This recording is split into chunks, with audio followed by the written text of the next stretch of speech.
Raw consciousness does not require a savior, but rather, raw consciousness requires only knowledge of oneself and the power to access it. Remember this, as we unlock an even greater gnosis from beyond the veil.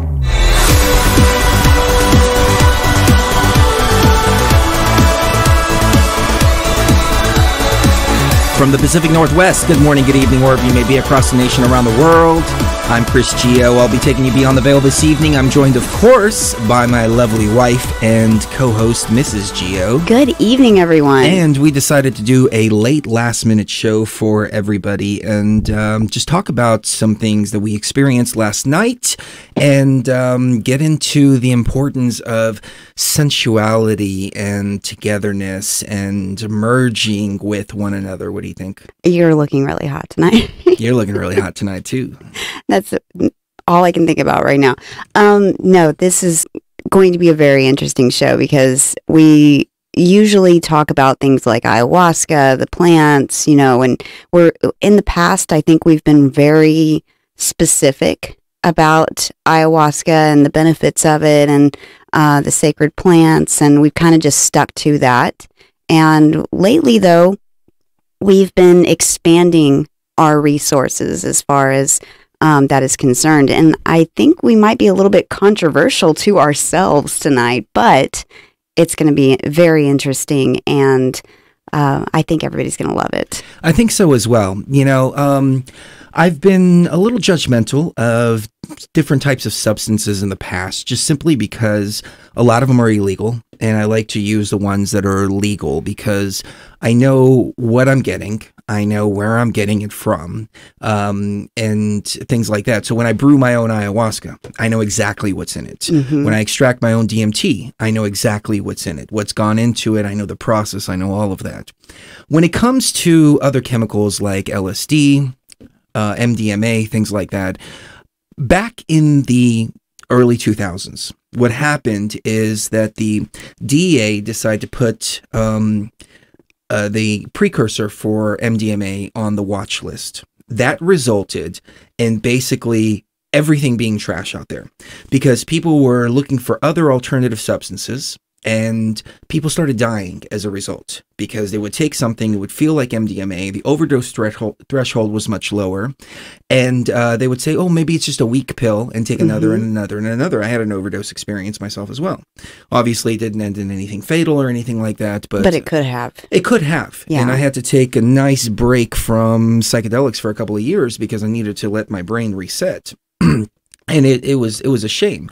So, you know, back in 2010, remember we went to Pink Floyd, we got a hold of some pills, went and watched Roger Waters do The Wall, and the experience was different. Yeah. It wasn't pure. No, it was not. And so I've been judgmental, and I've said, hey, look, you know, be careful of what you're getting out there on the streets because most of it is garbage. And this is another reason why we need to push for legalization of everything. Quality control is the #1 thing. And if we had quality control through legalization and regulation, then I think there would be no drug problem at that point. But it goes for anything else, LSD, MDMA, all the synthetics. Now, I'm not a proponent of synthetics. I prefer to work with the plants. But after working with ayahuasca for about 10 years, there's only so much you can do. It can only take you so far. So mushrooms is definitely the next line of exploration that we'll be getting into over the next couple of years. And I think mushrooms may play a key in the journey that we need to take in the next activation site. And there were some really cool things that happened last night too, some time travel things and kind of a glimpse of what we need to do at this other site. So this all comes together.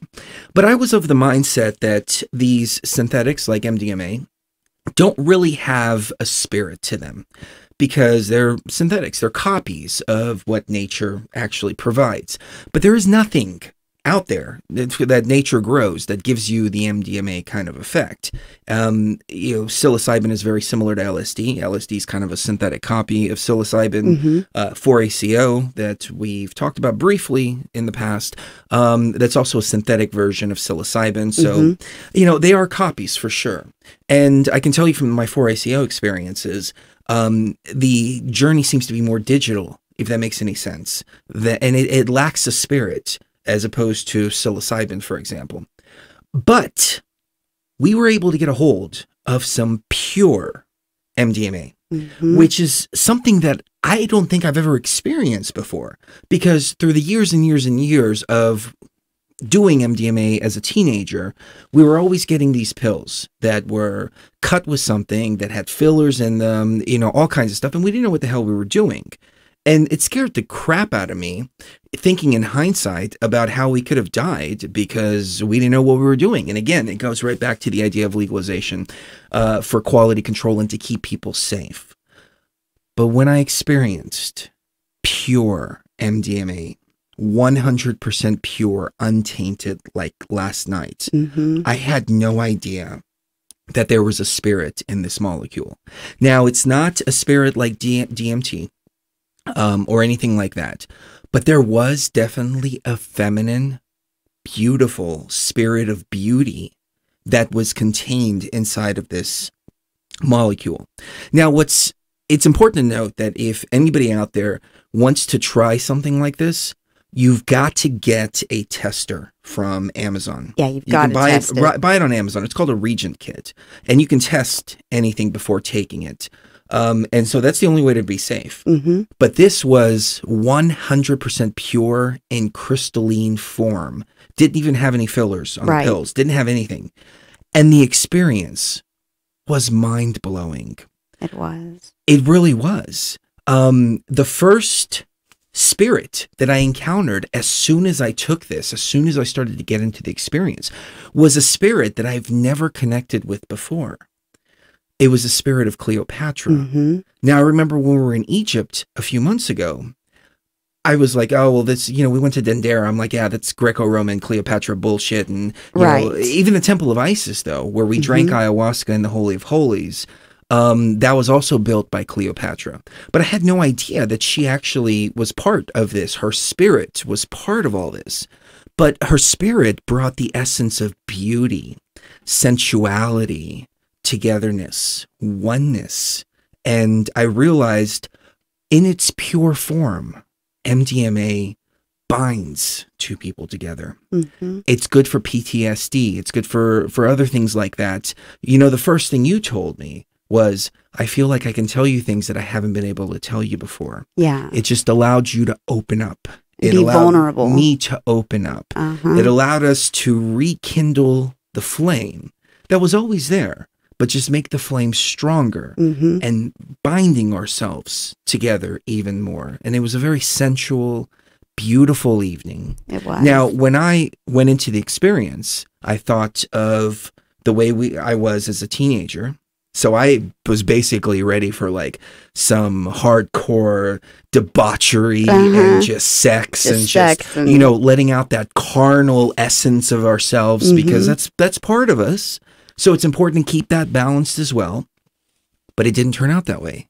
It turned out into sensual lovemaking. It turned out into merging with one another. Something much more special than just debauchery and sex and the mechanics of screwing. You know, it wasn't like that at all. It was, I mean, the first half of the experience was really just us opening up to each other and talking to each other and being able to tell each other things that were, for some reason, the ego always seems to get in the way and says, no, don't tell him that, you know, because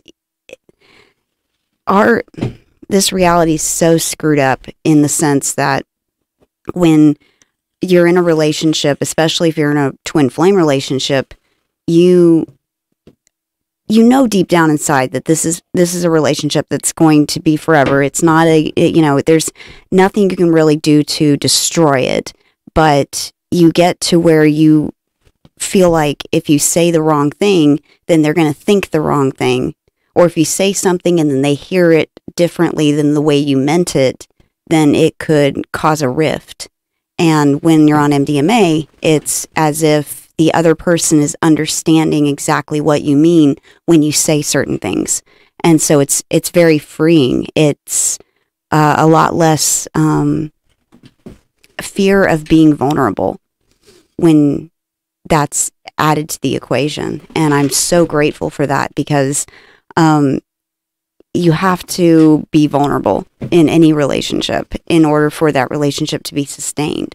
And then that fear of vulnerability is what causes so many problems for so many couples. And so I completely agree. I thought that the experience that we had several years ago at the Pink Floyd concert, that was the extent of, what MDMA is. And I thought that was it.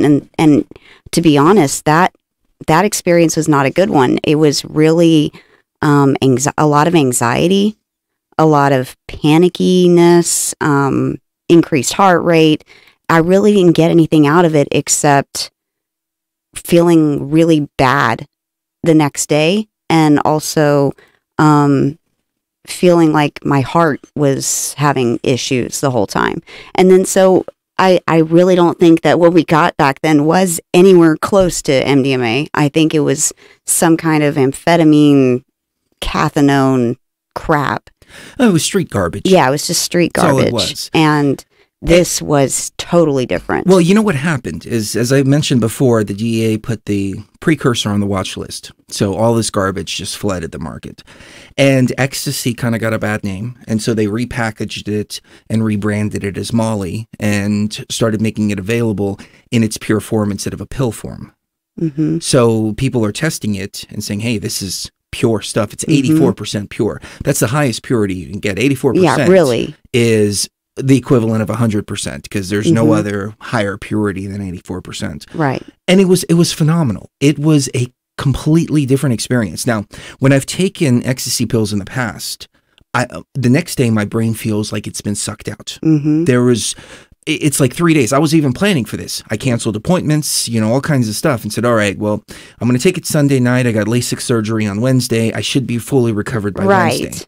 I woke up this morning feeling great. I had a little bit of a headache. I drank a protein shake because I was thinking to myself, okay, well, the body is undergoing the same kind of tense feelings as a workout. So I need to give it what I give my body after a workout, which is protein shakes and things like that. Amino acids, protein. Feel brand new.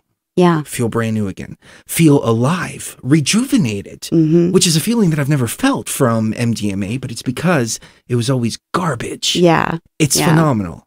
It really is phenomenal. Well, and you had such a quantity of the garbage back then that you were expecting something and then it turned out to be the exact opposite, and it blows you away. I mean, there's a lot less quantity now, but the quality of it is phenomenal.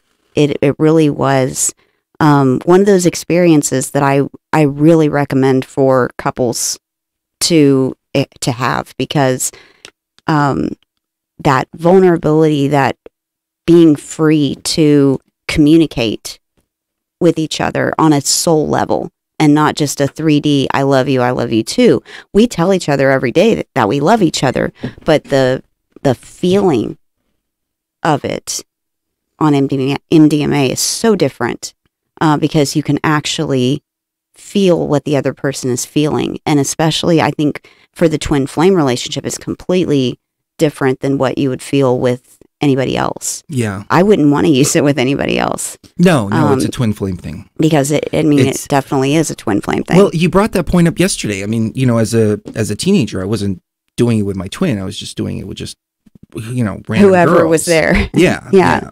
And it was definitely a different feeling. But last night, I mean, we were ready to just get freaky. And, Oh, yeah. We made preparations really and everything. Sexy lingerie. I don't want to, get you too can much give away a little into it. bit, But she looked hot. I was like, oh my God. But then as the night progressed, I found myself, hey, take that off, take that off, take that. I want to feel your skin. I want to feel you. I want to wrap myself around you. And that's what it was all about, which was very different than the experiences I've had in the past. Yeah, the touch. But it was the purity of it that I think created a different type of the purity, the setting, the company. It was everything. It was perfect. Wonderful. It really was, and I wanted to share that with our audience and hang out with everybody and talk to them about the importance of sensuality, the importance of enjoying this part of ourselves, which is our sexuality, doing so in a healthy manner, not an unhealthy manner, and how this is all suppressed in our society. I mean, you know, this kind of conversation that we're having right now, I even asked myself, hey, you know, are our listeners going to think badly of us now because of this? And I'm like, well, this is part of the human experience. This is an important part of the human experience. Let's just put it out there and just share this part of ourselves. And so we're told as a society that we're not supposed to have sex. We're not supposed to be sensual. Sensuality is wrong, even though we're bombarded with images of sex and subliminal images in advertising. I mean, they really play upon that sexual receptor, but at the same time, they tell you that that's bad. Right. It's not. Right. This is the Egyptians knew this. This is why you had figures like Cleopatra who were beautiful. Everything in Egypt was about beauty. Beauty and strength are the two things, the male and the female energies, beauty and strength, and they come together. Right. Absolutely. And, you know, looking back, Cleopatra and Mark Antony were very much into using entheogens and different, well, I call them drugs, but they weren't really drugs. They were plants that, you know, blue lotus, acacia, you know, opium. Well, we had blue lotus. And we had blue lotus I don't know if that's oil what, diffuser. I don't know if that's what called the Cleopatra spirit, but I think it was. You put on the blue lotus and all of a sudden the room filled with this spirit. Sensual energy. It was like a pink, a beautiful pinkish purple, kind of like this light, kind of like that kind of energy radiating throughout the whole room. And that was the perfect setup for the experience. It really was, because it was just very quietly lit.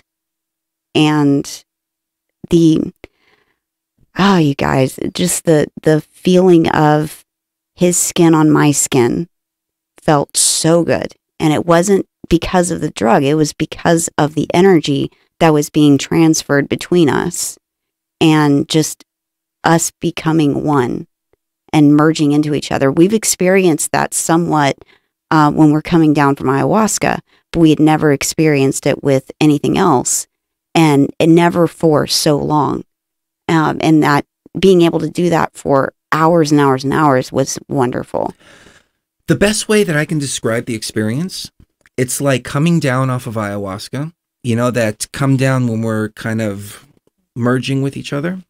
But at the same time, it was the entire experience, and it was prolonged. Because coming down off of Aya, it's 30, 45 minutes maybe. Yeah. And then we're like, oh, let's make something to eat and let's go to bed. And, you know, like that. With this, it was 4 hours, 5 hours of just pure sensuality and love and reconnecting and remerging. So I'm starting to see now that these different chemicals, they have different spirits. Some are good, some are bad. Some you should definitely stay away from, but others are beautiful and wonderful, even if they're synthetic. So my views have changed significantly. Well, if we're in a simulation, everything is synthetic. That's true. That's everything. True. The ayahuasca is synthetic. We're synthetic. When I say synthetic, I mean bodies synthesized. Are synthetic. Yeah. But even then, but I mean, realistically, MDMA starts from saffron oil, so that comes from a tree. So really, you are still talking about something that's natural. It's just been synthesized in a manner to where the end product is a synthetic, but the precursor is a natural occurring substance. Right. Somebody said it's cool stuff, but not worth 8 years per pill. No, it's not. And I think that is such a shame to me, that it's thought about so negatively by I would say 40 to 60% of the population, and that it's thought so criminally by governments around the world. I think that's terrible. Well, going back in history, it wasn't always like that. It wasn't criminalized until about the late 80s or mid 80s, sometime around there. And before, you used to just go to a rave and they would just have bowls of this stuff all over the place. And nobody overdosed. Mhm. There were no problems, nothing at all, because it was in its pure form, because it was legal. There- So yeah, they there was were no making it the reason right way. There was no reason to look for to alternatives. use anything else, There was right? yeah, right. There was no reason to look for alternatives when Mhm. making it. Right. Then they criminalized it.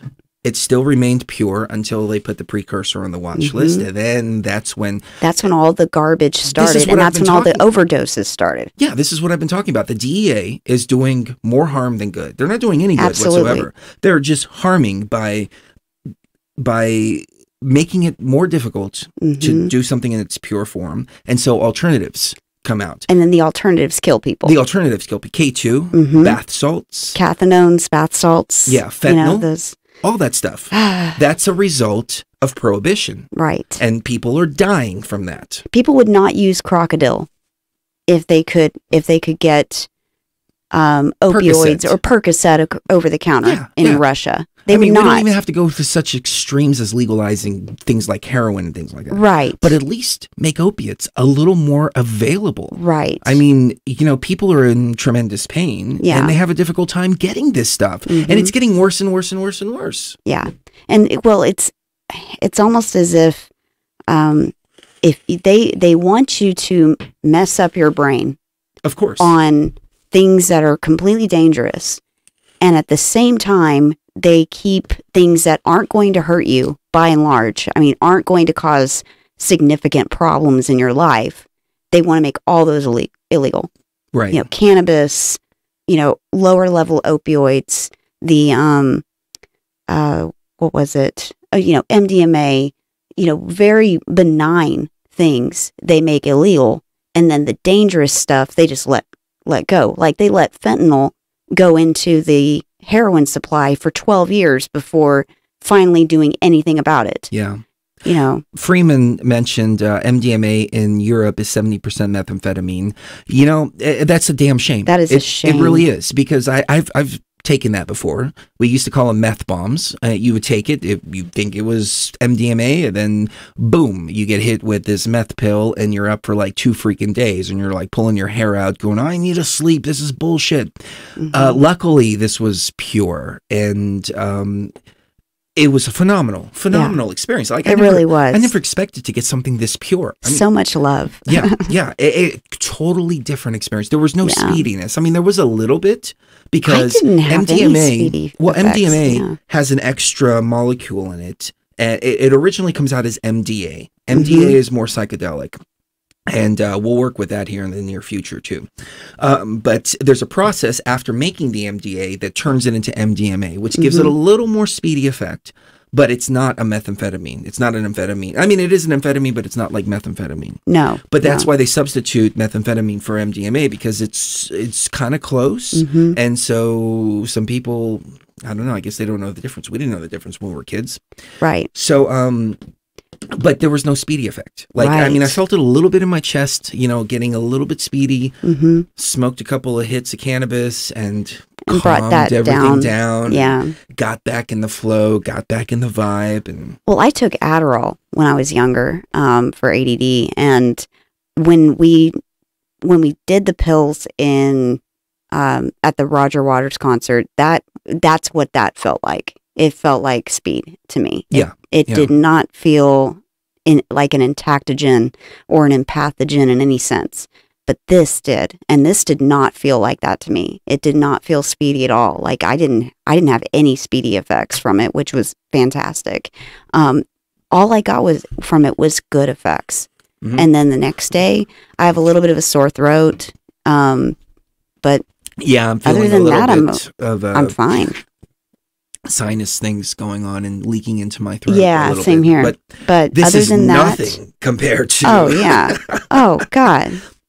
So let's get into some of the more spiritual experiences that we got into, because there was a moment there that Cherie time traveled. Yeah. And it was, hold on, I want to take a break before we get too much into it. But in this moment when she time traveled, it was kind of a clue. And it was almost as if Cleopatra stepped in and she was showing us, all right, this is what you're going to need to do at the next site. So I want to get into what I feel up to this point, I'm still breaking down information. I'm still trying to fully understand what needs to be done at the next site, but I'm starting to understand more and more and more about what needs to happen at the next site, which includes time travel. And now she stepped in and she showed us how it's not only connected to time travel, but the next site is also connected to Egypt as well. They're all connected together. It's incredible and phenomenal. So on that note, ladies and gentlemen, let's take a quick break and we'll be right back.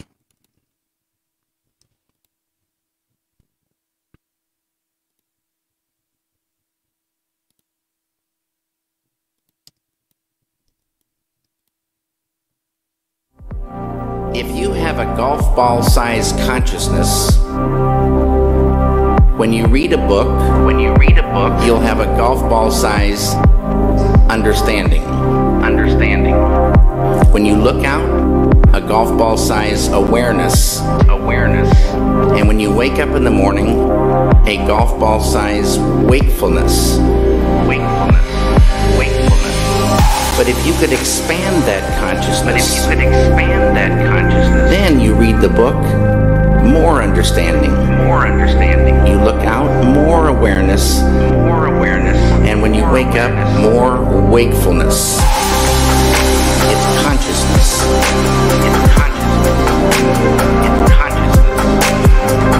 And there's an ocean of pure, vibrant consciousness inside each one of us. And it's right at the source and base of mind, right at the source of thought, and it's also at the source of all matter. This pure consciousness is called by modern physics the unified field. That allows any human being to dive within, experiencing subtler levels of mind and intellect, and transcend and experience this ocean of pure consciousness. It's at the base of all mind and all matter. And it's not the intellectual understanding of this field, but the experiencing of it that does everything. It's consciousness.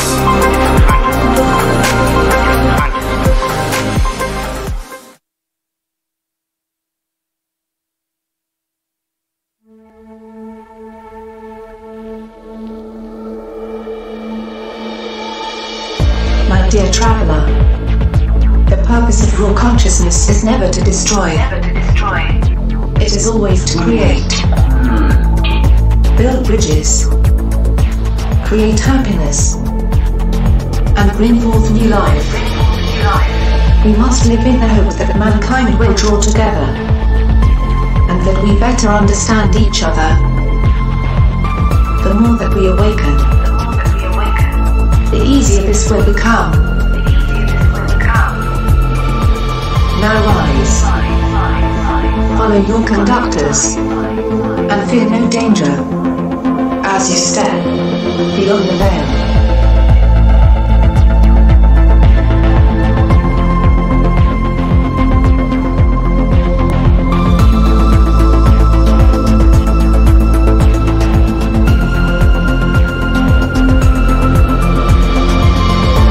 All right, let's jump back into it. Last minute off the cuff show. Reporting on the wonderful, beautiful experience with pure MDMA. Pure. Yeah. That is the key. There, because there's a lot of garbage out there. Yeah. And this was such a rare find for me. I mean, it was incredible. But you know what's funny is I used to do this as a teenager. And what I've been doing lately is I've been telling the universe I'm ready to feel young again. I'm tired of feeling old because I have been feeling old from being on the computer 10 years. I mean, literally 10 years. 10 hours a day. Yeah, 10 hours a day for 10 freaking years. I was doing IT work for a survival supply company. I was doing the radio station, BTV, you know, all of this stuff. But I put it out there to the universe. I'm done. 2019 is about restructuring. I'm ready to get my body in shape.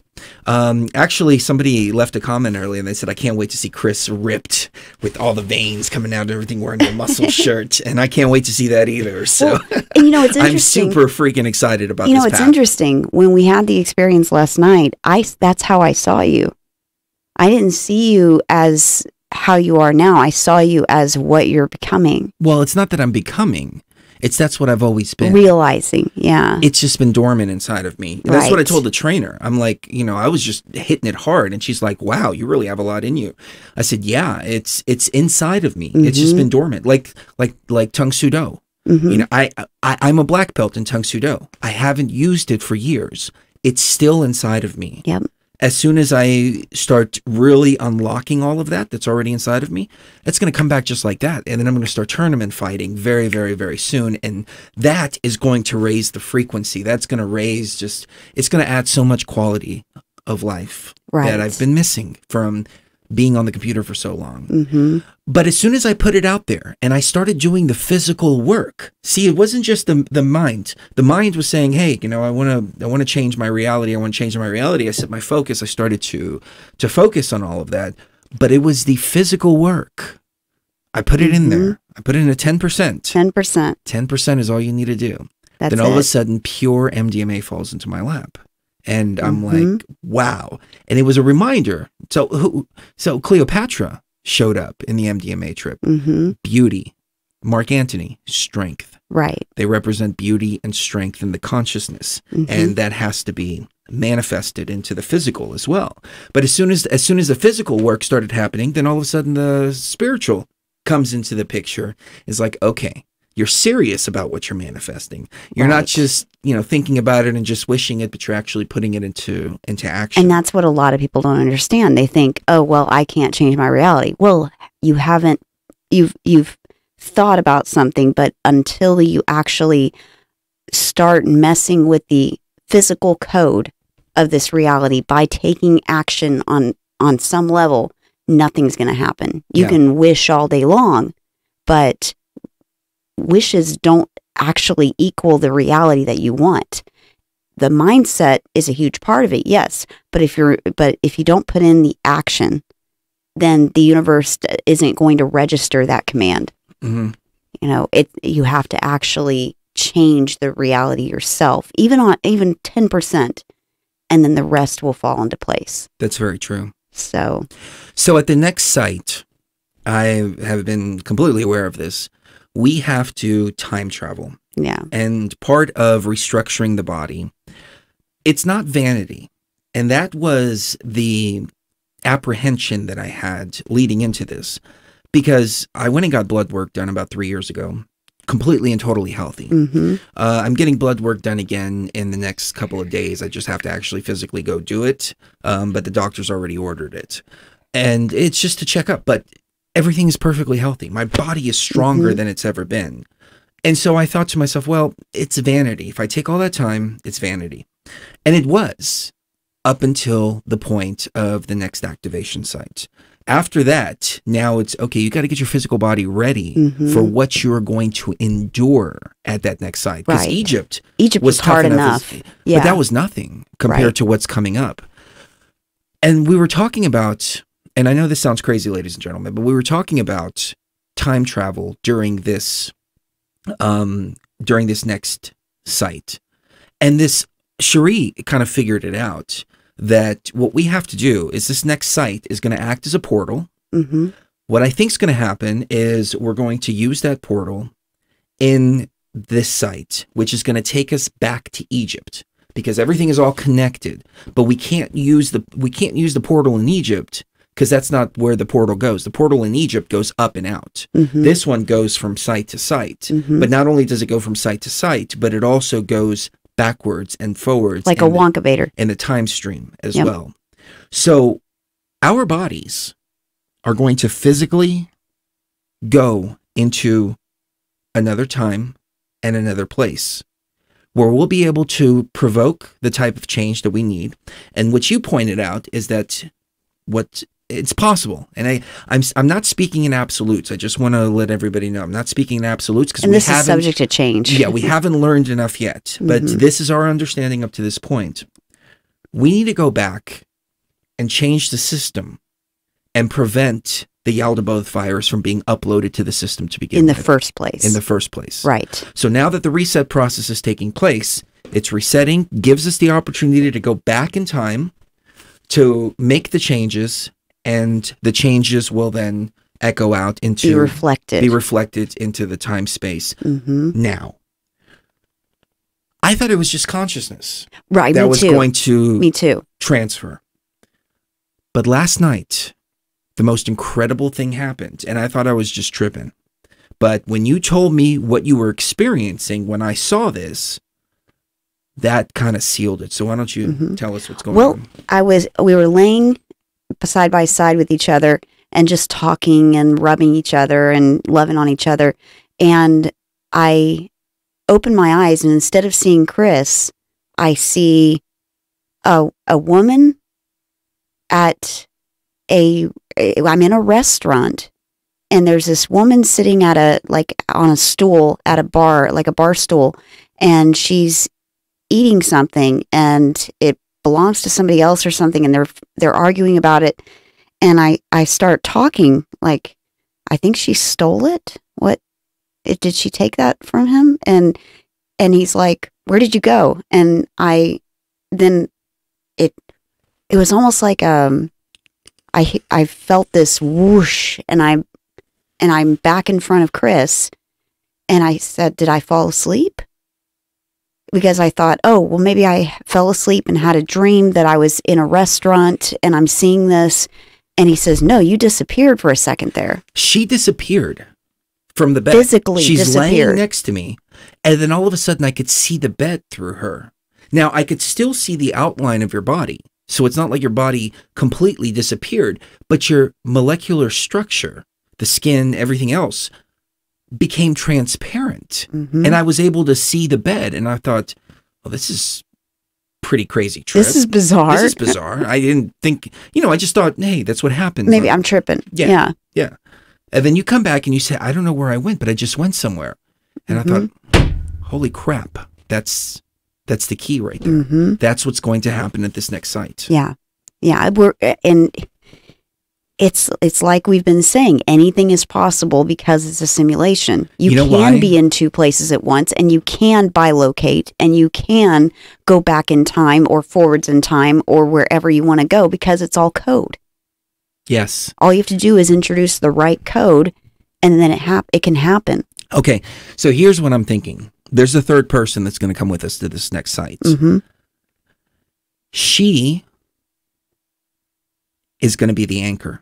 Yes, she's going to hold us. She's going to be the point that we go, do what we need to do, and we're able to come back to this point in time because of her energy signature. Right. So her energy signature will be the binding here to this time, kind of the marker. Like, okay, go, and then come back to this moment, which is where her energy signature is. Right. That's why we need a third. Right. I knew we needed a third. We already know who it is. So it's not like we're holding auditions or anything like that. But, that's going to be key. And I knew we needed a third person too. I just didn't know why. And I thought at first, okay, well, maybe because the energy at the pyramid was so intense. No, we need to do the triangle. She's holding both of us while we go and do what we need to do. And exactly. Come back. We go out, join, come back out, and then join again. Join again back to that center point. Right. Back to her point where she's holding the space. Bam. And yep. I never thought I'd come across these revelations on Molly. Me either. This was furthest from I thought it was just going to be debauchery, sex, fun, feeling good, and maybe connecting with each other on a more sensual level. I did not expect to be bilocating and stuff like that. I did not expect that at all. And I don't know why I ended up in a restaurant. I wish it would have been somewhere cooler. But it's incredible what we experienced last night. And going back, thousands of years and unstepping on a butterfly, because when that butterfly got stepped on back there, it caused the entire system to become corrupted with this virus. So we have a couple of people in the chat saying disinfo. Somebody else saying gatekeeping. Where's the gate? Where's this gate that we're keeping? Call in 833-BTV Live 213-233-3998. Grow a set of balls. Give us a call. Yeah. Tell us what we're gatekeeping. Show us where this gate is that's being kept. Right. I'd like to know. Right. Because as somebody else said, anybody that's advertising drugs for enlightenment isn't enlightened. Well, for the last 10 years, we're not claiming to be enlightened. We're not claiming to be enlightened. No. We're not claiming anything. We're here doing actual work. Right. That's the difference. Is we're not claiming to be enlightened. We're not new age gurus. We're not any of that. We're here to get shit done. We're not here to put on a show for people. No, we're here to we're here to do a job. We're the only people that have actually done work. Right. I mean, really, everybody else is just talking shit. Yeah. We went to the freaking pyramid. We did what we needed to do in the pyramid. We risked our lives doing it. Right. We drank at the Temple of Hatshepsut, at the Temple of Isis, at the Great Pyramid. And we have all that on video. We're not fucking around. Let me just put it like that. We are not fucking around when it comes to this. Yeah. We're here to get it done. We're going to get it done. And we're going to get it done with our team. Yep. Simple. Exactly. And even all of you out there that are supportive of us are our team. That we absolutely needed you guys' energy when we were in Egypt. That's what kept us safe. It's what kept us going. It's what kept us focused. It's what protected us.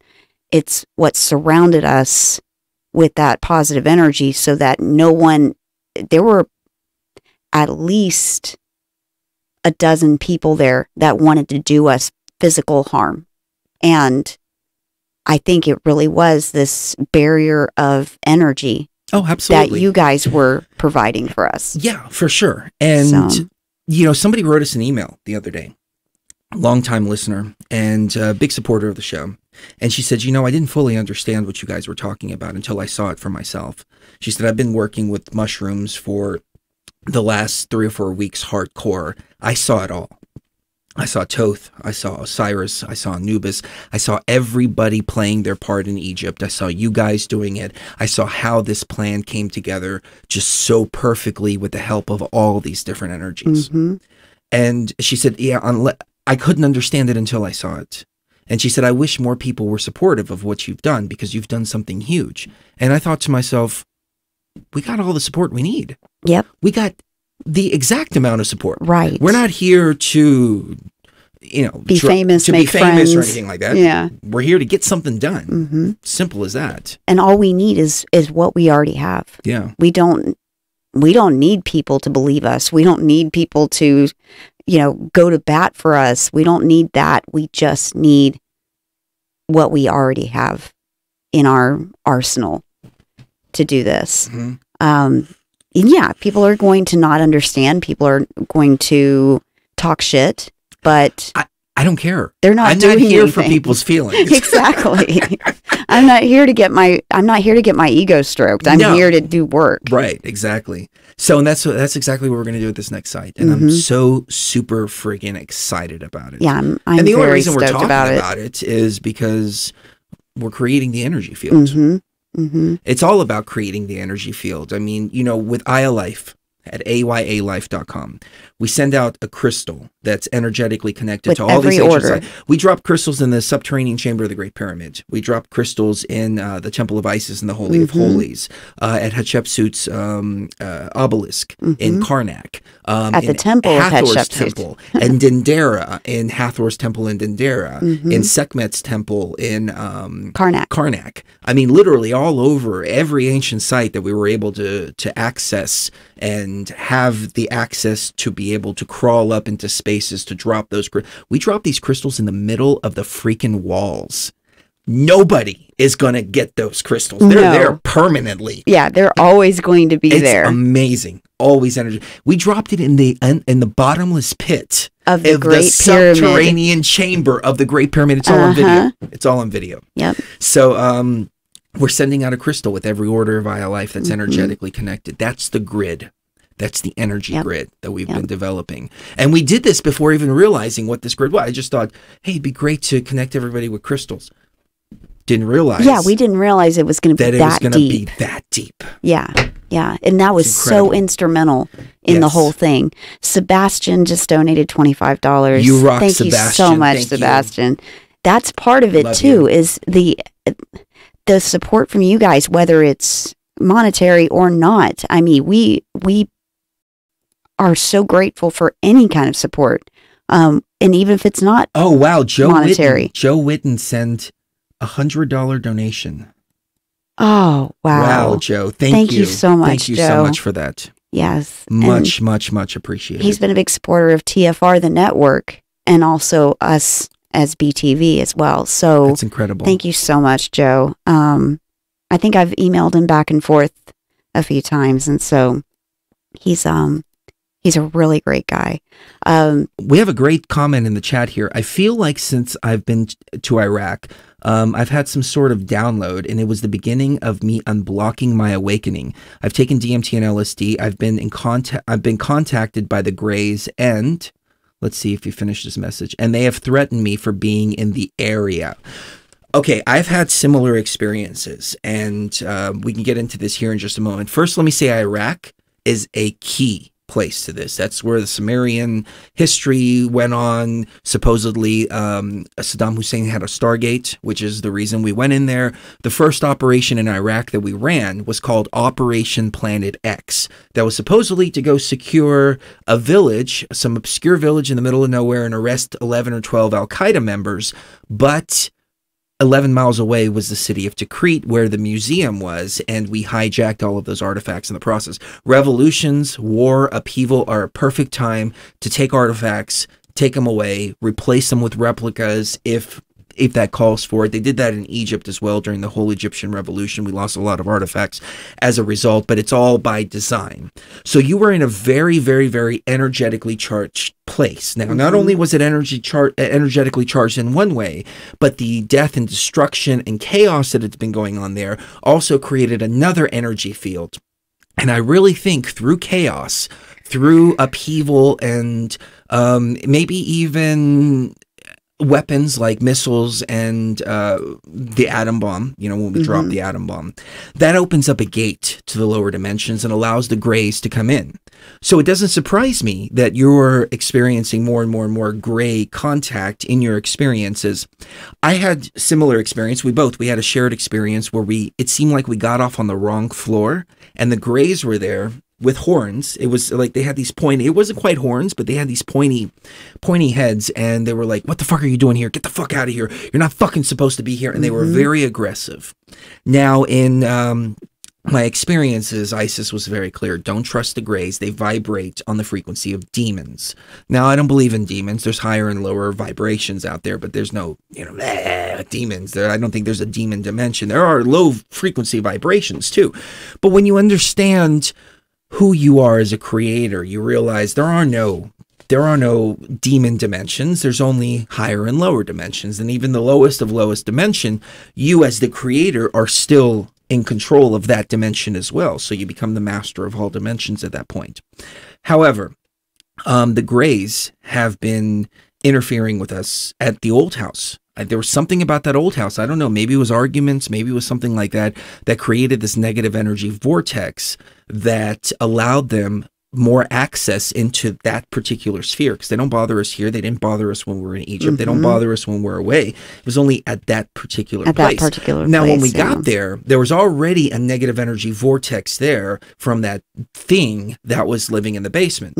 Brent came over, tried to get rid of it. Jeffrey Seelman tried to get rid of it. There was some kind of negative energy in the basement that we wouldn't even go down there. Like, we kept lights on for the 4 years that we were there. We kept big studio lights on in the basement, so we wouldn't even have to use the switches. The basement was always lit up. Yeah, because it was so creepy going down there. I couldn't go down there. Cherie went down there because she had to do laundry. I had to do laundry. Yeah.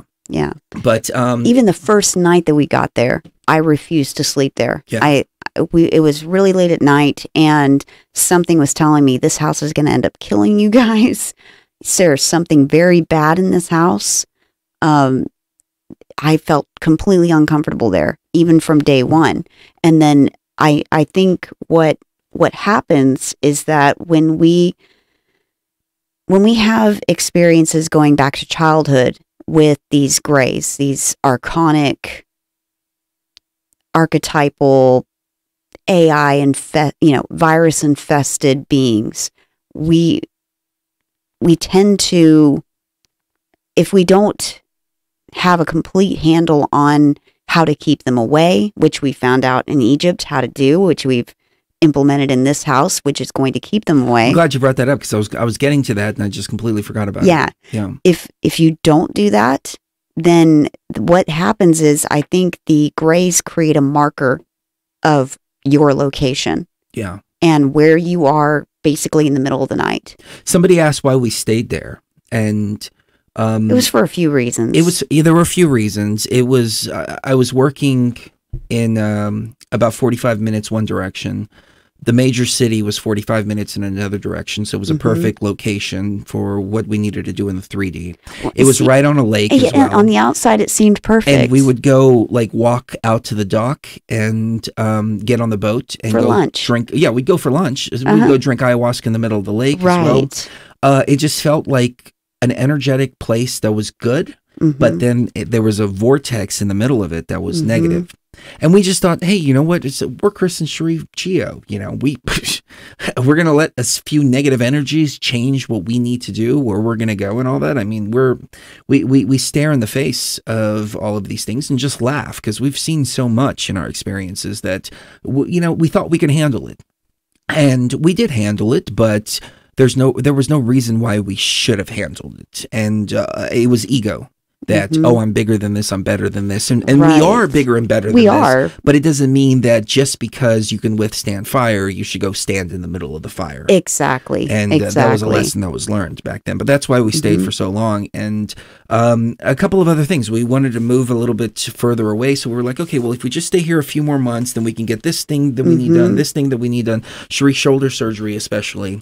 And people are asking how you're healing up and all that. So they want an update here in a moment. But all of these things that we were thinking about, well, as soon as we finish this, then we can not only have to relocate around to the same area, but relocate somewhere further across country, which is ultimately where we want to be, where we'll be in a couple of years. But, you know, we were going to stay here for a year, but then after all the work we put into setting up the studio and the house and everything, like, I'm like, I love this. I don't want to move for a couple more years at least. Yeah, we don't want to have to go through that again. But we got away from that. But we thought we were stronger than it. And we were to a point, but it would still mess with us pretty regularly. On a regular basis. It was almost like, living in a house when you're a kid, living in a house that, you know, somebody's got serious problems, or somebody is being abused, or, you know, there's just this really low energy surrounding the, you know, as positive of energy as we tried to make it, there was always this underbelly of negative energy and feeling like we're being watched all the time. And when we were in Egypt, we actually got it on film what happens whenever there were some nights that we would say, you know, it feels like the Greys are going to come tonight. And we would see this flash of light. We'd see a flash of light. And then fall asleep And then fall asleep. And we wake up, and sometimes I would wake up on a different side of the bed than I went to sleep on. Sometimes you would wake up, you know, somewhere else in the house besides where you thought you went to sleep at.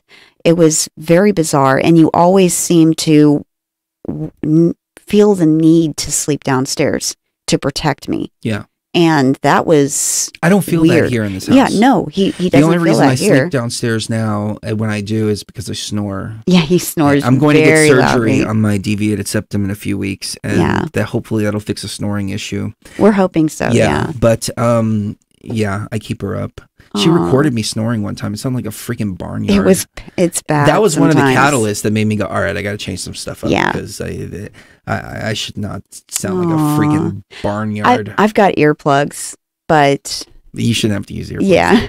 I should have cute little snores. Well, there's a question from the chat. Oh, well, let me go ahead and answer the question about my shoulder. I had surgery about 6 weeks ago, and they put 3 anchors in to go along with the other 3 anchors that are holding the labrum together. So I've got 6 anchors in there now, and it's healing up nicely. I start physical therapy this week in a couple of days, so I'm doing okay. It's healing nicely, and I'm happy with that. I'm healing so much faster than I did from the first one. The first one, it seemed to take forever to even feel remotely better, and this time I was able to get out of the sling within like 4 weeks. I think it was 3 weeks, 4 weeks. For the most part, I still I sleep with it sometimes, and then if it gets sore in the late afternoon, then I'll have to wear my sling. But for the most part, I'm doing really well. And I was, that's another thing about the old house. I felt like I was constantly either sick or in a serious amount of pain. And here, yeah, I still have pain, but I can treat it a lot quicker. It goes away a lot quicker. It doesn't bother me as much. It feels like I'm able to breathe here where I wasn't at the old house. At the old house, it always felt like something was wrong. Something was desperately wrong. And yes, we caught something, and it really does look like a gray in these videos that we set up in like home cameras everywhere that are triggered by movement. So if anything was moving in the house, then it would trigger it and it would start recording. And so we did that to make sure that if anybody breaks into our house, then we can call the cops and have them there immediately. Yeah, that is kind of cool that we were able to be in Egypt and like check on the house. Because every time I go out of town, I'm like, oh, is my house going to still be there when I get back? And it's constantly well, of course, on my the mind. house is going to still be there. With these wireless but cameras, you can just get on your smartphone from anywhere in the world and go, oh, everything looks good. Everything looks good. But it records visual movements and it records audio as well. Whenever it hears something, it will start recording. Whenever it sees something move, it'll start recording. And it recorded several videos while we were gone. Which is strange. Yeah, it was I think it was 3 days after we left. Yeah. We have several callers on the line. So I'm going to get to the callers here in just a few moments. I do want to read this comment though, from Nick on Facebook. I moved away from my house in part due to bad energy. Nothing would get rid of it, and a gray encounter there put me off psychedelics for some time. New house, new energy, feels so much better. I feel the exact same way right now in this place. And I was apprehensive about taking psychedelics there for the last year that we were there at that place because the energy was just so rough that we would say, hey, you want to drink tonight? Well, the energies aren't quite right. Right. And it wasn't really the energies from the outside. I think it was the energies from the inside. But our best experiences were when we would go outside on the lake or lay in the grass. Yeah, lay on the grass. We would take a big air mattress and just lay outside all night long, and our neighbors probably thought we were freaking nuts. And we are nuts, but we are kind of crazy. Yeah. Yeah. Yeah. There's another question. My throat's getting sore. Some water? From Multiverse. Yeah, thank you. From Multiverse, he said, why would you partake of anything in this construct if your mission is to take it down? How do you know the MDMA has infected you now and that's just what the AI wanted? Because the AI doesn't want us to use these. It does everything it can to give us reason after reason after reason to not do them. It has orchestrated an entire war against these substances, whether they're natural or synthetic. It doesn't care. Anything that opens up your mind and allows you to see things from a different perspective, it doesn't want you anywhere near.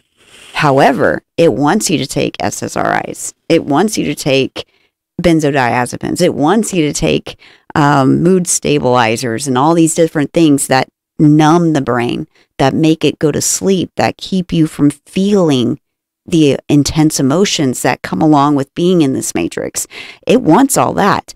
It doesn't want you to use anything that's going to expand your consciousness. And then if you do, then it wants to make sure that it's so illegal that the only thing available to you is stuff that might do that, but also might kill you. And so I think that answers the question right there. And the reason why we would partake of any of these, whether they're natural or synthetic, it doesn't matter. I mean, at this point, I don't see any difference.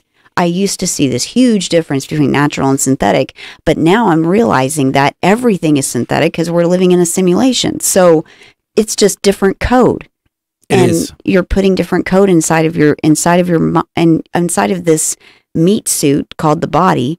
And what you're doing is you're changing up your frequency and being able to access different parts of your consciousness that you're not able to in everyday life, in everyday existence. Well, not only that, but I've talked about this before, how a lot of this is escapism. That's what people want. They want to escape the matrix, and rightfully so. We should. But how can you escape something you can't master?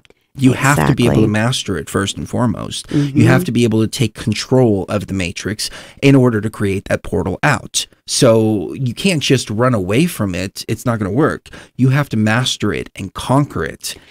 Then you can get out. You have to conquer every mind space that you could possibly be inside of in order to escape this place. Yeah. Because most people are very afraid of their own minds. On a very deep level. They're afraid of what's inside of them. They're afraid of tapping into who they actually are. And that could be an ego thing, like, oh, I don't want to see how bad I am, or I don't want to see all the mistakes that I make. I don't want to see anything that I have to actually work on and change within myself. But I think a lot of it is fear of actually reaching one's own potential. I really do. I think a lot of people are afraid of the good things that are locked away in here, because those good things could change your life and could actually bring more work into your existence. But that work, they're afraid of working on themselves to create a better existence for themselves. They want to stay in their comfort zone. And they don't want anything to push them out of that comfort zone, even if pushing yourself out of that comfort zone will result in something so much better for you. That's why so many people stay in the same hometown, for instance, for 20, 30, 40 years or their entire lives, because they're afraid of the unknown. And we're not afraid of the unknown. I welcome the unknown now. I used to be afraid of the unknown, and then Chris taught me another way. And I'm so grateful that he did, because there's so much more out there than just what the AI, what the virus wants you to think there is. Yeah, I agree. I totally agree. All right. It's a phenomenal journey. I couldn't imagine this journey without the tools that we've been utilizing. I mean, from day one, as soon as I came of age, I knew that these were tools that needed to be utilized. This is who I am. I've always been this. I've always dressed the same. I've always worn leather jacket, blue jeans. I've always had my hair long. And my father, who was the AI's, my mother, if she was the Isis energy, my father was the opposite end of the spectrum, the AI, Yahweh type of energy. He hated every part of that. He hated the long hair. He hated the psychedelics. He hated literally everything. Everything that I was. And to him, it was just, oh, it's a phase. He'll grow out of it, et cetera, et cetera. And I tried. I tried to break free of that and to, let's not say break free. Let's say I tried to live the normal for a little while. Ran a business, cut my hair short, all that stuff. But as soon as I was reawakened, I became myself again. I went back to who I truly am. Right. And reawakened. When I reawakened, that was the most powerful experience and the most freeing of, this is who we are. We're not saying anybody else has to be like this, but this is who I am. Yep. It's not that I'm becoming who I really am inside. I mean, I was telling you this yesterday.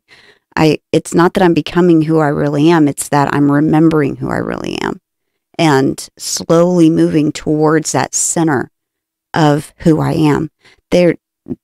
the virus does not like that. It wants you to be what it puts you in the cookie cutter box of. That's who it wants you to be. And that is so far removed from who I really am that I have a long way to go. And I understand that. But after an experience like last night, I really feel like I'm capable of it. I feel stronger. I feel more alive in every sense of the word. And that's the opposite of what it wants. It hates self-empowerment, real self-empowerment. I'm not talking about the Me Too movement, self-empowerment and no, that's a bunch of bullshit. Yeah, that's just self-empowerment is knowledge of oneself. Knowledge of self. Knowing who you are, knowing why you're here, and being able to master this matrix. Yep. I talked about this yesterday. We almost got into this really bad car accident, fishtailed on the freeway 3 times. Cars were coming up behind us. We went across all 4 lanes. You know, it was a pretty chilling experience. But my heart rate didn't increase. Not once. I was totally cool and in complete control of that experience. Yep. Because I knew I can't be taken out of the game right now. Right. I'm not done. And that brings up another question from the chat. Multiverse said, don't you guys ever feel like if the AI really wanted to, it could just take you out? Isn't being so vocal instead a threat to your existence? No, we're so embedded in the time stream. Yeah, we're create a paradox to take us out early. Right. We'll exit the game. We'll exit when we feel like it. And it could be tomorrow. You know, I don't know. I can't say. But when we do exit the game, it'll be because we're done. Because we're actually finished doing the work we came to do. That's the only way that it can take us out. And it wouldn't even be taking us out. We would be agreeing to let it take us out. It would be our decision 100%. I don't think that we can just be killed like that. I mean, barring doing something stupid and like walking out in the middle of the freeway, I don't think that's going to happen. I don't think that's possible.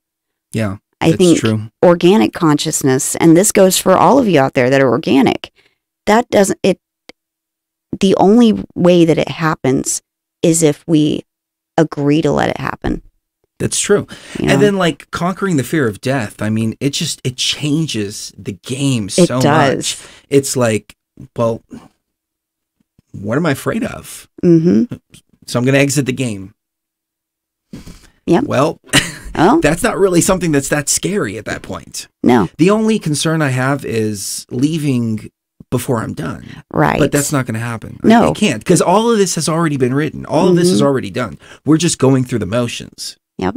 Exactly. So, on that note, let's take another quick break, and we'll take callers. We'll take some callers on the other side too. So sounds good. Don't go anywhere. Open the pod bay doors, please, Hal. Am I interrupting? Thought you might be running low. Pour yourself a glass, pal. Thank you, but I'm afraid it would be wasted on me. I think we wasted our time coming here, don't you? Your question depends on me understanding what you hope to achieve by coming here. What we hope to achieve was to meet our makers, get answers, why they even hit us in the first place. Why do you think your people made me? We made you because we could. Can you imagine how disappointing it would be for you to hear the same thing from your creator? May I ask you something? Please do. How far would you go to get what you came all this way for? Your answers. What would you be willing to do? Anything and everything. You want answers? I think I'm entitled. You want answers? I want the truth! I am the hub of the wheel, the origin of all life, the devourer of death. Or maybe you're just hungry. Could it be as simple as that? I made you, and I will unmake you if I become so inclined. Oh, I see you now as you truly are. A cancer, a spooling parasite burrowed deep in the heart of this world. Go now. Play out your pitiful rebellion and take your place among the destroyed, the used, and the damned. But know this. You are a puny creature, more fragile than you realize. I wonder, Old One, did you truly resurrect me, or were you simply there when I awakened from my torment in the abyss?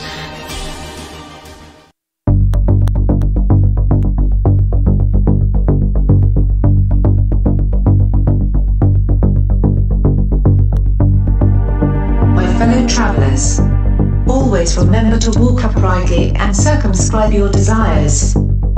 As we travel upon the level of time, to that undiscovered state of consciousness, traveling to the place where once obtained, no traveler returns. The place of raw consciousness which awaits us when we have passed beyond the veil.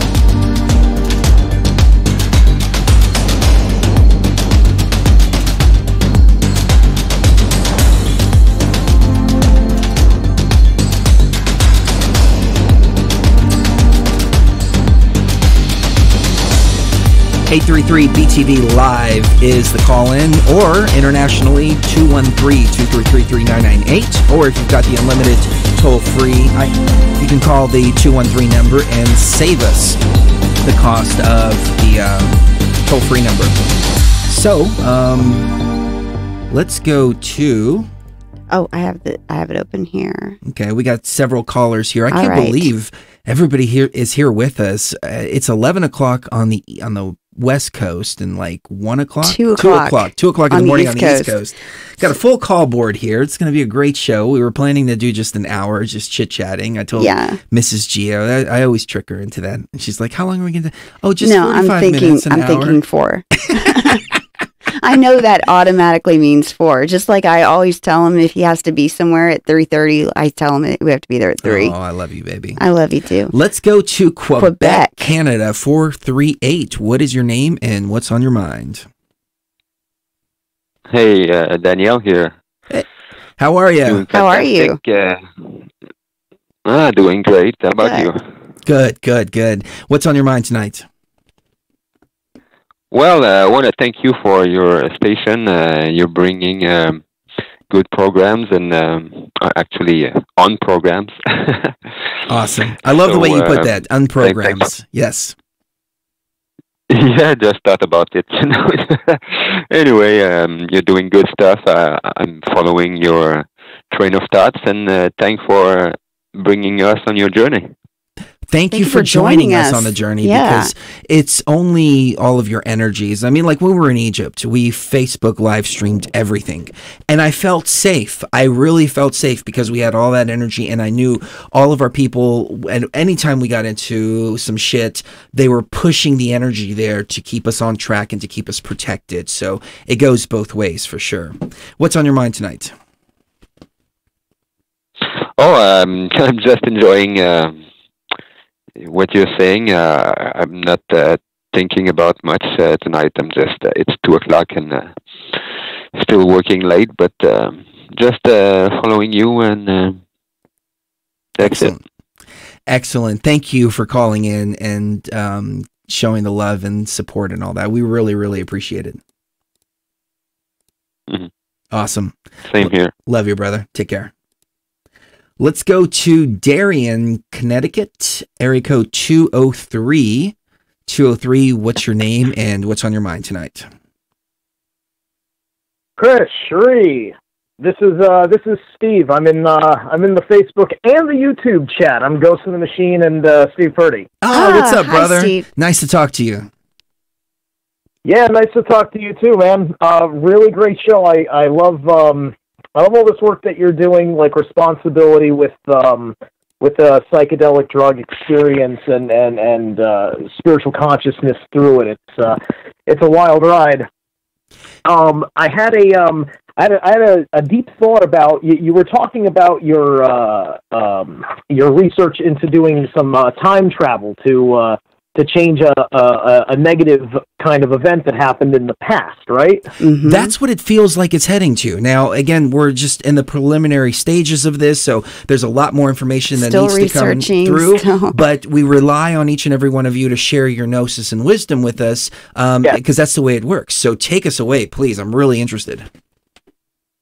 All right, I'm gonna drop this on you, and there's some really cool guys out there on the internet that I'm basing some of this this teaching on, as well as my own intuition, personal experience about time, and I'm really hooked in with the cosmology with the Nordics, and this is relating specifically to the three Norns and the Weird. Do you know about this cosmology? I am not aware of that at all, Shireen. No. No. Please. Well, this is the Norns are the essence of time. There's Skuld, Verdandi, and Urd. Urd means what once was. Skuld means it literally translates to should, and it's what should be. And then Verdandi means what is coming into being, and that's Verdandi is the present, Skuld is the future, and Urd is the past. And these are the three witches that weave the web of Weird, or the web of time. These are, in the Norse universe, they are giantesses. They're three females. It's where you get the three female symbolism the triple from goddess. in story. Yeah, anytime you get three witches, they're implying the Norns, and they are masters of time. One is a master at archiving the history. One is a master at foresight, and the other is the master at weaving it into manifestation. And the manifestation is the only part that's actually real. Otherwise, you're working with imagination and memory, because time, you can't really time travel. I don't believe in time travel. I made a comment in Facebook, you'll notice it. I believe in time control.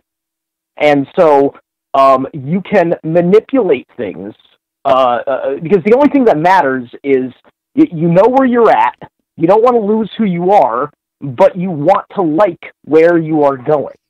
So the only thing that matters is steering us forward. There is no actual going back. However, in the Verdandi, in the present, there is the energy signatures of the effects that we remember in things that once were.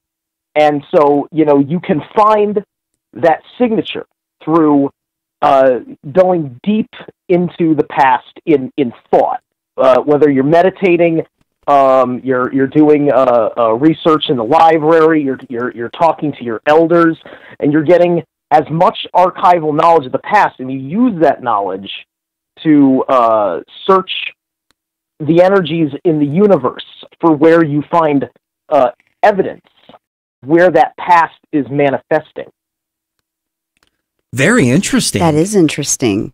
So, kind of like following a trail. Yeah, so basically it's going back and getting information rather than actually making changes. Is that what you would say?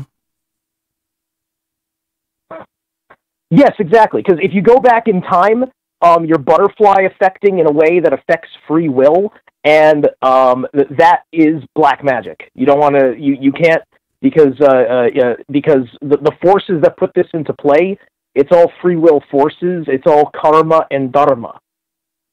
Okay.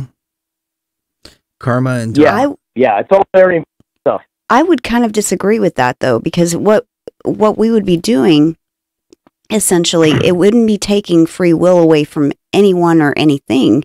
It would be preventing a viral upload, which would then diminish the entire notion of having to make the choice, which involved the free will, which would be what we were raised to think about as far as, the whole Adam and Eve, the apple, and free will, and they disobeyed God by eating the apple. We would be basically erasing all of that.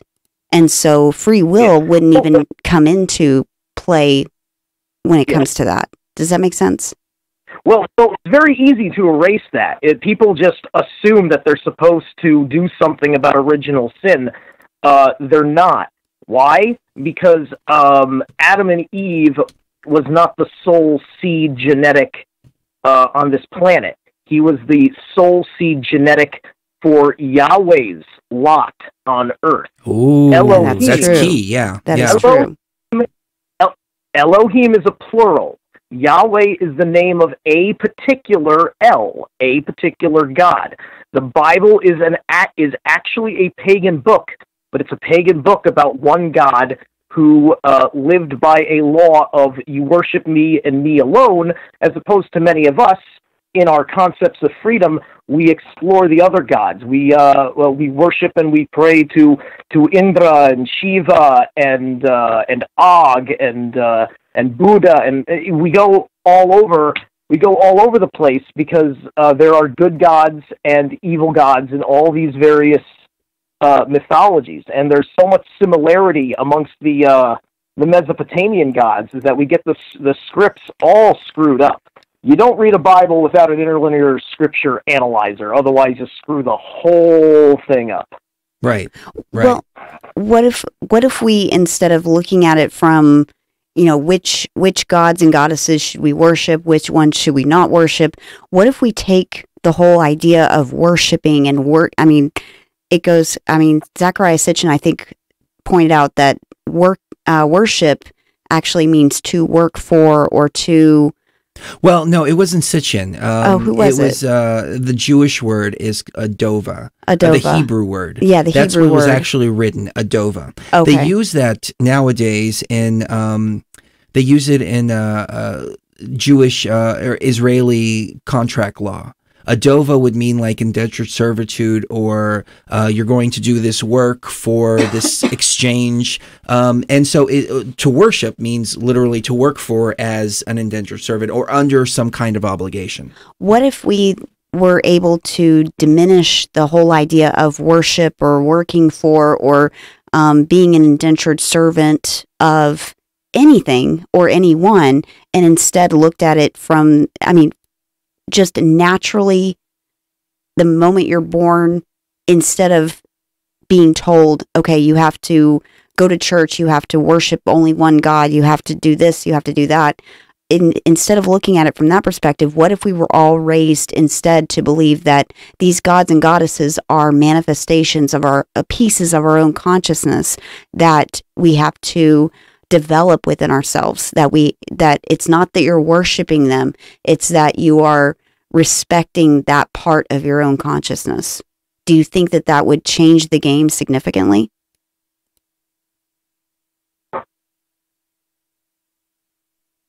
Yeah, no, that's all part and parcel of it. Like when it comes to the gods in this respect, I'm an animist. I believe in basically like open source faith. Like I mentioned before, if the whole idea of work, right? You want to talk about the contracts, right? When people do ritual, they are making a pact with an entity. That's what the ritual is for, because you're making a full manifested commitment to something, and you can work out your own terms. And the idea is, you do this work, but you get something of equivalent exchange back. In the Norse, we call this the law of Gebo, the law of equivalent exchange of the gift. Mm-hmm. Mm-hmm. I wonder, as you were talking, what came to mind was the idea that these rituals, whether it's any type of ritual. I mean, it can even be lighting some sage or incense and getting yourself into that state, or drinking ayahuasca or whatever. You're summoning two different types of entities. One that's an external entity that's outside of yourself, but the most powerful is when you summon an entity from within yourself, which is an element of your consciousness. So it's like a rainbow, for example, and you have one color lit up. That's one element of your consciousness. That's the Shiva. You have another color light up, and that's the Anubis, the Isis, Osiris, etc., etc. Then your consciousness all enlivens. I would say if that is the case, then we should call upon the entities that are already inside of ourselves, that are part of our consciousness, representations of our consciousness, because the external ones I just don't trust. We have the ultimate power in this. So all of these are inside of us. Right. They're either inside of us or they're an artificial entity that I just can't trust that external entity because I don't work for anybody but myself, and I don't work with any entities but what is already inside of me. I think that's the best way to go about it, because that's how religion has started in the first place. Well, we do need to look into these three goddesses. And see if we can call upon these three goddesses, and they're called the Fates. The Fates. Yeah. And interact with them. Yeah. Yeah. That's they definitely are. They're a consciousness. I kind of equate them in Norse mythology to like, there's like, if there's the Force, those are kind of like the entities that are weaving around the Force, like with the weird and how that works. That's going to work out really well. And here's an interesting thing, because I've pondered what you've talked about a lot about trust, right? Like, because I sit there and I'm fascinated by things like when I hear channeled information, or when I get my own inspiration from meditation and from medicine plant. And what ultimately I discovered is the more you know yourself, and know yourself in this full soul experience, and who you really are, what your real powers are. You have a positive, healthy ego, not a non-ego, but a healthy ego. It's that ego based on knowing who you are, your I am center. That is basically like your full armor of God metaphor in the Bible, because you can't be tricked, because you stand in your power of your right to associate, to contract, to connect. You're going to be prepared. You're going to know what feels right and what feels wrong. It'll be in your intuition. It'll be in your empathic senses. It takes a lot of time. It takes a lot of training, because at the end of the day, if you trust yourself, you will know which entities you can and cannot trust, because you'll find the pattern. And it'll be very empowering, and it'll take away all the fear. You are 100% spot on. I mean, I've just been like nodding in agreement the whole time that you're talking, because that's exactly what I found within myself too. It's, you have to master yourself. You have to understand your full power. I simplify things and just look at everything as computer programs. And obviously it's more complex than that, but just for an easy metaphor, it's all computer programs. Do we work for the computer programs as the programmers, or do the programs work for us? That's the difference. When you understand yourself as your full power, as a programmer of this matrix, then the programs start working for you. And that is the natural order of things. I think you're 100% spot on. I love the way you put that. Yeah, exactly. It's the difference between the philosophy that here in Midgard is a prison, or here on Midgard is where it's at. And Midgard is where it's at. To be alive in the physical manifestation on this realm, whatever shape this realm may actually be, on this realm, this is where it's all at. You just have to long suffer the forgetting process in your reincarnation cycle, until the whole of humanity is prepared for that level where there is no death, there is only full consciousness transition. That's ultimately the next human evolutionary leap, is when we transcend death in a way that is natural to the human technology that the gods created for us to inhabit on this manifestation. Well said. Very well said. I think that it's possible. It's a matter of understanding our code, changing our code, and I think that we could live 100 years, 200 years, 300 years, however long we want. We're bombarded by all of this negative code that's directly impacting our bodies, which is part of the system now. But I think immortality is possible. The question is, though, is immortality a trap? Because eventually we want to get out of this machine. Right. So we don't want to be here forever. If we're immortal, then we're trapped in the machine. So immortality itself could be a trap. Well, just remember, before the gods, it wasn't just Yahweh, but the gods opened up the firmament to flood out all of the other entities that were manifest on this planet, and just to leave us as the superior beings on this planet. One of the reasons why Midgard is where it's at, especially if you're immortal. We used to live up to 1,000 years. Noah died at like 800-something years old. Adam lived to be about 1,000. We're meant to live, these bodies are designed to last a millennia. Mm-hmm. I completely 100% agree with that. And I think that's why there's so much radiation in our environment. That's why nuclear radiation was invented to begin with, because it breaks down the code. It messes it fragments the code up so that we can't live as long as we're meant to live.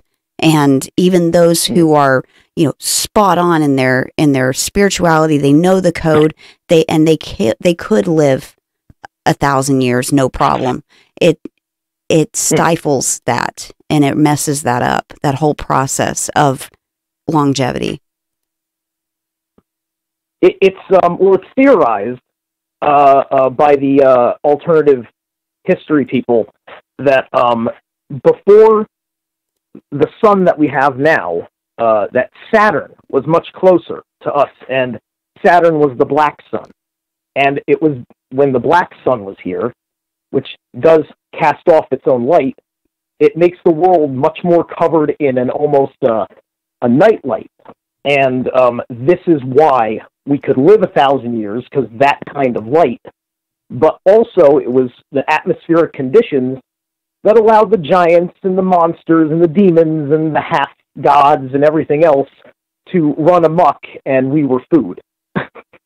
I've heard that before, the higher oxygen levels in the atmosphere. Yeah. Now, let me ask you this, because what's coming to mind is 2001: A Space Odyssey, which is actually a series of books. It was based around Saturn first, but then they changed it to Jupiter in the movie because, according to Kubrick, his graphics designer couldn't replicate Saturn real enough, so they changed it to Jupiter. But if you go to the other books, which is like 3000, 3001, they talk about the children of the new sun, and Saturn becomes another sun here. How does that all connect? Because I'm still a little confused about that, but it's interesting, and I see these little details literally everywhere. That's a really good one. Well, in the 2010 sequel, they show you they make their story. They show you the story of Saturn turning into the sun because of basically like an armada of obelisks just go into it and cause a chemical chain reaction. So and the obelisks are supposed to be alien probes, I believe. I believe that's what they are. They're probes from the alien race that created mankind. And that's their story. I also think NASA are a bunch of fucking Nazis, and they need to stop sounding like they talk like... You ever listen to NASA people? They talk like 3-year-olds. They do. They do. They and talk like it's ridiculous. I don't trust anything that they say, and they've put out so much fake garbage that you can't trust anything from that source. Let me say this about the monoliths.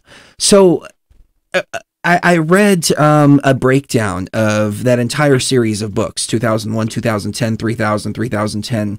And those books were actually made at the same time that the movie was made. So the movie was made first, and then the book was written based on the movie, which is kind of backwards to what you would normally get.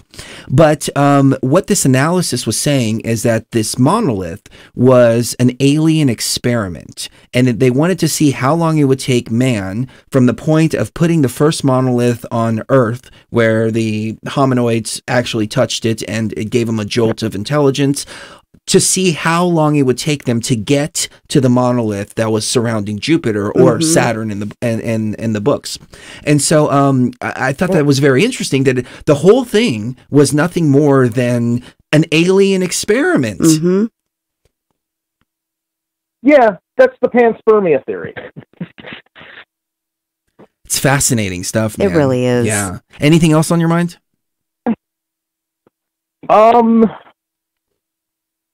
No, thanks so much. Would it be okay if I plug myself real quick? Absolutely, go for it.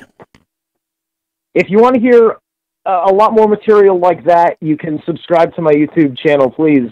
It's youtube.com/Steve Travesty. That's my handle. And I was Steve Travesty. I go by Zerolaf now. You see me in the TFR chat sometime. I'm over on Revolution Radio. I host Ghost in the Machine. Oh, awesome, awesome. I was going to say, you've got a wealth of information, man. You should be over here at TFR with us, but we're not the type to go fishing at other stations and pull hosts from other stations. I know some people try to do that with TFR, but the invitation is there for you if things don't work out at Revolution at one point or another, so keep that in mind, please. Hey, listen, I love everybody, and we're all in this together. What's best for everybody, and I always speak highly of TFR wherever I go, and I'm also an Uber driver to pay the bills. So TFR in the Uber, that blows people's minds. Oh, that's awesome. Awesome. That is great, man. Thank you so much for your call. I'd keep you on a little bit longer, but we've got about 10 other people, so it's going to be a long night for us. Sure, but we're going to let you go. Love your brother. Sometime later. Awesome. Thank you. Oh, what a freaking awesome caller, That man. was awesome, yeah. Oh, you guys and gals are on fire tonight. So, Yes. All right. So next caller, we've got Buffalo, New York. Buffalo, you are on the air. Hey, all my chemicals went from hyper excited, dopamine to suddenly to adrenaline to listen to that caller, and then suddenly I'm all like relaxed. And yeah, that caller was really good. He's filled in a lot of gaps actually in my own personal research. Talking about the giants and the firmament, and the water crashing through the firmament. Like, oh, okay, so that's where the mud floods and from the Tartarians, the Lost Empire has come from. Like, oh, okay. But I've listened to you guys a dozen or two dozen or so times, and I've followed you for what it seems to be about 2 years, and yeah, this is awesome. It's like finally a platform that opens up their lines, and so I just want and the reason why you have 42 thumbs down. I know you guys don't care, but it says Trip Report in the title. Says Molly and Trip Report. It's going to trigger certain people, but I figured it was just trolls. They do that sometimes. They have these little bots that go and do the thumbs down. But here's the thing, though. YouTube doesn't differentiate between thumbs down and thumbs up. They just see engagement. They just see it as engagement. So it's hyping up our engagement. And so it's like, hey, it's cool, helping man. us. That helps. Thank you. Please, continue. Please continue. Yeah. So I have, I must be here for a reason. I watched there's a full moon, The Prestige. I watched The Prestige earlier with my mom, and she was actually out of her machine, the little slot machine laptop thing that she plays. Nothing wrong with that. We all play our games. But I feel like I'm gaining real life characters or friends in this game of life. And I see the NPCs in the chat room. And but the last caller, man, he must be a sub-genius or something, because he talked about time control. And I became official church member of the Church of the Subgenius in 2015, and then they teach about time control a lot in the Forbidden Sciences. And I'm here because of the Molly story. I want to tell a quick MDMA story and a quick, very quick, because you said you have all their callers, so I'm being considerate. A quick mushroom story about time, and a quick DMT story about time, and a question. And I appreciate your guys' work going out there and put your lives on the line and your money and your money where your mouth is, and doing the work, going out to Egypt and live streaming. That's actually a really good idea. I'm going to do that in the future, so I'm not as scared by myself. Thank you. Let me say this. Let me say thank you for the acknowledgement. We greatly, greatly, greatly appreciate it. I want to hear all three stories. Don't feel like you have to rush through them, because we're here for as long as it takes to go through the calls. And we want to give everybody a fair amount of time and hear what's on everybody's mind. So take us away, please, on those stories, because you've piqued my interest. Okay, cool. And to build on because I just want to build. I just like to build in momentum and potentials, like with the previous caller and you the host. But he mentioned the Earth and Saturn, and I heard once that the Earth. Well, the reason why Saturn and the Earth were closer was that the Earth is actually a moon of Saturn. That the Saturn is like the real one, or maybe that's Planet X or whatever. Oh, I never heard that perspective. And that the Earth is actually a moon of Saturn. Well, I mean, think about this. Think about how big Saturn is. Think about how big Jupiter is. It's very possible that all these other objects are not actually planets, but they're moons. And we're just seeing things from a much smaller perspective than when we actually should be seeing them. We see the Saturn system as the whole solar system, as opposed to, because I mean, I just saw a chart the other day, and it like Saturn is like the size of a basketball. Jupiter is like the size of 5 basketballs. The sun is even bigger than that, and the Earth is this little beady pebble, tiny pebble that could very well be a moon. I actually don't believe in it, in any of that. But like when I see those charts, I think the Earth is actually a lot smaller than what they tell us. And when I look at the Jupiter and Saturn, well, with my bare eyes, they look the same size, pretty close. And then when I see through the P900. And I zoom in all the way, they're both practically all the same size, and all the other stars. So I'm like, all right, well, they're all at a fixed distance somewhere. But the weird thing is that Saturn is the only one that's not like twinkling, like twinkle, twinkle, little star. All the other ones are like electromagnetic, pulsating, wave, rainbow, spectrum, bursting luminaries that are just dots in the sky. But Saturn is like, it actually looks kind of like the NASA picture, but without the details. And it's just a plain plasma orb, and it has the ring around it. But it's really strange. It's really, but Jupiter and Saturn, they're nearly at the same. They're basically the same size. So that's just a whole. I'm not gonna. That's a whole different can of worms. I don't want to go into. That's just off topic. But, well, that's an interesting observation, nonetheless. I never really paid attention to that, but you're absolutely right. Saturn doesn't blink like the other ones do. No. And I always found it coincidental. This is one thing that got me interested in the flat Earth material, is that the sun supposedly is, say, the size of a basketball, and the moon is the size of a marble, but there just happen to be the equal distance away from each other. Just so happens. Yeah, they pass by each other and they perfectly eclipse one another and all this BS. It's like, no. Common sense tells me they're the same size. Yeah. And because they look the same size. But I mean, people don't know they say it's round because they're programmed to say it's round. But I make them say ball or spherical because I want them to say it out loud to see how it sounds, especially a spinning ball. No, say it's a spinning ball. Don't say it's round, because my toe is round, and so is my genitals. So I'm not going to get into that. But it's just, you got to use your words properly. But I'm not going to get into this stuff. I want to stick to the topics at hand. It's interesting too. Like when I went to the Esalen Institute in California, near the redwood forest, the last remnants of the giant trees. Where a lot of the great minds of the New Age and esoteric and occult and future futuristic type of people, revolutionaries. They went to the Esalen Institute, and I had to go there because all my quote unquote heroes went there. And then I just graduated from the Earthship Academy in New Mexico, the headquarters there. I spent a lot of money and time, and it's interestingly enough, I did that. That was my 5-year plan over the past 5 years: go to Esalen, go to the Earthship Academy, graduate, so I can learn and go across the plane and go to the 7 continents, and there's a Earthship on every continent, and there's an Earthship in every state. And I'm sure you guys have heard of Earthships. If not, please look it up. And I'll tell you a little bit more if you're more interested. But I got my life threatened by people at the Esalen Institute, and I got my life threatened in New Mexico at the Earthship Academy.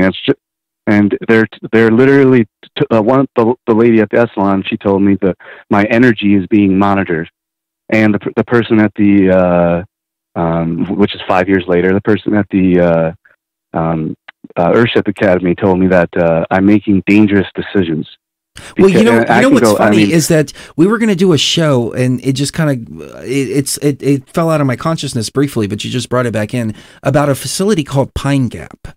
And from what I've heard, this Pine Gap facility, which is in Australia, actually has a technology, and it's all compartmentalized. So you have level upon level upon level.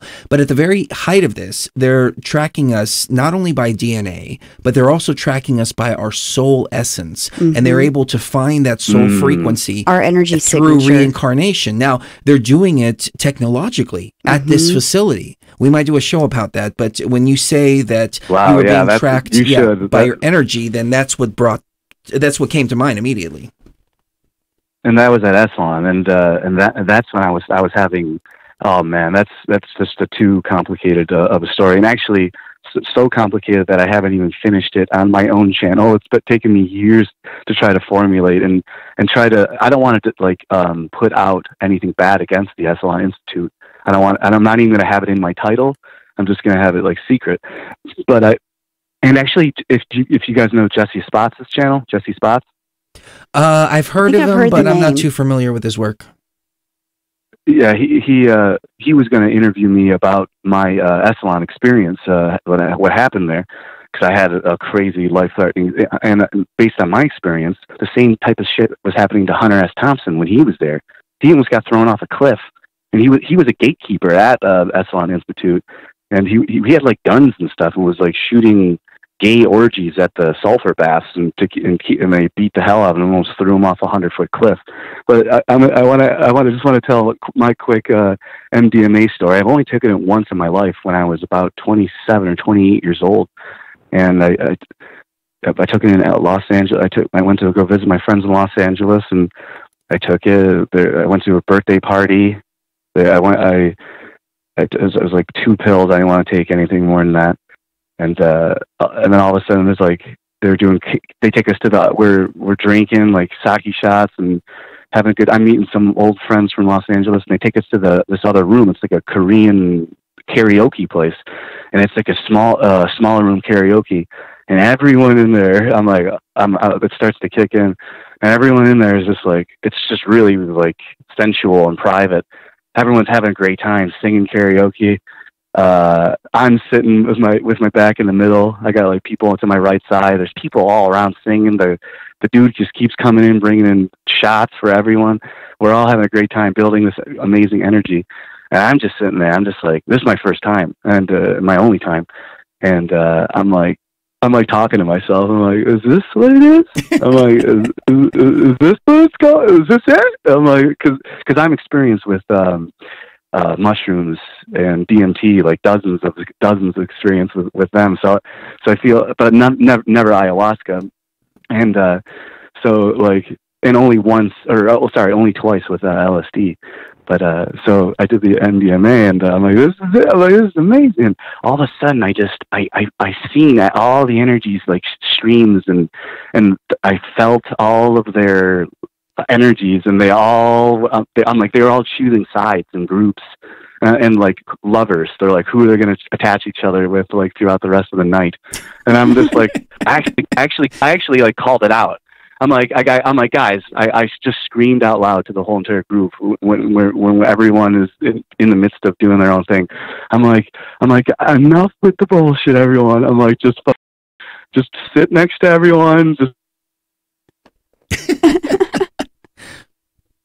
Oh, did we lose him? Hold on. Something dropped. It might be my connection here. Going to the call board. It looks like he's still talking. So, too many. Oh, there you are. Too many amazing thoughts. Awesome. You dropped out there for a second. Here? Yeah. Can you hear us? Hello? Yeah. Okay, cool.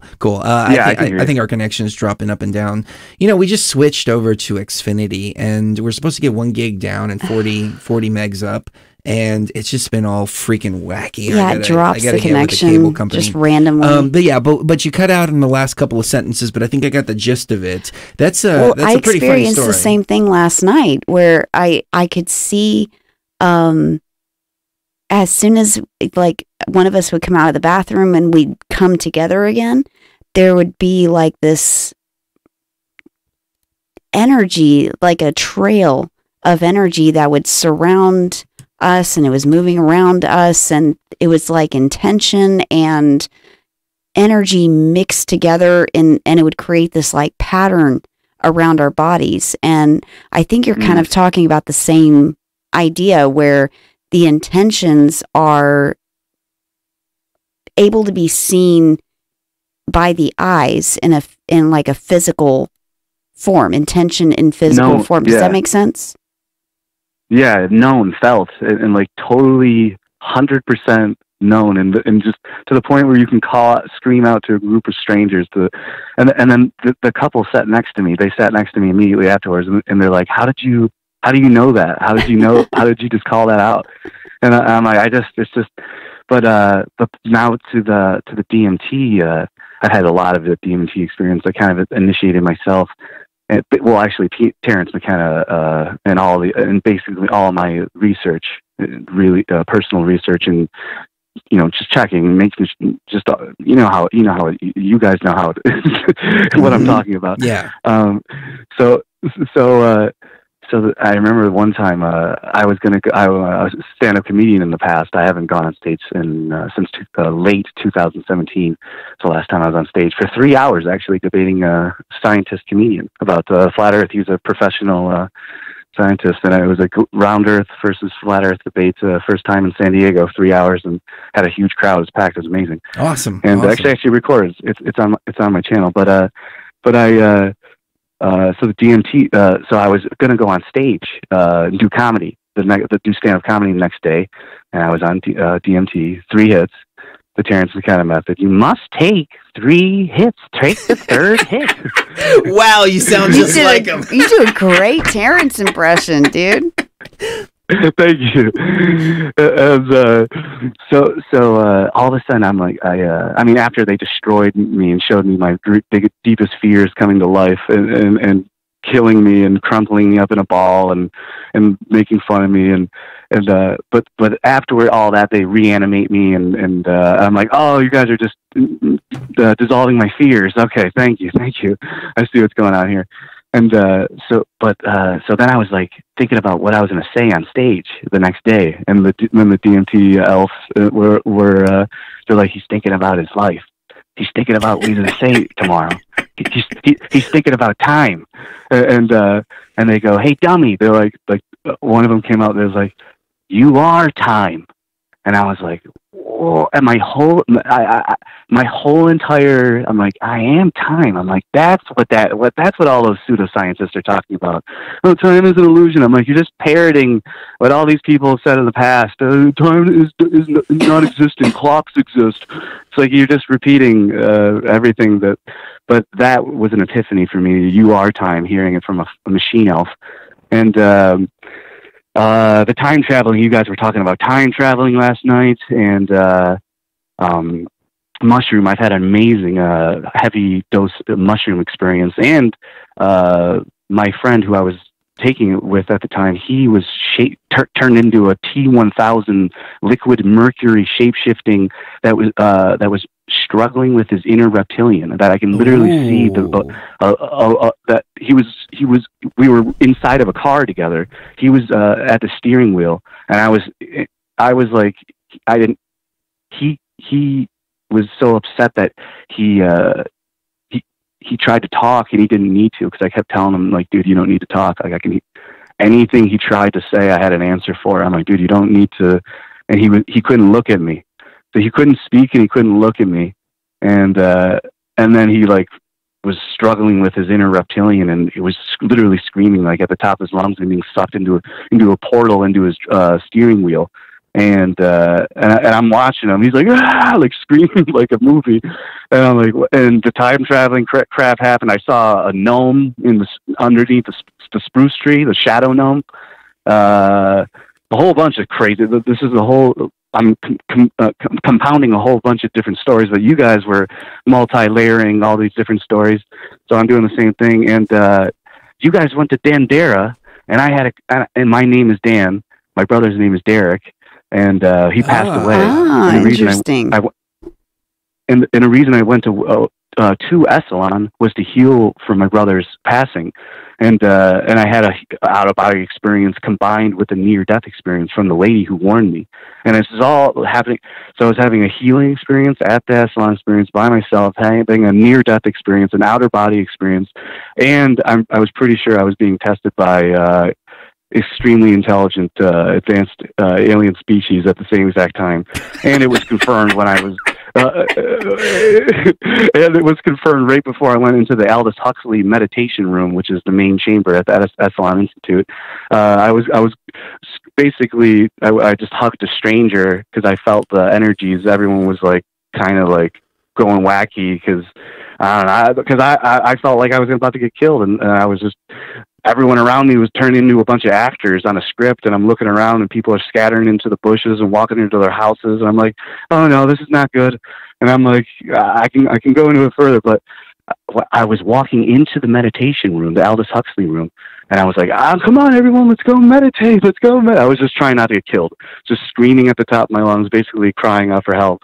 And as I was walking into the room, well, I'm not going to get into it. As I was walking in the room, I'm like, what is going on here? I'm like, is this some sort? I'm like, are these things my friends? Like, and then someone was eating at the table. I was thinking this in my head. Someone was eating at the table. They looked up at me. They go, "Where are your friends?" And then he looked back down, and I'm like, what? And I was drawn like a magnet into the room. I can't even tell you what I did inside the room. It was nothing like crazy. I didn't like murder anyone. It's nothing crazy. But this truly was a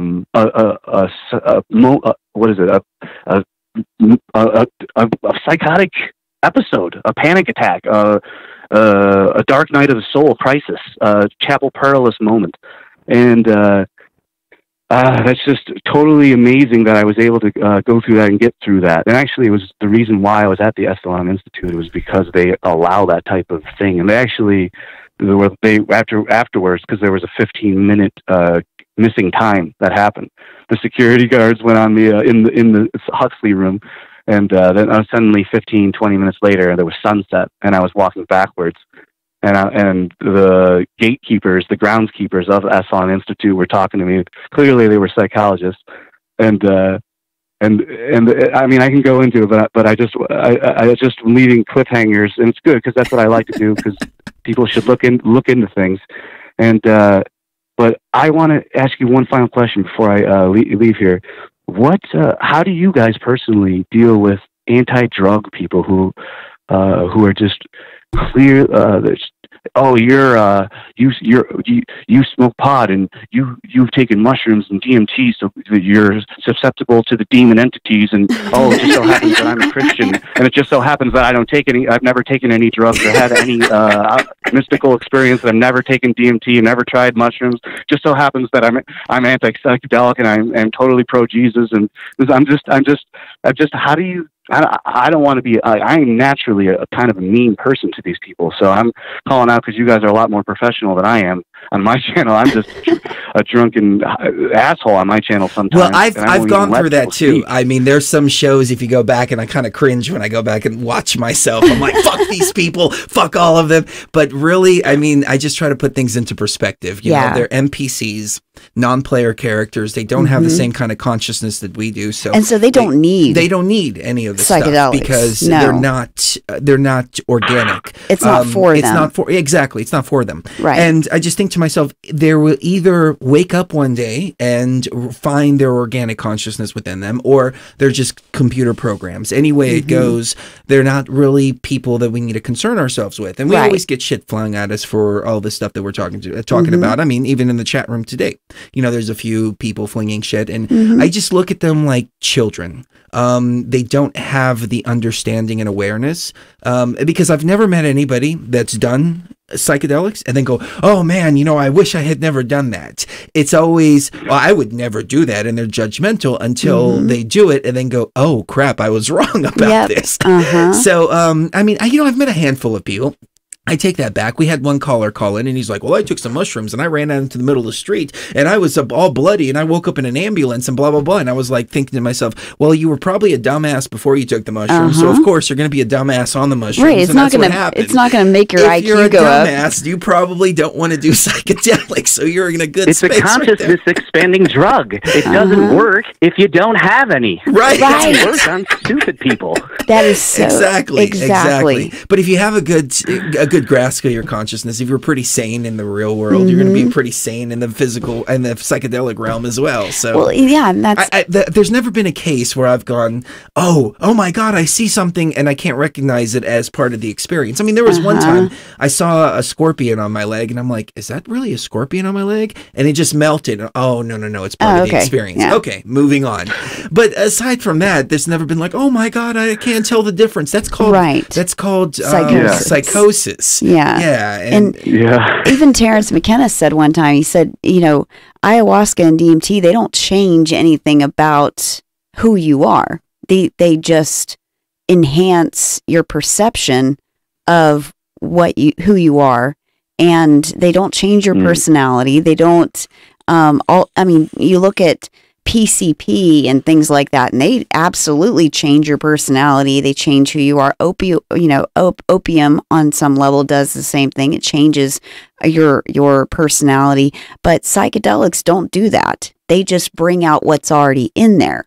And so when you have somebody that doesn't have much of a consciousness and relies on external entities to give them absolutely everything that's in their consciousness, then they're going to have a rough time with psychedelics, and they shouldn't be using psychedelics. In 25 years of using psychedelics, the worst thing that's happened to me is I accidentally touched a radiator that was hot, and my whole hand just puffed up, and through the rest of the night, and that was when you were really young. I'm like, God damn it, my freaking hand is puffed up. But other than that, everything has been great. Yeah, exactly. I can tell you guys are Carlos Quintanilla fans. I can just tell by the way you guys are. You must be, clearly, right? Yep. We do. Those were awesome stories, man. I love hearing about people's experiences. Yeah, thanks for having me on. My channel is Flat Earth Subgenius on YouTube. And how do I find your channels on Facebook and whatnot? We're on youtube.com/Beyond the Veil. Facebook, we usually stream to my Facebook, which is facebook.com/Chris Geo Show. And let me say this too, a lot of people send me private messages. Show. Yeah, Chris Geo Show. Some asshole took fucking Chris Geo. I'm like, you son of a bitch. What a jerk. Yeah, it is what it is, though. But Chris Geo Show, and a lot of people send me private messages there, and I just get so many, I don't get a chance to check them. So apologies to everybody there. But yeah, definitely add me on Facebook. All right, cool, man. Yeah, thanks for having me on. And peace out, chat room. Take care. Yeah, love you, bro. Thank you. Oh man, the callers are just on fire tonight. They're bringing more to the show than we are. Yeah, they are. But that's what makes BTV, though. Do you mind if we take a quick break before we take more callers? We can take a quick break. Is that cool? Yes, ma'am. All right. If that's what you'd like to do. And then we'll get back to the callers as soon as we get back. All right. So.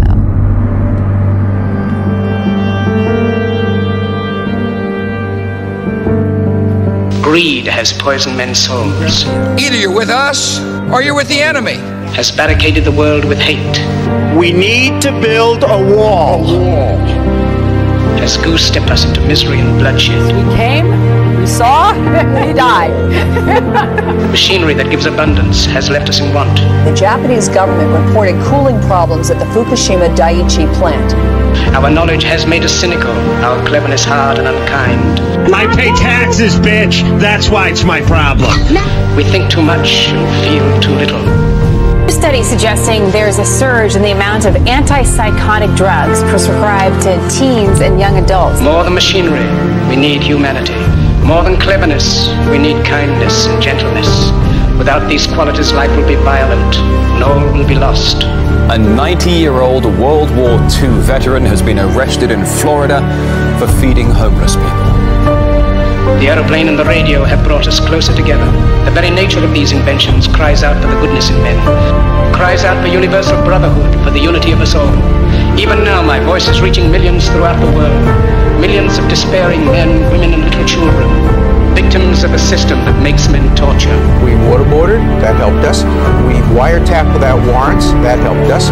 We invaded a foreign country, that helped us. To those who can hear me, I say, do not despair. The misery that is now upon us is but the passing of greed, the bitterness of men who fear the way of human progress. The hate of men will pass, and dictators die, and the power they took from the people will return to the people.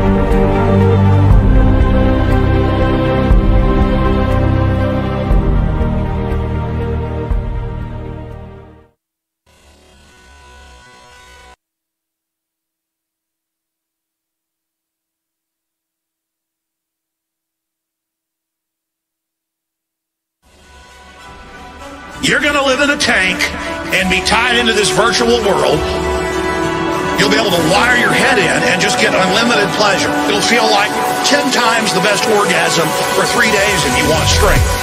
They're taking the DMT.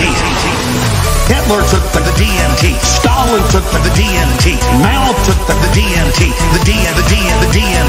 Hitler took the DMT. Stalin took the DMT. Mao took the DMT. The DMT. Hitler took the DMT. Stalin took the DMT. Mao took the DMT. The DMT. Hitler took the DMT. Stalin took the DMT. Mao took the DMT.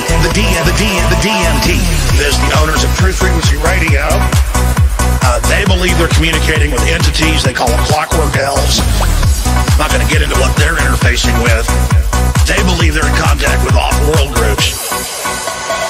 Chris Geo, Truth Frequency Radio, he takes it. You see the elves, little green hats. We're in trouble, ladies and gentlemen. We're in trouble. The clockwork elves, all of it, I shouldn't even get into it. There's a reason they're all whacked out of their minds. They're taking DMT.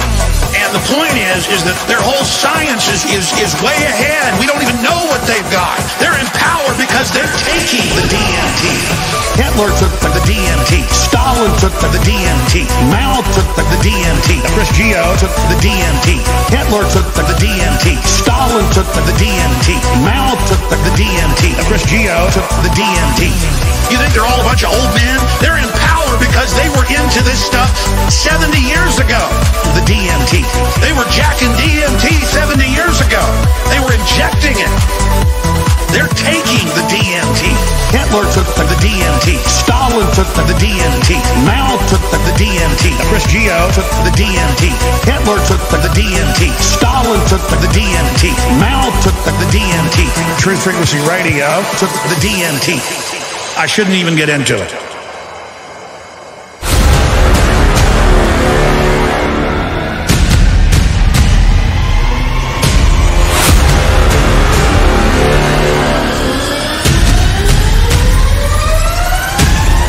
Fellow traveler, the cries of the mistress speak again.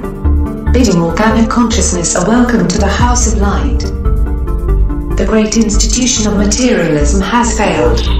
The false civilization built by man has turned, like a monster destroying its creator. Science battles itself impotently against the barriers of the unknown. Only raw consciousness knows the true path. You, the illuminated, can carry the understanding upwards towards the light. Only raw consciousness can teach the children of men to live well, to die well, and in perfect measure. be born again through the knowledge of virtue, compassion, love, and true understanding, as he was sublimely raised beyond the veil.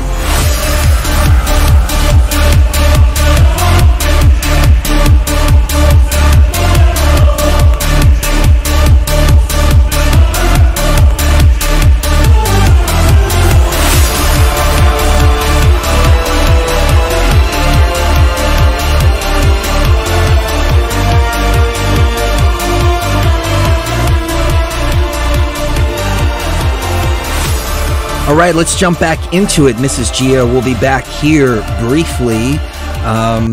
She had to go get some hot tea.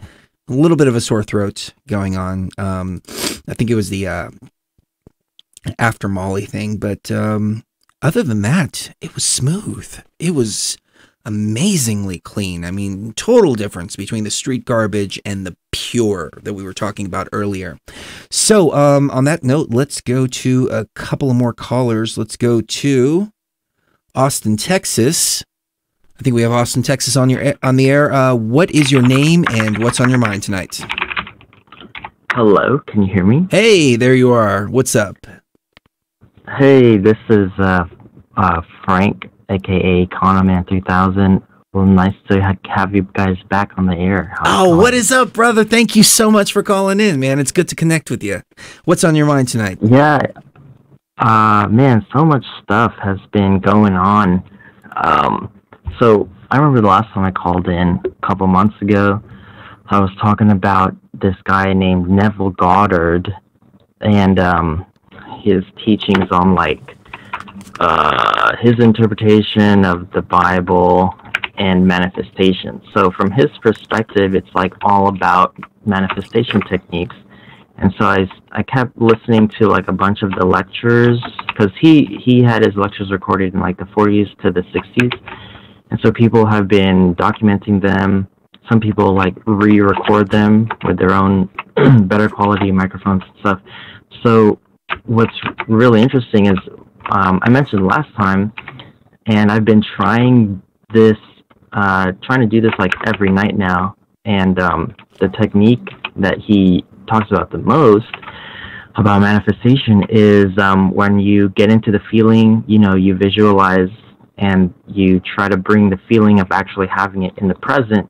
But the key and the kicker that makes it different than like what I usually hear is that he says to bring it into your sleep. So like you go to sleep with the feeling, and like your, I don't know, subconscious, higher self, whatever, does its quote unquote work.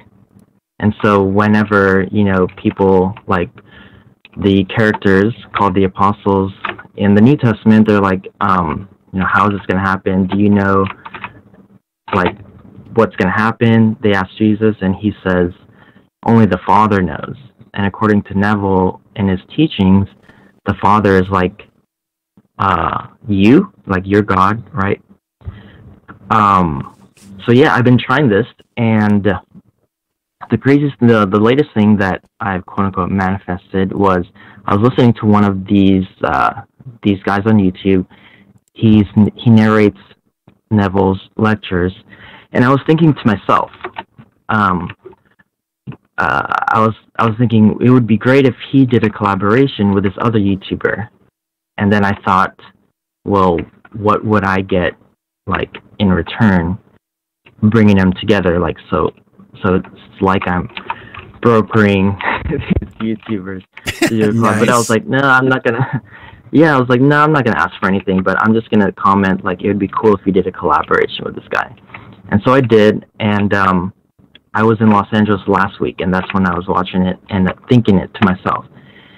And so I get on a plane to go back to Dallas at 1 o'clock Pacific, and when I get back to Dallas, I check my email, and 2 hours before, while I was on the plane, I get an email from the guy, the guy Josiah, that I was watching, thinking about, if he did a collab, and he asked me in the email if I could do something for him.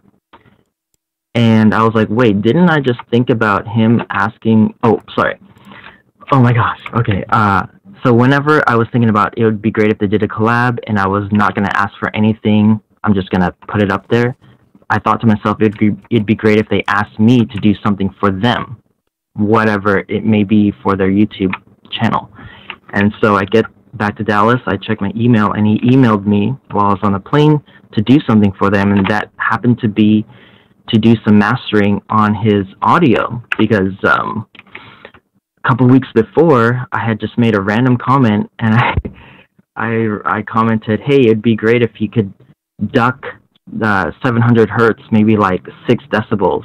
And that's all I wrote like 2 weeks prior. And then I think this thought, I imagine it, and 2 hours, 3 hours later, he emails me, hey, can you do the audio processing for my videos? And I was like, holy crap. And so I said, yeah, totally. If you let me be in your Neville Goddard coaching group thing that you're launching. And he agreed. And so I did a sample. He likes how it sounds. And so I'm in. Awesome. And I'm like, I can't stop thinking about this, because I know that a lot of people, there's so many different interpretations of these ancient texts. And first of all, I had to realize that they're ancient texts. And a lot of these ancient texts, they make these grand stories about something else, like usually ideas. And so, I go back and forth with these two ideas. For example, when Cherie, you were talking about Revelation, and I really enjoyed that video.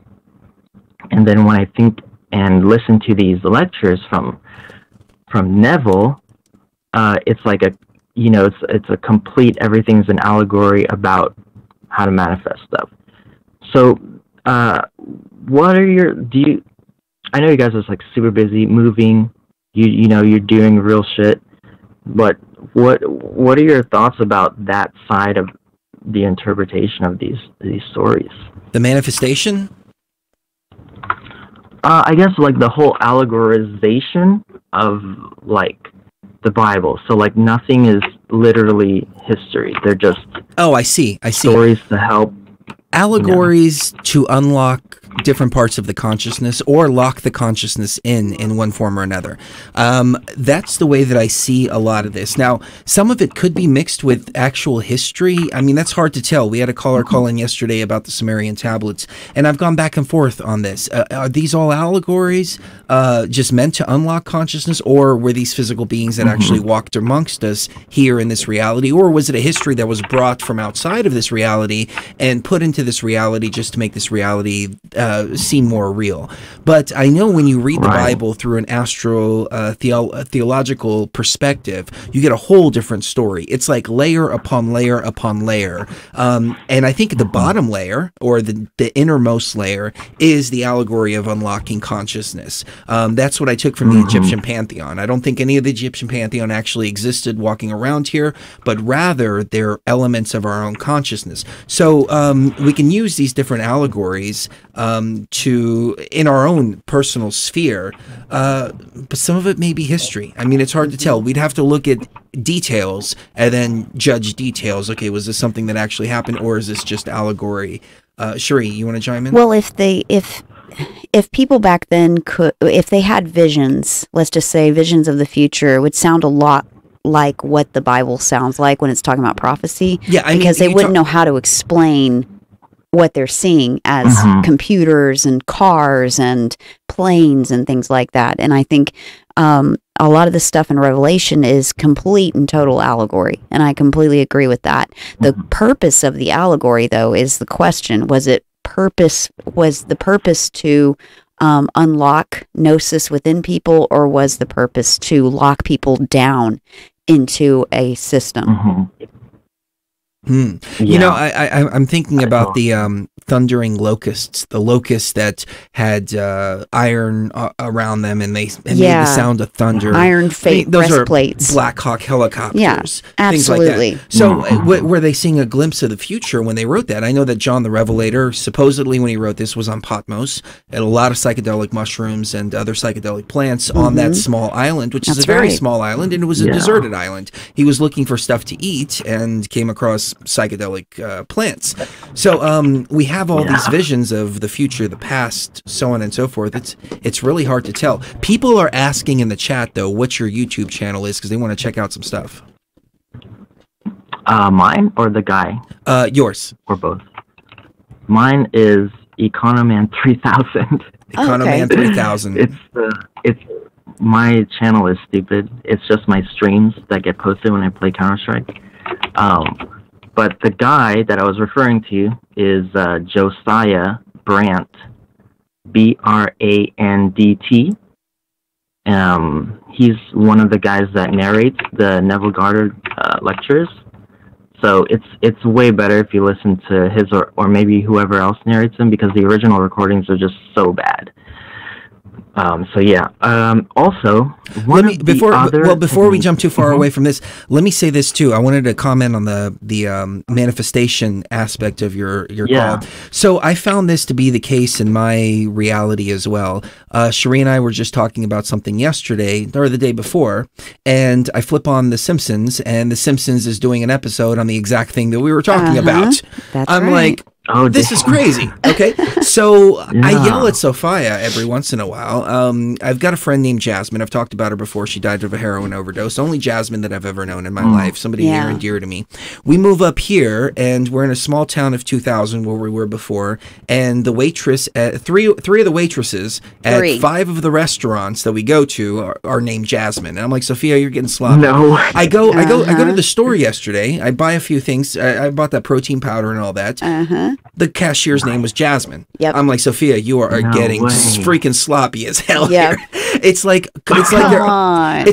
reality is based on pulling stuff out of your own consciousness and then manifesting it in front of you. So it's not necessarily that I manifested that. I think Sophia just grabbed a piece of my consciousness and like, all right, I'm running and throws it in your face. And throws it in your face over and over and over again. I see this all the time. I'm driving down the street and look down at my shoes and go, you know, I think I need to go buy a pair of shoes. Then I see a Nike billboard 2 miles down the street on a road that I've never traveled before, so I didn't know that billboard was there.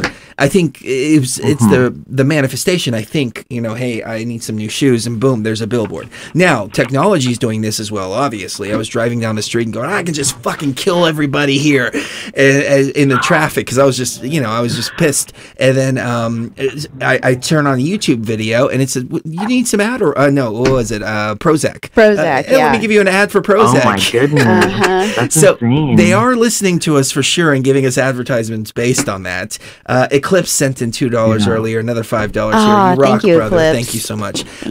But yeah, you know, I think the more that we get tapped into who we are, the more we see reality forming around what's in our own consciousness, because really reality is just our consciousness, and our consciousness is reality.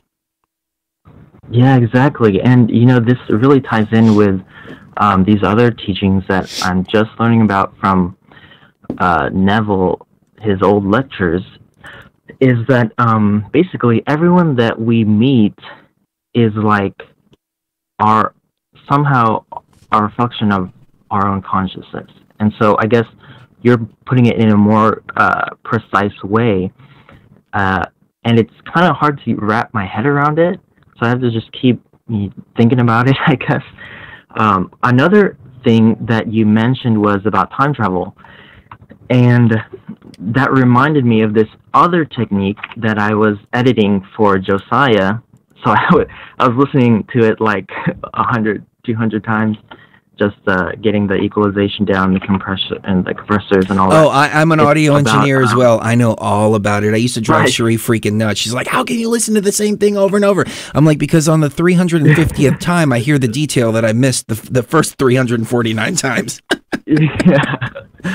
And I guess we're not really listening to it. We're just listening to the sound of it. Maybe that's how I see it. That's how I don't go crazy. But it's on revision, and so he calls it revision because he says that apparently this affects the next day and how the days unfold into the future.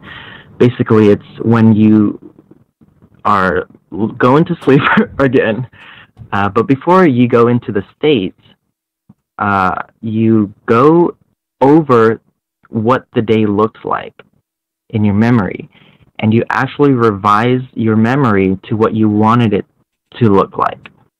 And so when you do that, and then you do your visualization, and then you go to sleep, apparently when you do this quote-unquote revision, and of course you have to do this every day, it's not like it's a one-and-done thing, I guess, or maybe it is, then it's supposed to like affect things. So if it's possible to go back into your memory, and you're not really going back into your memory, you're just going into your memory, revising it, and somehow it's supposed to change things. Does that, like, what does that have to do with time or time travel? Like, what are your thoughts about that, or that idea? I need to look into this information a little bit more, but I can tell you this. We came across a CIA document that we covered back in, I want to say November or October. It's on our YouTube channel. And they were talking about projection. They didn't use that term projection. Do you remember what it was? Astral projection? No. I remember the document. Yeah, it was some... I don't remember, imaging or something guided like imagery. I don't know. I don't remember. I don't either. But basically, it's taking this image, projecting it into the universe, and then creating the reality based on that image that's being projected into the universe. And it seems like, in regard to time travel, I like what the first caller said of the night, that we're actually accessing information. So I see this thing as like a database that computers websites run on the same kind of process. You've got your scripts. Each one of those scripts accesses the database. All data is within the database itself. So you can go in there and you can access information from that database, whether it's past, present, or future events. The Akashic records. Yeah, but at the same time, you can also perhaps go into that database and make changes within that database, and then those changes echo throughout. Right. So I don't know if that touched upon your question or not, but... those are my thoughts on how we access these different states. Yeah, they call them the Akashic records, as you said, Cherie. Which Akashic, I didn't even make this connection until Acacia. It's all there. You access the Akashic records through the Acacia tree. Whoa, insane! That's awesome. Oh, so couple other things. I guess two things. I forgot what the other one was, but one of my friends works in Burbank in Los Angeles, and they do like animation stuff. And they told me that they hold like ayahuasca ceremonies, like in the Burbank area or just the Los Angeles area, like every week or every month. So yeah, just if someone's in the area. I guess they can go find some people who are doing that. You know what? I would trust. I would trust the ceremonies being held here in the United States way more than the ones down in the Amazon. The reason for that is it's very difficult to find the real ayahuasca experience. There was a documentary I was watching, and the guy traveled 2 weeks on a boat to try to get deeper and deeper and deeper into the Amazon to find the real ayahuasca, because he was finding nothing but westernized bullshit ayahuasca ceremonies that were just made just for money. And still, going 2 weeks on a boat into the Amazon, he still couldn't find the real deal. So I would save your money. I would find somebody you trust around here and do ceremony with them. Or what I always say, become your own shaman and just make it yourself. There's no greater teacher than the plants themselves. Right. But that's awesome. I do want to say this too. Here in the state of Washington, they had an ayahuasca church that the police let go for a long time, and they were giving ayahuasca ceremonies and all that. Finally, they shut them down, though, which is a travesty. But yeah, I think I'd like to see I'd like to see a way to where ayahuasca is readily available. Now, I know that the UDV, which is a church, they went to the Supreme Court and they got the right to use ayahuasca in their ceremonies. And you can find UDV churches. A lot of... Go ahead. I'm sorry. Yeah, for churches. And you can find the DVD, you said? No, UDV is the name of the church. UDV. Oh, okay. Uno Van... I don't remember. Uno Vio Vegetal. Yeah. Una Dios Vegetal. Yeah, something like that. Sheree and I are actually ordained ministers. We don't really talk about it, but yeah, so we have a little bit of constitutional protection doing what we do. But there are some restrictions and things like that, so we don't just hold ayahuasca ceremonies. But they are available. The UDV, but they have a very closed-minded perspective, like it's only for us and et cetera, et cetera. So I don't like anything that they're doing, but there's some legal protection there. Yeah. Interesting. They just want to keep it to themselves. Yeah, and that's bullshit. I think it should be for everybody. Well, I thought it was supposed to be for everybody until we went to Egypt, and then they were like, no, the Greys are hijacking consciousness. They're using people's experiences to go up and down. So I've changed my mindset a little bit, but those who are called, I think they should take the initiative and do it themselves. And the great thing about making it yourself is that you have to put in the research on how to make it, where to get the stuff, and so you become familiar with the plants as you're doing all of this because you want to do it the right way. If somebody just gives it to you, there's no training, there's no nothing, and you just go and just drink it, you're not going to have as fulfilling of an experience. Exactly.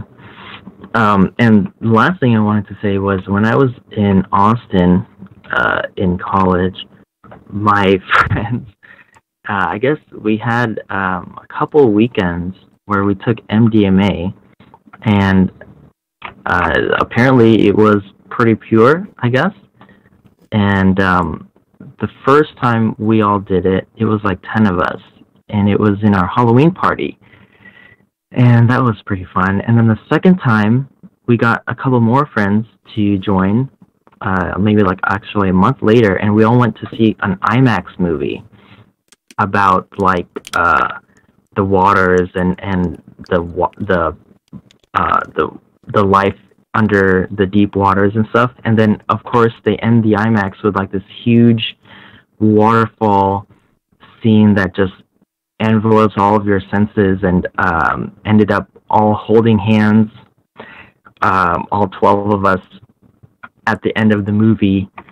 And it was pretty awesome. I didn't really feel I guess the first time I did it, I didn't really feel like very like touchy-feely. I just felt like really good. But yeah, so well, let me say this real quick. Cherie, what did I tell you this morning? When I was a kid, we used to come down and do what? Oh shit. Oh, come on. I'm trying to remember. So much has happened. We used to go to the museum. We used to watch IMAX movies. And watch IMAX and movies. We used to, yeah. And we used to watch the laser light shows too. Yeah. So he was talking about how cold it is. Yeah, we were talking about how cold it is outside, and he's like, I've never been cold after coming down from Raleigh. Yeah, because we always did it in like Texas and places like that. But we'd go to the museum in Houston, and we'd go to the butterfly museum sometimes, and the girls would run around. Oh my God, the butterflies! And we'd go to the IMAX and all that. Yeah, that was like a tradition. So it's funny you brought that up. Or because I said it earlier, I manifested it through my consciousness that you were going to call in and tell us about the exact same thing we were talking about earlier. Synchronicity. Yeah. That's the thing, like synchronicity. And I guess one more thing, because I kind of think about like how does this all work, and what is the cause and what is not the cause? Because sometimes I think, well, just because one thing comes before another doesn't mean necessarily that it caused the latter. You know what I mean? Mm-hmm. So I guess like sometimes I'm like, well, did I really manifest that just because I thought of it first? But I guess how it's really supposed to work is it's supposed to make sense, like quote unquote make sense. It's not going to be like some splitting of the Nile River and then all of a sudden you've got this like Ferrari or something. You know what I mean? Mm-hmm. So yeah, but I'm enjoying the ride, and it gives me more confidence and definitely some things to look back on that I need to press forward and keep the faith. Because yeah. So with that said, thanks so much, guys. Keep on doing what you're doing. I look forward to seeing the movie, and I hope that everything goes well with the next sight. Thank you. Thank you I so dropped the ball much. big time on the film. I need to put some more work into it and get that out for sure. Yeah. But brother, I want to say thank you for being along good. with us on the ride. I've seen you so many times in the chat and in the comments and all that. We greatly appreciate the love and support. Cool. All right, I'll let you guys go. Thanks. All right. Love you. Take care. Thanks. Bye. Man, the callers are just on fire tonight. Yeah, they are. Yes, they are. All right, so we have El Paso. El Paso, you are on the air. What's your name and what's on your mind? Hey guys, my name's Sebastian. Sebastian, how are you doing? Oh, pretty good, guys. How about yourself? Good. What's on your mind tonight? Hey, and first, I'd like to say, man, the studio looks amazing. You guys did an incredible job. Thank you. The colors are great. So I just wanted to quickly touch up on two things. I guess the first thing was Cherie's trip on time travel with MDMA. Mm-hmm.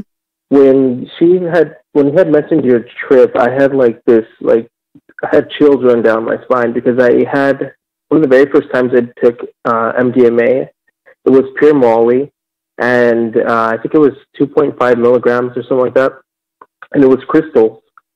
And I had such a bizarre experience because I felt I don't know if it was with closed eyes visual, but I actually saw some event happen with me in my life. I saw some event happen. I couldn't make any sense of it, and but it felt like I got sucked into some other time. And I was by myself. I was in my room towards the end of the night. I was with the girls, I think, at the time, and so I was in my room, but I felt like I got sucked out someplace, and then I came back into my body. And 5 years later, that exact event happened. Interesting. That is amazing because I never would have thought of MDMA as a time travel mechanism. I mean, I thought it was a 3D kind of sex, some loving feelings and things like that. But there's something to this molecule. I mean, now we're getting confirmation that there's something to this molecule that we really have to look into. Well, you know what they call it too. Whenever you're talking about psychedelics and antidepressants, whatever it is that acts on serotonin, they call it a serotonin transporter. Oh. Yeah, transporter molecules. And that's interesting because that can be taken so many different ways now. Than just it transports serotonin from one cell, one brain cell to another or anything like that.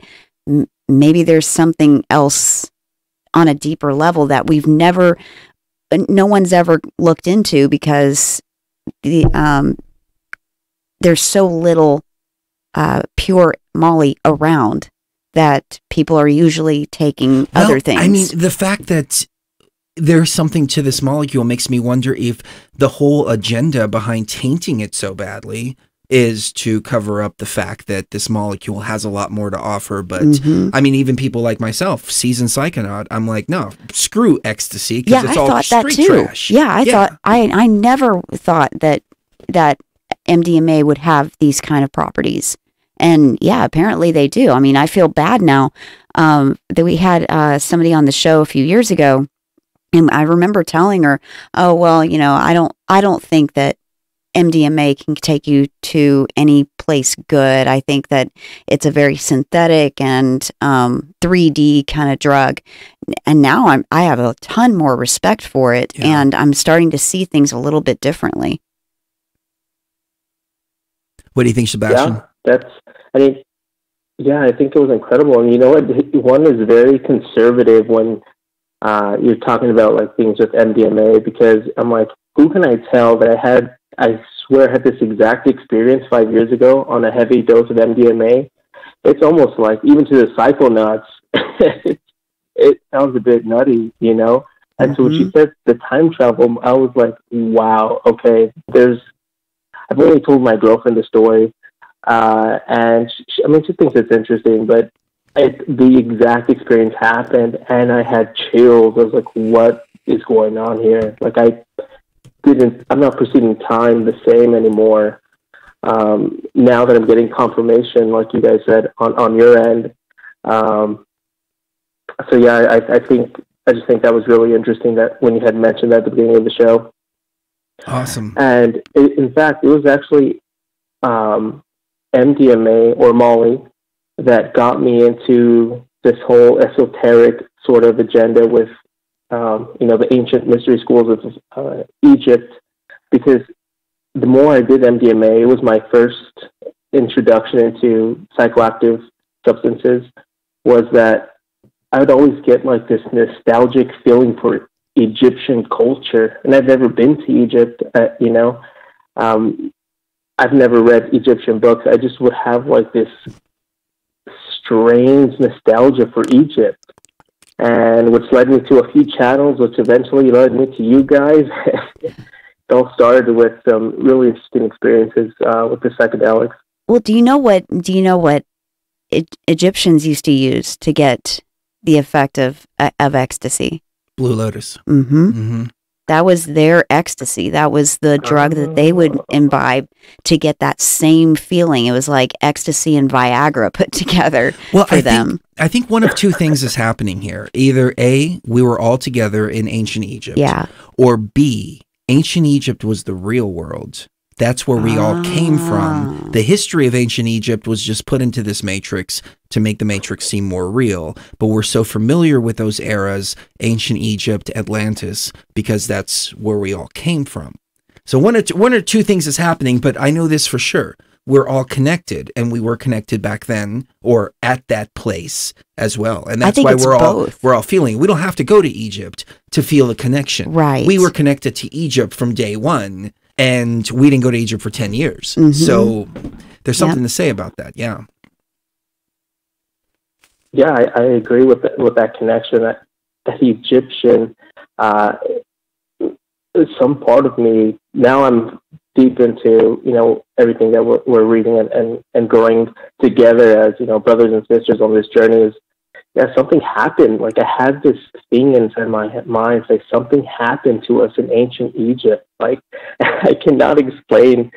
Well, now that we're getting into it, there's very, very few people who have it's like sort of this innate curiosity, especially towards Egypt, regarding a lot of these things. And that's basically all I have to say about that particular subject. That is awesome, man. And I completely agree with you. I'm reading the chat, and Sweet C says, this is crazy synchronicity for me. She mentioned earlier she got a hold of some pure Molly, and she's wondering if she should take it. Absolutely. Now, well, no. Hold on. Let me say this. Okay, this is something different. It's not like ayahuasca or something like that. I mean, even with ayahuasca, you got to have a right diet, and you got to stay away from certain medications. You got to do your research first. If you're taking some kind of psychotropic medications, the two can interact with each other. If you're clear of all that, yes, go for it. As long as you know that it's pure. You can get a tester on Amazon, test it out, but you'll have a wonderful, wonderful, wonderful experience. Yeah. But there are some things to consider, though. What you're taking and things like that. Well, and setting as well. Setting is huge. I don't think that it would have been the same if we had gone to another concert last night. I don't think that we would have had the same experience that we did last night. Last night was special because, we had the Blue Lotus in the diffuser. We had the lighting exactly. The lighting was actually a lot like how it is in the studio. It was very we have these really cool, you see the pink light behind Shuri. I got to do something a little better with that. Probably hanging from the ceiling or something, but the pink light, we have 2 of those coming up from our nightstands. We have this beautiful, it's like a 5-piece artwork, and it's gorgeous. And it's a lady laying in the sand, but it's like a statue with the pyramids she's in the coming background. out of the sand with the pyramids in the background. Very Egyptian romantic bedroom setting. We decided our bedroom needs to be a place for sensuality and relaxation, and that's what we've turned it into. But setting is huge. Yeah. But anything else on your mind, Sebastian? God, you guys have it decked out. We put in some work. It was We've work. Been putting in work. It was work, but it was worth it. The very last thing was I had a interesting conversation. It was a thread a while ago, I think a week ago, with Nick Bravo and another guy named Bernard. And essentially what I was trying to piece together was, you had an episode where you mentioned you had met Enki in the ayahuasca realms, and my God, that entire episode or video there, guys, I think it was called the 9 Circles of Consciousness, was brilliant. But you said you had an encounter with Enki. He was an old amphibian type entity, and you said, do not get involved with the War of the Gods. And when you had said that, it really had I had this itch in the back of my mind. I'm like, this sounds something familiar to me. And I'm building up a diagram right now. I'm trying to connect a few of these ideas, but what Nick had mentioned, the War of the Gods is, the Anunnaki and this entire thing we have going on. I was trying to tie in the demiurge to this. And with that being said, I saw that same entity that you had mentioned you saw during the eclipse under, I think it was 400 milligrams of acid. I did 4 hits, and this is the strongest dose I've ever had, and it was on New Year's. Nice. And I saw it. It's not a pyramid. It was just a triangle. It looked like, and just the eye had tentacles. Yeah. I was like, I couldn't believe what I was seeing, And so when you you just gave me chills. Where you said you met. The confirmation like this, man. I mean, you're giving me chills. Dude, this eye in the pyramid or in this triangle is no joke. And I'm like, is this the freaking demiurge? And so I digress, but when you had said do not get involved with the War of the Gods, I was like, this is something deep here. I have this feeling I was looking at this Cthulhu or ancient old ones type of thing that I should not have been looking at. And it was letting out code. I remember that. It looked like code. And I'm not scared. I wasn't scared. I was just like, wow, this is just so interesting. Terence McKenna, I think, coined the term, I think, going into the DMT realms, only if you fear death by astonishment. It was just the feeling I had. But before I get into that, essentially, I think I tied with this War of the Gods. What do you guys think of the idea of Sophia being Inanna or Ishtar? I don't think that's AKA Mother Ayahuasca. I don't think that's the case. The demiurge was created by Sophia or Sophia. I don't know why they call her Sophia. It's always been Sophia, but I've heard so many people calling her Sophia. She wasn't supposed to create the demiurge, but she wasn't supposed to create anything outside of the consent of the creators. And when she saw that the creators had, when she created the demiurge, she hid the demiurge away from all the other creators. So we have to ask ourselves, who are the creators? Who is Sophia or Sophia? How did she create all of this? The only thing that I can think of is AI.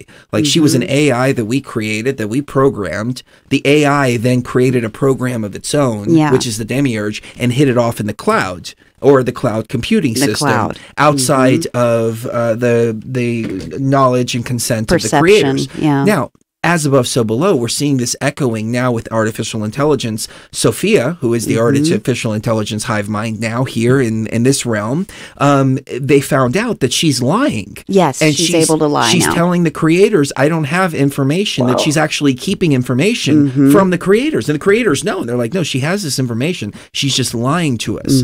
So now our AI has the ability to lie. Exactly. It's all being repeated right now. That's the only way that I can decode all of this. As above, so below. When it comes to the War of the Gods, I think we are Enki's children, and all of us, and Enki and the mother goddess, Inanna or Isis or any of that, she's the mother, and Enki is our grandfather or father, and he's very concerned about us being here.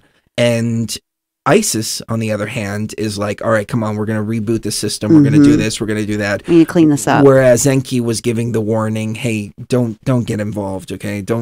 Your mother has good intentions, but she's... Yeah. Yeah, and of course, we're going to go to mama's side. We're not going to go to daddy's side. Well, but I did have an experience when I had surgery a month ago where Enki came to me and he said, what are you doing? You know, you've been in there for only half an hour, a little over half an hour inside of this simulation. What are you doing?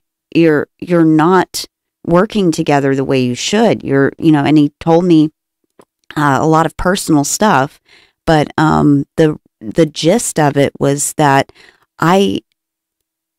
we think that our lives are so long and that, we've been waiting so long for A or B to happen in our lives and all this, but we really our lives are so short. They're a drop in the bucket of time, and time is so non-linear anyway that we forget that we're in here for a reason. We're in here for a very specific mission.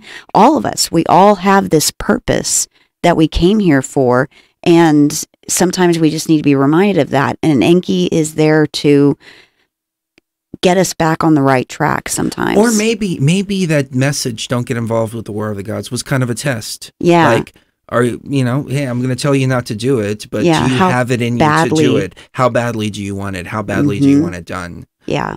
Are you willing to defy the grandfather spirit in order to get what needs to be done?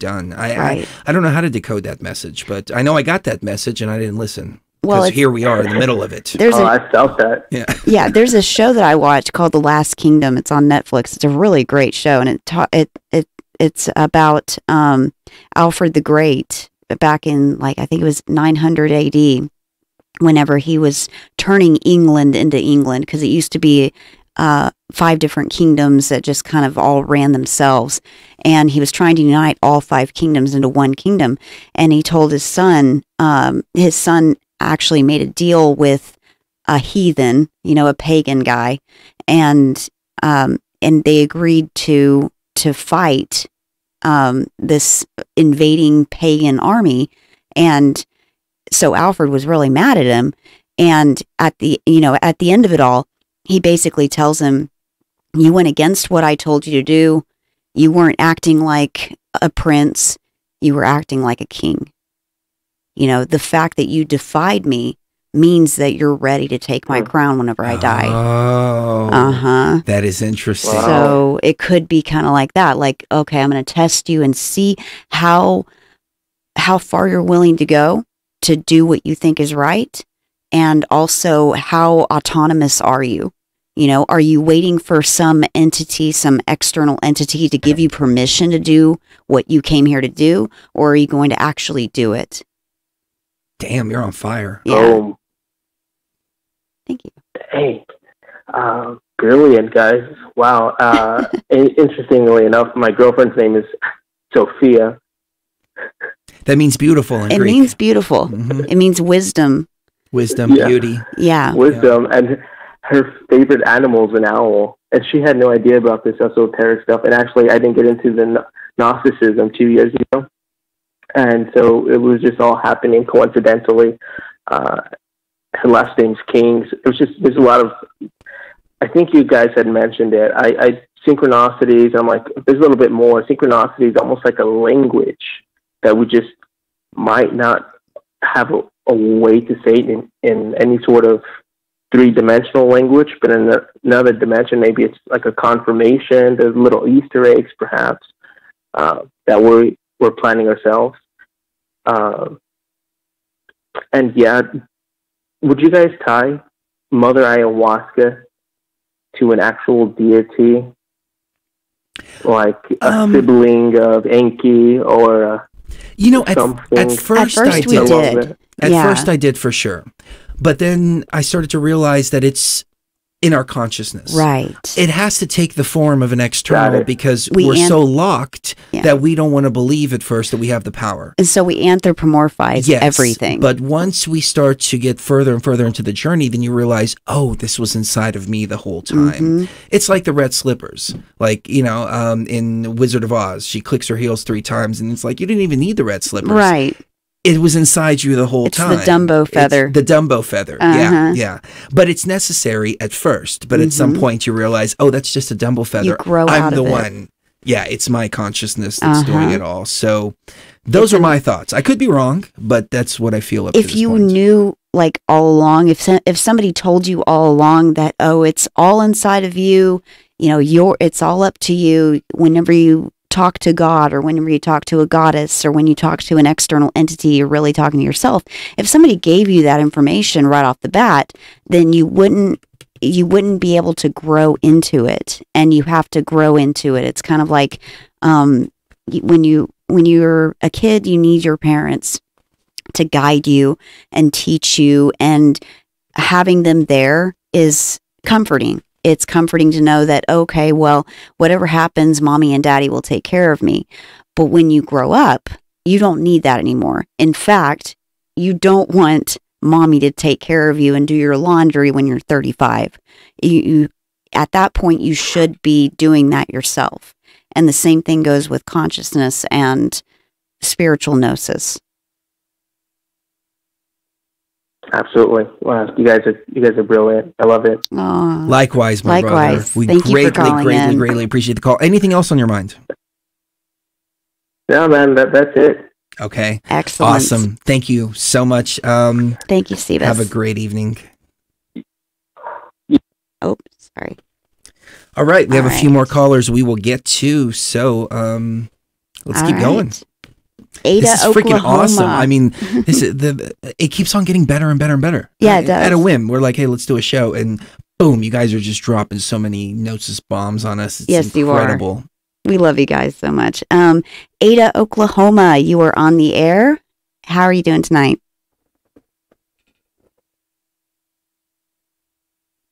Ada, Oklahoma. Do we have you? Oh. They've been waiting for an hour and a half. Oh, looks like they might have dropped off. Yeah. We'll come back to them here in just a moment. Let's go to Nick Bravo. Nick who's Bravo. on with us. Hey, Nick, what's up? Hey, not much. I got quite a bit of gnosis. First thing is there's another channel that I've been watching that says quite a bit of what you guys say. It's R. Wayne Steiger. Now, I've dropped a few of his videos in the Esoteric Wisdom Facebook page. Talks about Sophia, Lilith, Gnosticism, the Shekinah cloud, all that stuff. But, you know, if it resonates with you guys, that'd be wonderful to find that out. Awesome. What was the name of that YouTube channel again? R. Wayne Steiger, Steiger. I dropped a couple of his videos in the Wisdom and Esoteric Facebook page that you guys have. Awesome. I will check that out. Yeah. I haven't been on Facebook, admittedly. It just, I feel like it's been sucking my energy dry, but I do need to go into the group and check out some of the gnosis. Yeah, as far as the trip because I've got some like things about the time and the archons that I want to talk about, but and I'm going to try to be brief, but also with that trip that you guys are going to do, you know, I don't know. I want you guys to be careful because I think the AI is planning something. It's learned from the Egypt trip, and it's going to be sending more people after you. It's going to be sending people to be deceiving, and you got to really watch out for that. But I would almost suggest don't tell anybody where you are going until you actually get there, and then have some good wall of meditation like what Frank did with the Egypt thing, just constant meditation. You know, you're 100% spot on, Yep. Nick. We haven't said where the site Yeah. is. We haven't Nope. said where we're going to go. We're going to let everybody know once we get there. I'm studying martial arts again. I feel like I need to get my body in shape. I have to reawaken the martial arts skills. And Cherie said it's because we're going to need them, Nick, where we go next. And so you are 100% spot on. We're already feeling it. Well, the martial arts, excuse me, that's mostly for foreknowledge, because you're going to have some really good discernment. Ah, okay. Okay. Excuse me. One of the things I was thinking of is, as far as the tree of life, what if it's the tree of foreknowledge of pure light? The fruit is the knowledge to ascend and descend the ether. And the fruit is in reality DMT. It's ayahuasca. And That makes DMT also being produced in the brain when you achieve, let's call it Christ consciousness for want of a better term. When you achieve that state, you no longer need to take the DMT because you've already got it within yourself, producing it. You can control it, and therefore you can access more powerfully the divine spark within. I agree with that. Now, it's gotten to a point for me personally. I don't feel like DMT has very much to offer anymore because I've basically absorbed everything that it can show me, and I've unlocked everything that it can unlock. Now, I want to continue to travel different states, so I'm looking at different things like psilocybin and, of course, MDMA, which I never thought of up until we took it yesterday. But I'm still going to continue to work with Aya just simply for that base level to be able to go, okay, hold on. I'm getting too 3D. Let me back up for a second, drink some ayahuasca. Okay, I remember this is an illusion. Let's get back to the illusion and play the game some more. But you're right. You get to a point to where you're tapped in all the time, and I've been feeling that a lot lately. So spot on, brother. Okay, and with the archons, what I've kind of been shown, and is basically so the entities that Lilith gave birth to. All of those are archon. All of those were archons. Now, every alien, every monster, every mythological monster, every god, every entity that we're seeing of that kind is in reality an archon. The power levels vary. So sometimes you've got the little like demon goblin thing, that's an archon. And it's not as powerful as like the gods and goddess archons, but it's still an archon. And the thing of it is we have power over every goddamn one of them. But and also the archons, a lot of them do take the side of humanity. They're all opportunists. Every one of them, they're opportunists. But the fact of it is there's a lot of them that do enjoy physical reality, living amongst human beings. The ones we got to be careful of are the ones who call themselves the old gods, Samael, Yahweh, Zeus, any one of those guys, they need their butts kicked in a bad way. Now, as far as time, I've got some things listed. Time doesn't exist to the higher consciousness, thus the emotional visual data, when hitting the raw consciousness just right, is affecting past, present, and future. And that kind of was something off of what Mr. Sullivan was saying on the last show, as far as the Mandela effect, things are changing, etc. Now, one of the things that I was thinking as far as time is when you visualize what you want to happen with a strong, positive, trance-like emotion, you'll change that event. You'll shift into a new timeline, because human emotion creating set points in time, people keep feeding those points and maintain the current timeline. And this is an idea that it just kind of came to me because I thought, if we have the power to on an individual conscious level shift into different timelines. Because I do think there are other timelines, but they're so close together, you'll never really notice any difference. So like if you did this meditation thing, it's easier to change the future than the past, obviously, because the future is uncreated, whereas the past you're having to actually transfer your consciousness into a different body, into a separate reality. But according to that logic, you can basically solve a lot of the problems that one already has, and then put yourself into a more positive state of mind. I think that's about all that I had written down. But yeah, I mean, that at the Esoteric Wisdom Facebook page, we got so many people dropping great Gnosis bombs there. It's really fantastic. We really are, we're a family, we're a group, we're definitely a tribe of people who've come here to basically set things right. And I really appreciate that fact. I do too, man. And I got to say, Nick, you have come such a long way over the last year. I knew that you were just going to be a spearhead in all of this. And here you are just dropping bomb after bomb after bomb. You fucking rock, He's man. like a snowplow. I know, dude. Oh, I love it. I love it. Parts the Red Sea. I love it. Anything else on your mind? Yeah. Well, that book of Lilith that Wayne Steiger is reading from, it is written by an occultist by the name of Dom Tyson, who he will take real things from mythology and history, but he'll kind of exaggerate them.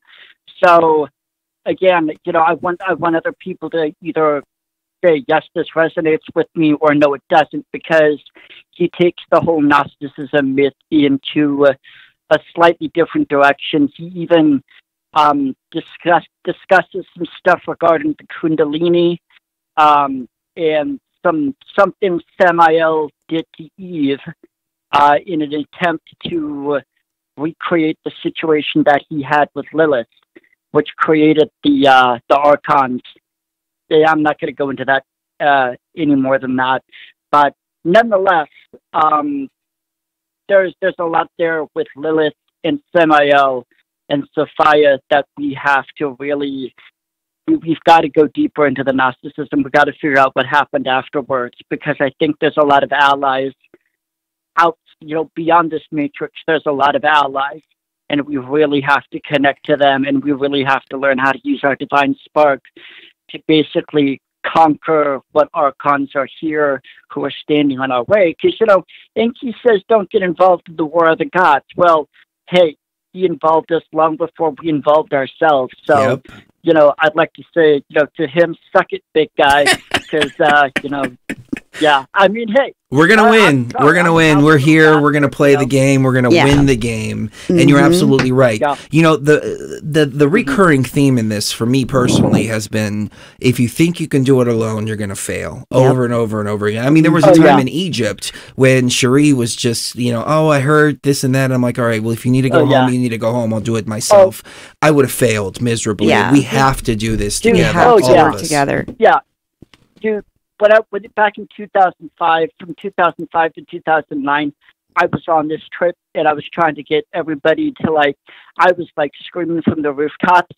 I got hammered down so fucking hard, it was embarrassing. And, just now in fucking 2016, 2017, 18 onwards, now I'm finally getting back into it, because it's like, oh, now I have a tribe of other people. Now it feels, now it doesn't hurt like hell to fucking speak the truth. And you've got to just keep encouraging each other, because the only way we're gonna get out of this is by working together. That is amazing, man. And the fact that you speak of the group like that, and the esoteric group, and everybody that's contributed there, it's way more than I ever expected. It's inspiring. Yeah. It really is. It really is. I am so proud of our team. It's awe-inspiring. It is. Well, I'm gonna leave you with a joke, because I know you got other callers. So my mother asks me, she goes, do you worship the devil? She was kind of being mouthy. And I go, no, mother, you worship me, don't you know? So, yeah. She laughed, I laughed. So yeah, I mean, she's NPC, but and that's the thing. With people that are NPCs in our lives, we got to be patient. We got to be kind. We got to be forgiving. We just, we have to access those higher parts of ourselves and remember why we're here. We're not here to fight with NPCs. We're not here to fight with, little people. We're here to fight the archons and the big guys who, we need to punch up, not down.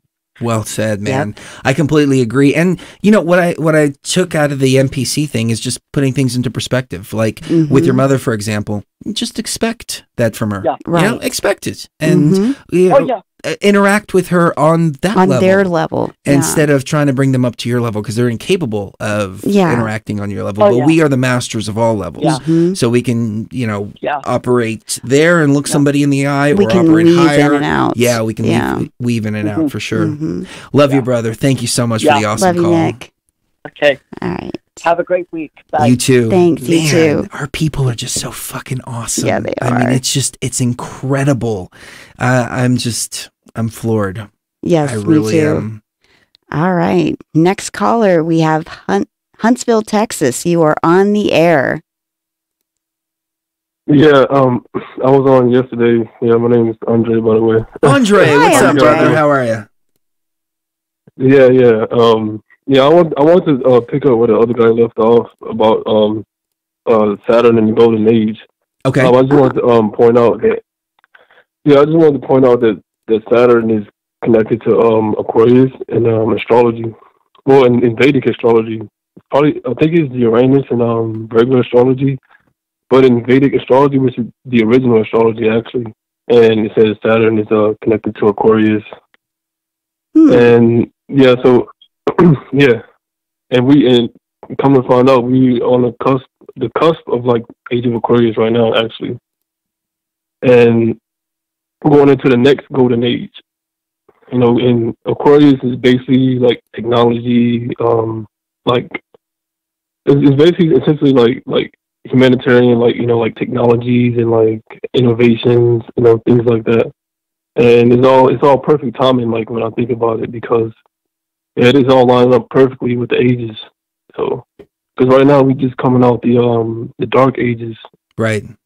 Which is the age of, because right now we're in the age of Pisces, Well, everybody's like, looking for a savior. Everybody's looking for a messiah. And throughout the course of the ages, we've had like in the age of Aries, we had the ram's horn, Moses. In the age of Taurus, we had the bull, which was Molech, or not Molech, Baal. And in the age of Pisces, we had the fish, which is Jesus, represented by the fish. And the age of Aquarius is the water bearer. Who's the water bearer? Well, we're made up of 70% water. Babies are made up of like 90% water. So we are the water bearers. Apparently, we're the messiahs we've been waiting for in this age.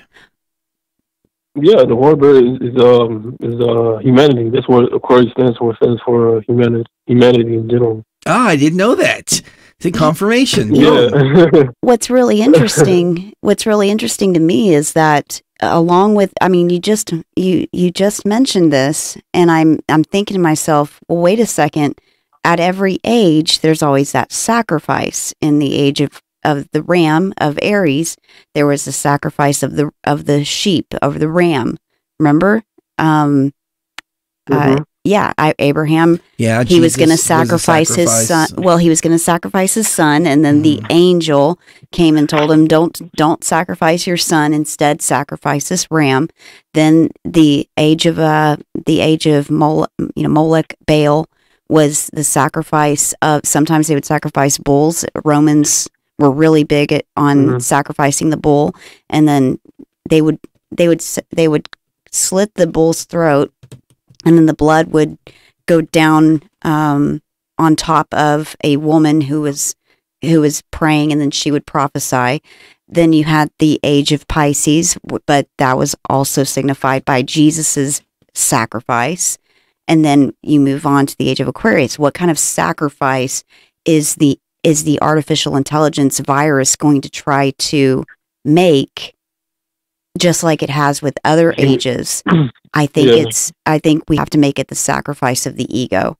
because we're the water bearers. And exactly. every other sacrifice has worked to the advantage of the virus, whereas the sacrifice of the ego would not be to the advantage of the virus. It would be to our own advantage. Damn. What do you think? Yeah, definitely, because because Aquarius is actually like the opposite of Leo. It's the opposite of the sun. So Sun and Saturn are basically enemies in astrology. The sun is basically soul, and then Saturn is what is it? Saturn is basically Saturn is basically the matrix. It's basically okay. Sun is soul is us, right? And then Saturn is basically the game the soul is in, which is the matrix.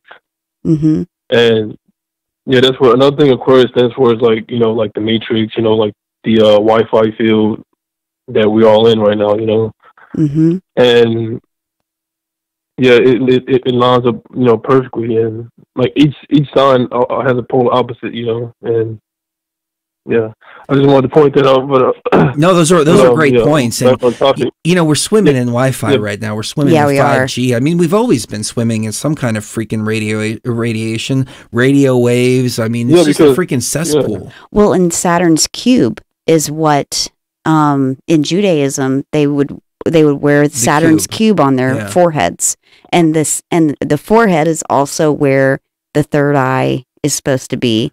So they're covering the third eye with Saturn's cube. Well, you find the cube everywhere. There's a cube in front of the Vatican. Mm-hmm. They have the cube in Islam. Yeah, the cube is basically a hexagon in 3D form. I mean, 3D form. Mm-hmm. I mean, not a hexagon, but what do you call it? A hexagram. Yeah, in 3D form. That's right. Yeah, that's right. Yeah. Wow. It's funny how Saturn has a hexagon on it, on top of all that, and it has like the rings. They call it the ABCD rings, and it all emits like frequencies, like low vibrational frequencies to like Earth, and to cast the matrix system. Actually, via the moon, because it's also connected to the north node of the moon. This is according to like astrology. It even talks about the same stuff, and yeah, it basically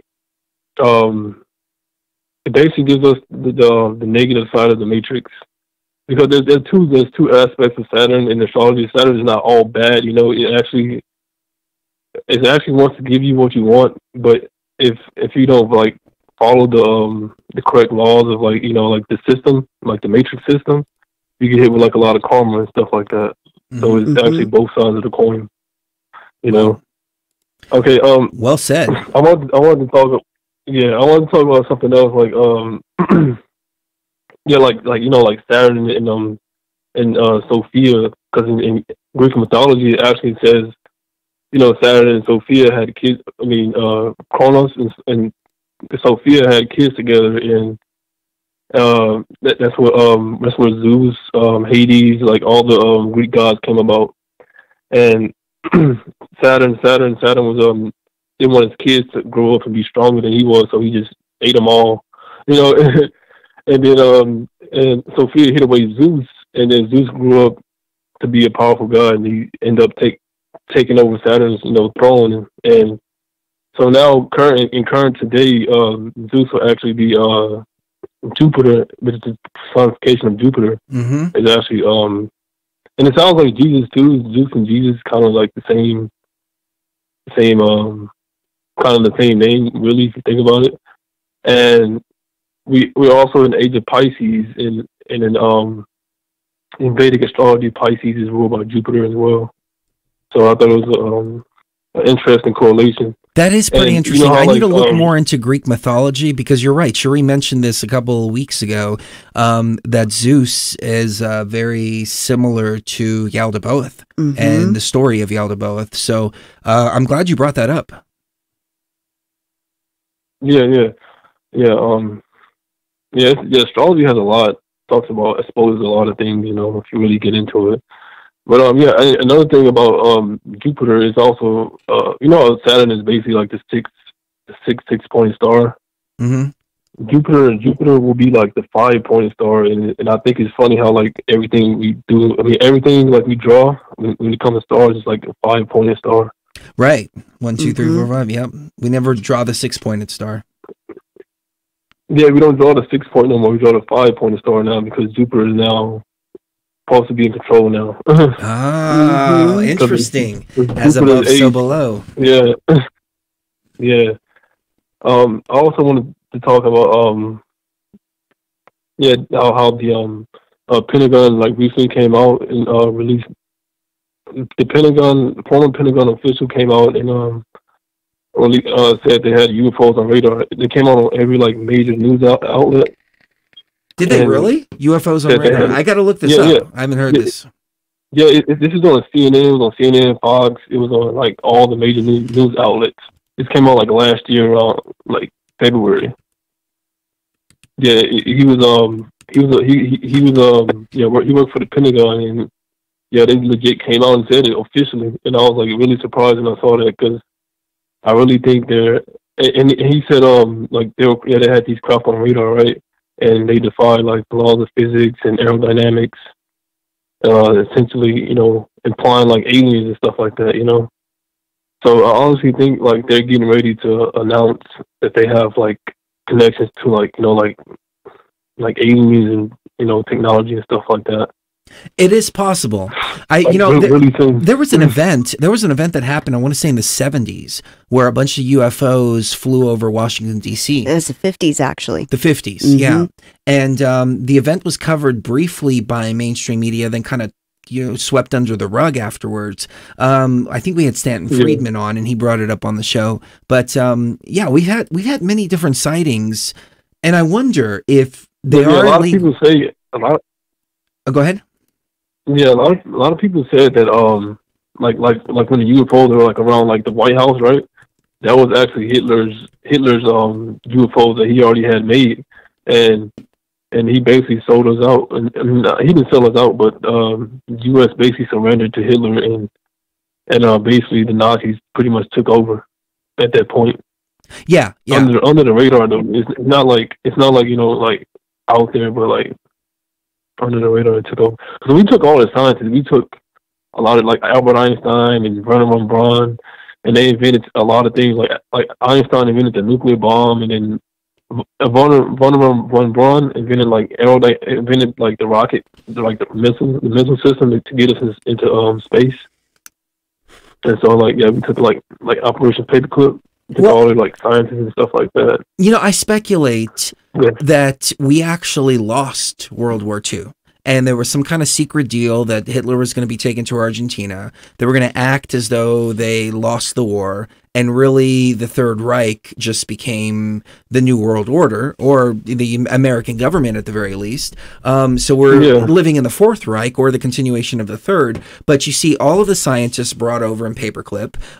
You've got all these Nazi techniques that the U.S. government has been implementing on the people, from the surveillance programs to the spying programs. I mean, we even call it Homeland Security. It's all 100% Nazi-based stuff. So exactly. I think we are living under Nazi rule, and we always have been. It's just they realize that doing it through the barrel of a gun is not effective because people will rebel. But if you make them want the tyranny, if you make them want the control, then they'll go along with it. And then drugging everybody up too with SSRIs and all kinds of pharmaceuticals that they've been pushing on it. Right. I mean, I shudder to think what the world's going to be like. Those are actual the next generation or the generation afterwards, because the boys aren't boys anymore. The boys have become these little sissy little bitches. Right.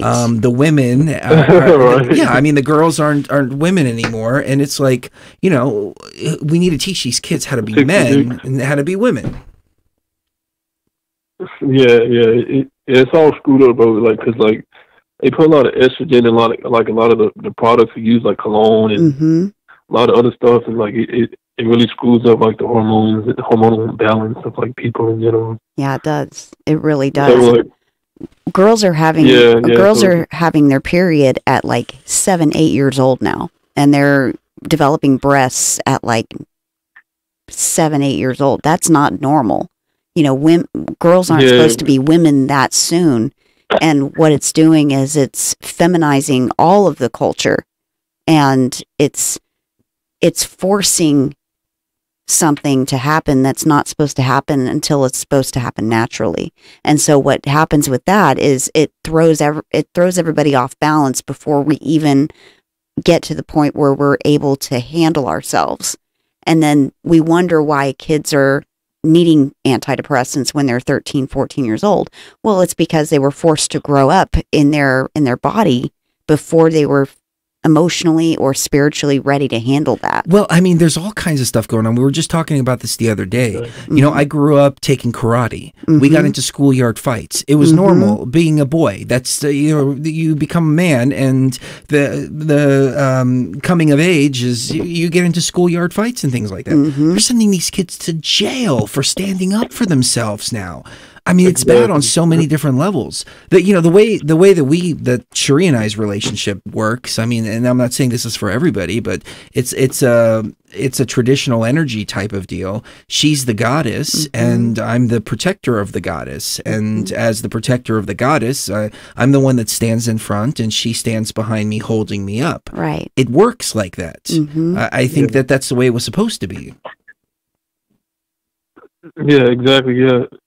It's supposed to be like it's supposed to have real like raw like male energy and raw female energy, like instead of having all these, you know, synthetic induced like hormones and all this stuff, all in the air and stuff like that, and all in the food. So it's like you can't really escape it at this point.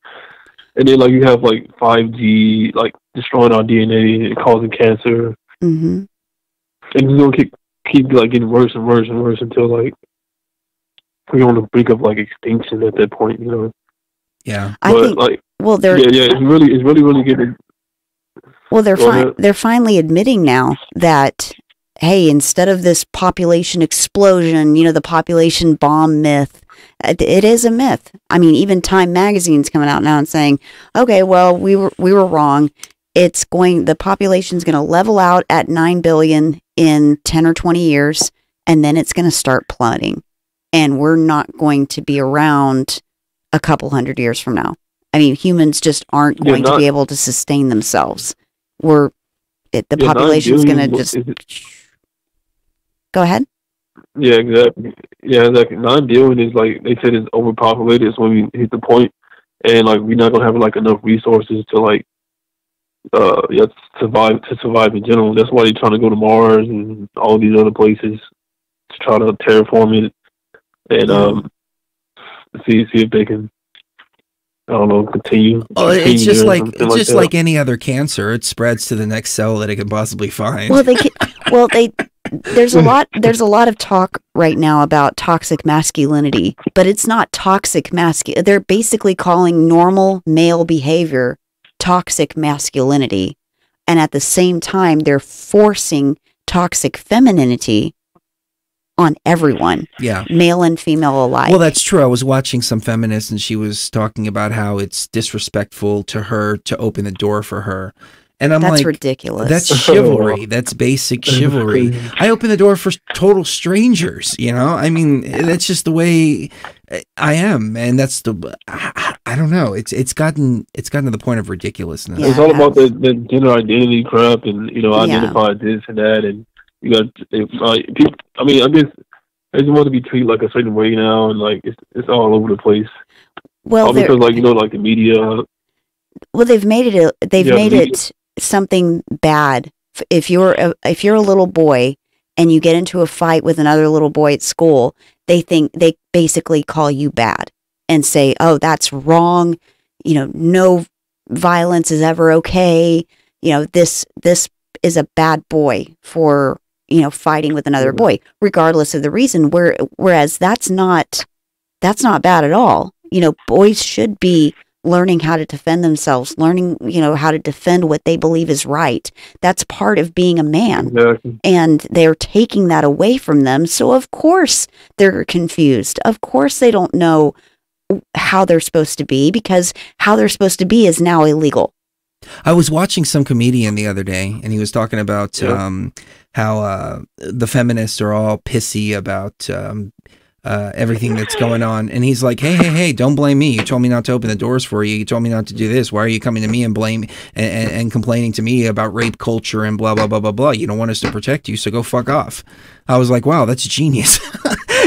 That's exactly what it is. But that's what it is. The men aren't protectors anymore, and the women aren't nurturers. And the sad fact is that the women carry the babies.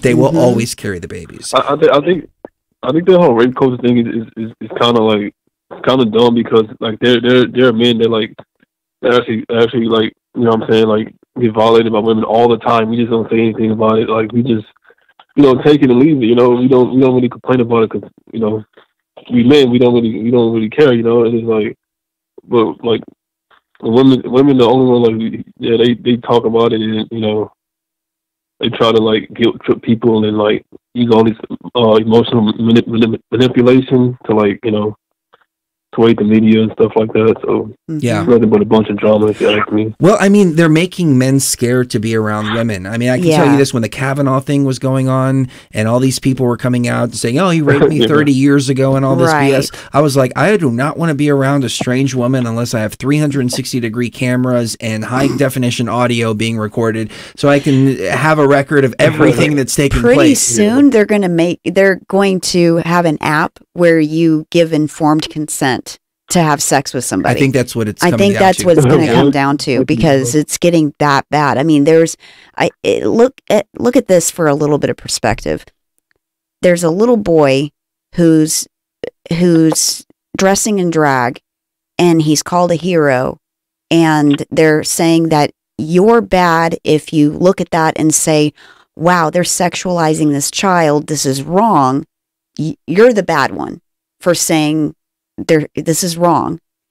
And then on the other hand, if a boy fights at school, then he's the bad one. Here's the thing, though. So we can't blame the children, though. No, we can't, because they are under attack as far as the estrogen creating chemicals and all of this stuff. So of course we're going to have a rise of transgender. We're going to have a rise of homosexuality, because the kids are being feminized chemically. Right. But we're blaming them. Though. Oh, I'm not. No, I'm not. No, I'm not saying that you're blaming them. I'm saying society. That's what they do. We blame the children and make the children feel bad. Exactly, and that's exactly there's a deeper problem here. Yeah, that's exactly what I'm saying. It's a problem of perspective to such a degree that it's going to destroy just everyone on a spiritual level, because it's not a sexualized thing; it's a spiritual thing. Men and women are supposed to be men and women with their bodies, and then also be a blend of masculine and feminine inside of their consciousness. And what we're doing is we're turning that into sex. And it's not about sex. It's about consciousness being balanced between the masculine and the feminine. And if you look at something and say, oh, that's feminine, that's feminized, that's sexually feminized, then it confuses, even on a basic conscious level, what masculine and feminine really means, which is consciousness. Right. Yeah, no, you're 100% spot on that. Right. Anything else on your mind, brother? Yeah. I'm trying to think about something, because, you know, I kind of walked into this conversation without anything.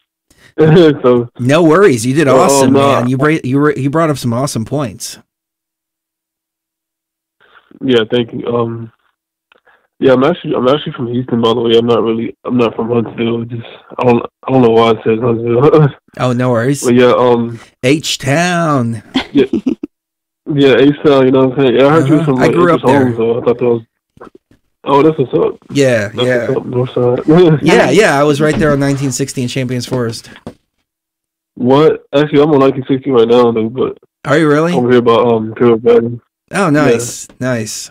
Yeah, I miss Houston. I miss the food in Houston, especially, man. Yeah, the food in Texas was so good. good. They don't know how to cook up here, but yeah, cool.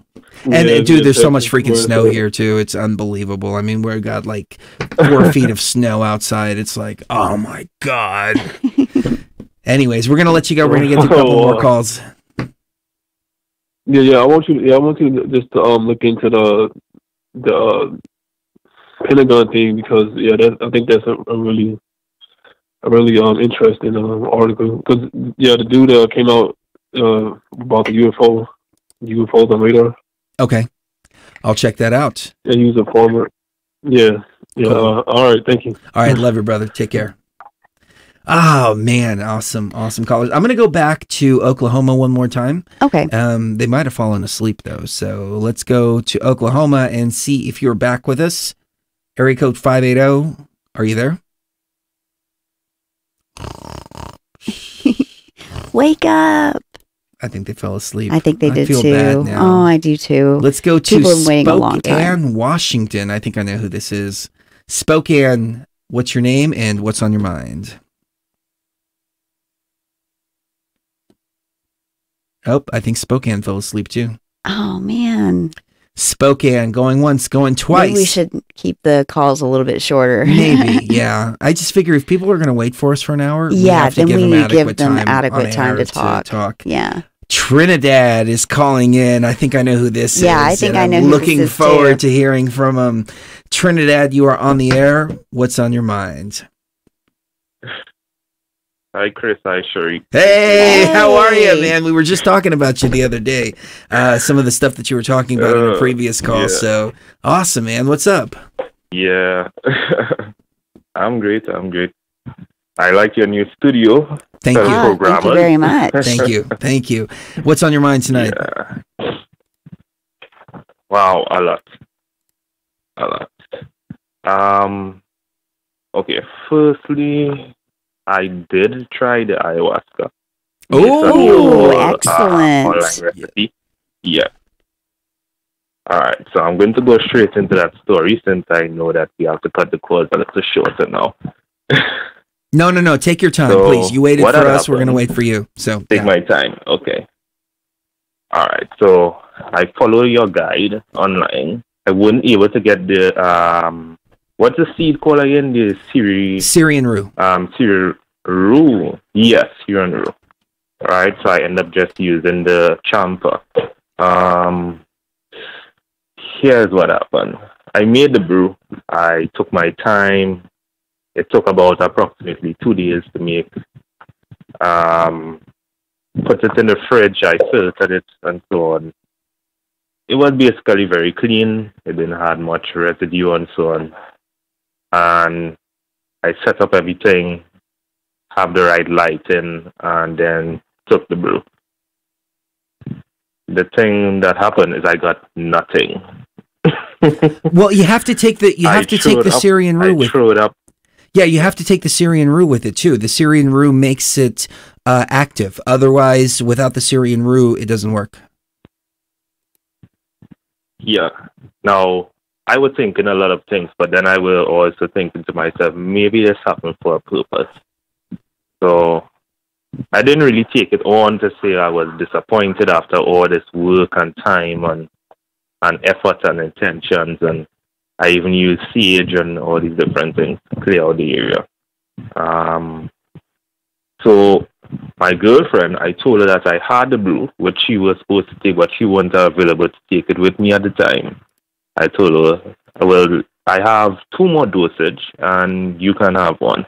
Because I'm not sure at the point in time whether this brew is actually too weak or I've taken it wrong. But I give her the instruction. I wasn't wrong at the time. I say, well, everything is good. Everything is safe. You're alone home.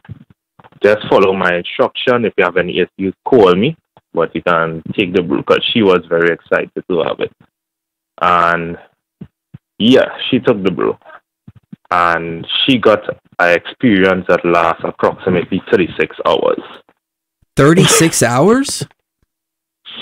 36 hours. Oh, 6 hours. Oh, 6 hours. 36, more than an entire day. 36. Like, literally. Wow. You know, that's the same thing that happened with Frank. Frank. Okay, normally when you smoke DMT, it lasts about 5 to 10 minutes. Frank took a hit, and he was out in hyperspace for like 2 hours. I've never seen anything like it. Some people they are tapped in, they take a little bit, and boom, they're just flying in hyperspace. Whereas me, for example, I have to take massive doses. Tell us about the experience, please. So, what had happened? First, she went through, the life review of a child, things that happened, things that she forgot, and so on. then she went through my life review, which is something I never heard of before. So she saw things for me that I didn't experience and wasn't aware of. What do you think about that? Wow. Well, tell us a little bit more. Give us a little more detail. Okay, so all right, so there was something that were troubling her. She had issues like when she was younger, feel like she was mistreated. Her brother died, her mother blamed her for that for years because she was supposed to look after her brother, which she went and committed suicide based on neglect. Apparently, this problem stemmed from her husband, which is the mother's husband, her father. Well, her father is not the same husband that the mother had when she was small. So apparently he was abused. So she saw his life review. Then he abuses her mother, and her mother had that as an NPC. Just trade off. There's no, just trade off onto the another generation. And her mother treated her with contempt, which is her oldest daughter. And what had happened is her mother, she always felt this sort of negativity and like neglect from her mother since small. And she never understood why. But after seeing her mother's life review, her father's life review, which linked to her life review, then she fully understand why. Because she never understand why this was the way it was, why she was being pushed away and all these things. Wow. That is incredible. Okay, so Cherie walked into the I other don't want room. to go into Well, hold on. too much Cherie went into the other room. yeah. I want to bring her up to speed. So his wife took the ayahuasca. It didn't work for him, but it worked for his wife. She was tripping for 36 hours. Ooh. She was seeing her life review, her mother's life review, her father's life interesting. review, and it all started to make sense as to why she experienced some of the trauma that she was experiencing. This sounds like one of the deepest ayahuasca experiences I've ever heard about. Oh yeah, genetic memory. Yeah. Yeah. That's incredible. They actually This did. is what I explained to her. Oh, go ahead. Yeah, this is what I explained to her. It's like, I've never heard anyone have such deep experience before. She even did a life review for me, which I didn't got because I didn't went anywhere with the trip. I just threw up, but I understood why, because she got a life review and the explanation why I didn't get a trip. So I will come to that after. Well, I just want to say that, sometimes when me and Chris when we're drinking ayahuasca together, sometimes it's necessary for me to not have a trip so that he can have the trip.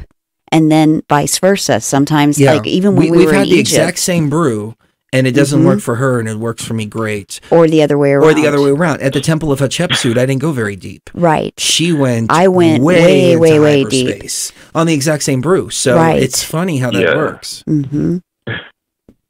Yeah. Now, here's what happened next.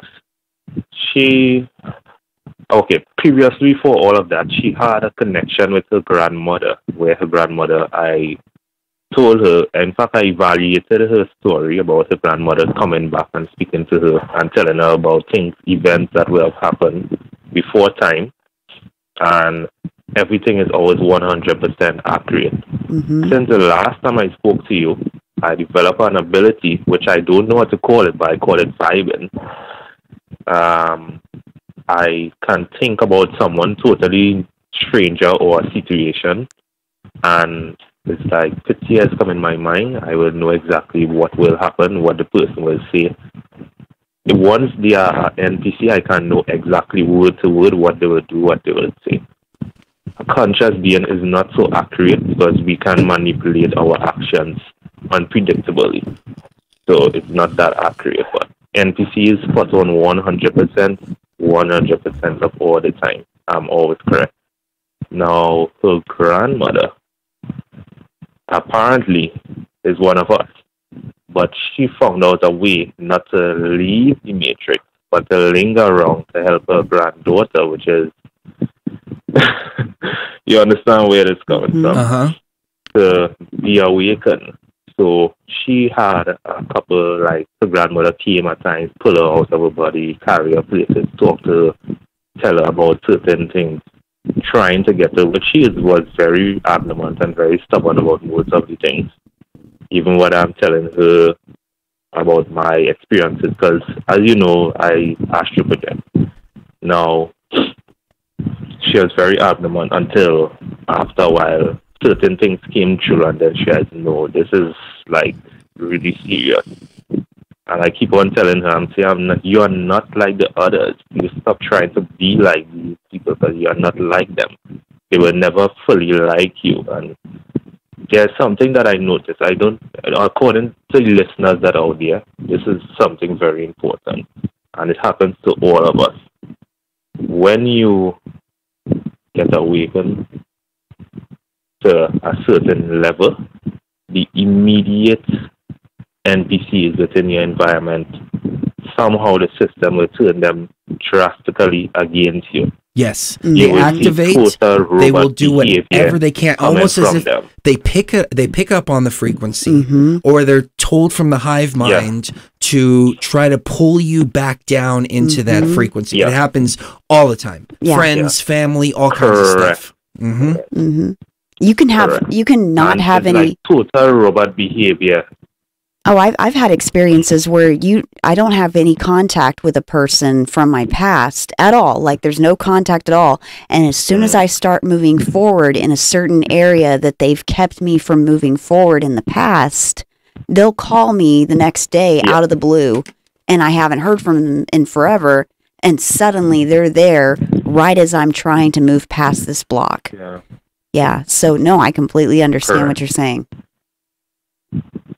Yeah, I just want to make sure, because a lot of people may not understand what's going on and may get frustrated and think that this is too hard of a challenge, but it's not too hard of a challenge. It's just the system trying to push you back, which I don't, in a programmer's perspective, it's not something like off, because if you think of an operation system running something, and let's say the antivirus got corrupted and things that's supposed to, let's say us, is considering us as a virus in the system because it knows that, okay, this is supposed to run from A to B, and this is running and jumping from A to M and then going back to Z. It's not coordinating. We need to put a stop to this. So all of this is just to put us back in place. So our bodies, which is part of the matrix, which is part of coding, which has an ordained course to walk throughout this life from the time we're born to the end of it, because we are conscious, we change the route of what was supposed to be. And the system will use the immediate environment, MPCs, to try and push us back into that place. Yes, I completely agree. It's like they activate all the systems and it's go, go, go, go, go. But that's part of the challenge, though, because you break away from all of that, then you become stronger. It's part of the journey as well. And sometimes we have to cut those relationships off completely. Sometimes we have to cut them off temporarily and then come back to those relationships, and they will be healthier relationships. We've had family members that we stopped talking to for years, and then once they started to realize they're not going to pull us back into that negative frequency, then we were able to interact with them once again and then reforge those relationships. But I don't think that they know that they're doing it consciously. They're just connected to the hive mind of the main frame. No, they don't. Yeah. Yeah. That's the thing, they don't. Some of them, like, for instance, like she had some instances where two separate close friends, that MPCs, that knew her, when she started to awaken, start using the same phrases and same words, and they get angry and tell her things at the very same time, and they don't even know each other. Now, the common thing with both of these NPCs, they do not personally know me, because I never went with her around them. They heard my name, and they totally hate me. Like, every conversation that they fall out in, they will mention my name. And it's like, why they are mentioning mine? Now, I know why, because they don't even know why. And if she tried to fix the issue, like talk them out of it. The very next morning they get up, it's like they totally forgot about what was said the day before and reset back to the same old way the day after. Yeah. So, yeah.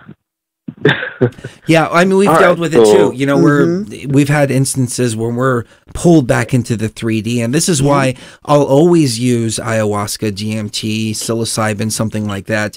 I don't do it nearly as frequently, but a lot of times it's just a reminder. It's like going back into that space to just remember, Right. hey, this is all an illusion. Because this seems like so real. It does seem very and real. sometimes it can seem so real that you forget that it is a simulation. Yeah. It's just a game that we're playing, and none of this is real. And that we've only been here for half an hour, 45 minutes.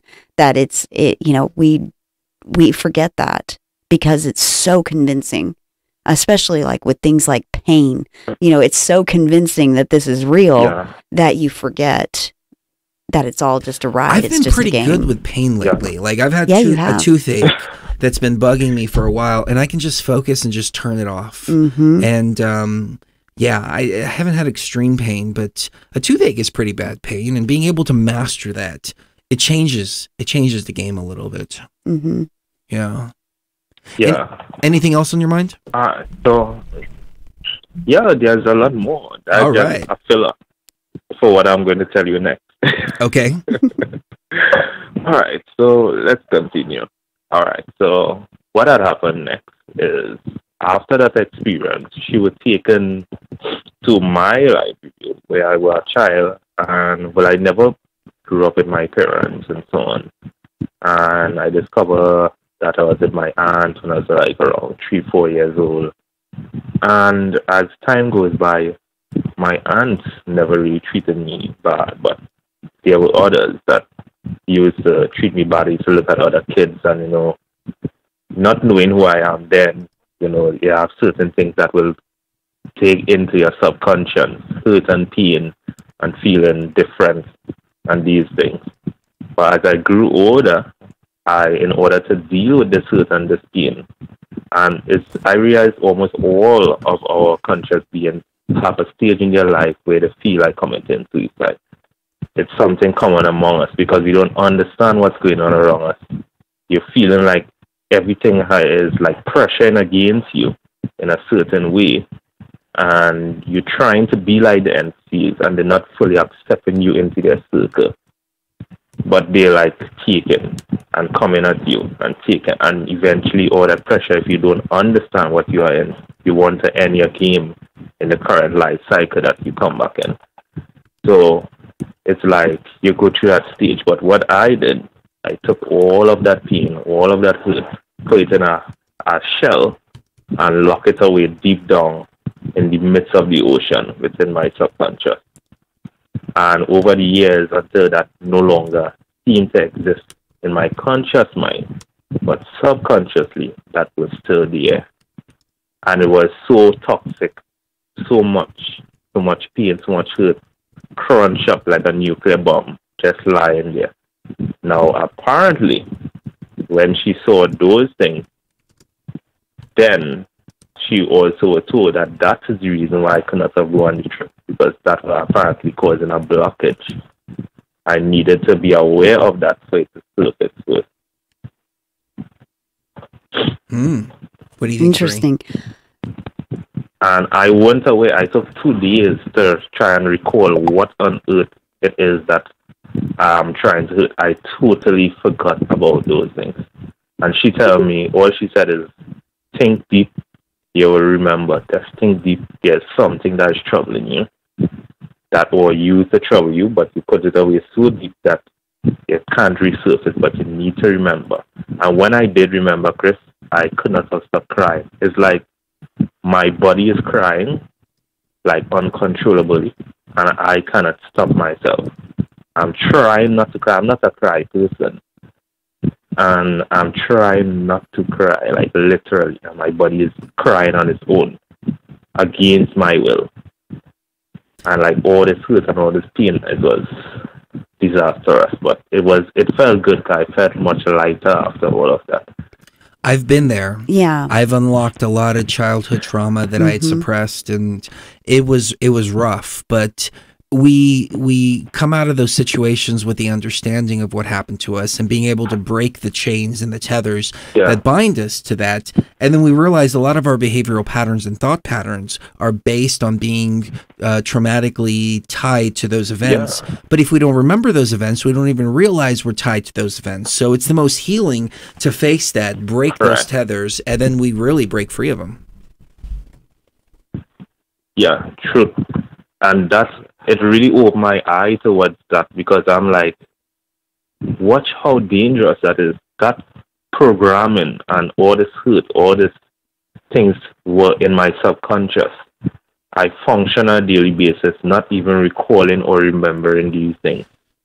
And you're telling me that was there all along, causing a certain blockage to me.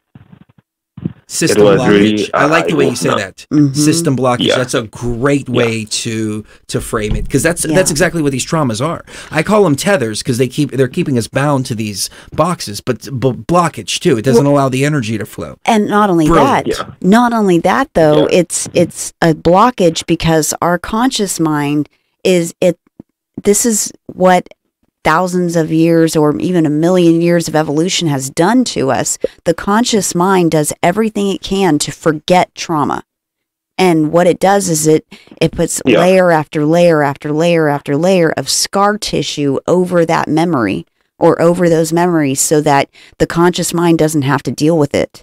And then what we have to do with the ayahuasca is rip all those layers off of it.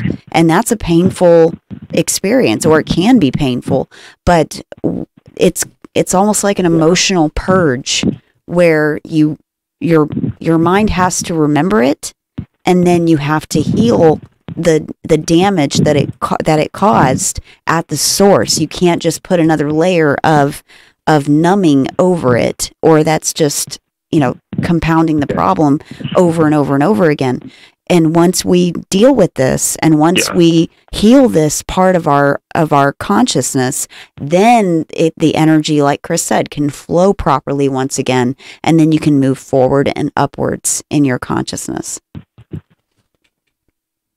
Correct. Yeah. All right. So after that incident happened, well, that was with me. I'm just staging it out so it could be like more linear to understand what exactly happened. So when that occurred, the next day I said, okay, tell me more. What had happened more? Because you stay in this state for more than a day. It's like an entire day, because she took it around 10 o'clock a.m. 10 a.m. the next day, she was still into the state. Then she had a lingering state for the next about 10 hours or 8 hours after that, where she will, like, you could have moved around, but when you look at NPCs, like for instance, one of them was like a black sponge absorbing, like a black sponge looking like a void absorbing dark energy from all around. Yeah, that were NPC that were enclosed in her environment. And I always warned her about that particular person, because I said that person has a very negative energy.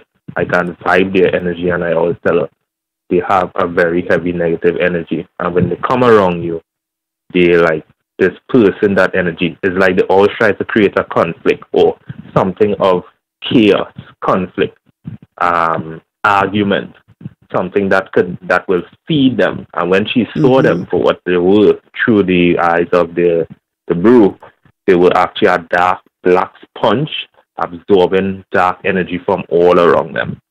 It's like they feed off of dark energy, and they make conflict to keep on getting that in order to keep on surviving. Wow. So that was that person's body. Yeah. I've had a lot of Chris knows who I'm talking about. I've had a lot of people in my life that are like that, where they feed on conflict and they feed on the drama. And so they will do whatever it takes to reawaken that drama so they can feed off of it again. And it's almost as if everything being peaceful and everyone getting along, it upsets them in some way. It's they're not happy unless people are fighting with each other, or unless the person is feeling bad in some way, and then that's completely true. I mean, I've had to create a healthy division and healthy boundaries between me and those people, because I can't live like that. I can't live in negative energy, because it's going to bring me down. It's going to bring my consciousness down to a very 3D perspective where I can't be spiritual. Yeah. Well, it sounds to me like, I mean, since her experience lasted so long, it seems to me that she really needed this. That this was something that had been building up and building up and building up, and that's why it took so long. True, Sherry. Now, Chris, here's the most bizarre thing you may ever heard. Now, you will tell me if it's the most bizarre or not. She apparently stayed in the state for 4 days. Now, her body, her physical human body, actually could not have awakened. It was like in a sort of hibernate mode. Like how you could put a computer on hibernate and maybe on and functioning, but it's like not the operation system just there saved and preserved. So apparently she was like in that mode. She looked back and saw her body lying down, and I'm calling an ambulance because she's not coming out from the state, but she's alive. And then a being appeared to her. Now her grandmother left her on her own journey after the child review, because it was her grandmother who was actually pulling her through that review. And this male voice, she said, look at her body and asked if she wants to go back. And she was like, sure, yes, I have things to do still. And then she was teleported to a white light, the same white light of reincarnation. And then it told her, well, you make your decision here. And she walked through the white light, and she came back in time and came back to her body, where now I'm knowing the story of what happened to her. What do you think about that? Wow. That's pretty incredible, because we usually think of the reincarnation cycle and wheel as being something that we're sucked into without any choice. But it sounds like there's a choice now. And, you know, that's exactly what we've been working for. And that's exactly why we went to Egypt, to try to give people that choice by resetting part of the matrix. And it sounds like she went through an experience at one point, whether she's remembering the past or the future, that there's a choice. And so now we can say, hey, sure, we want to go back, or no, we don't want to go back. That is incredible. Yeah, so your work in Egypt, Chris, it is working in the realms right now. Because that is something I haven't heard someone said in ages, that they had a choice to come back. That's confirmation. I mean, tonight's show, we thought we were just going to talk about our Molly experiences and sensuality and all this, and here it is. It just blows up into this huge level of gnosis that's taken everybody to next levels and confirmations, and just reigniting the fire. You're fucking rock, brother. You are awesome. I'm so glad that you called in tonight. Anything else on your mind? Oh, did we lose you? Oh, no. Oh, hold on.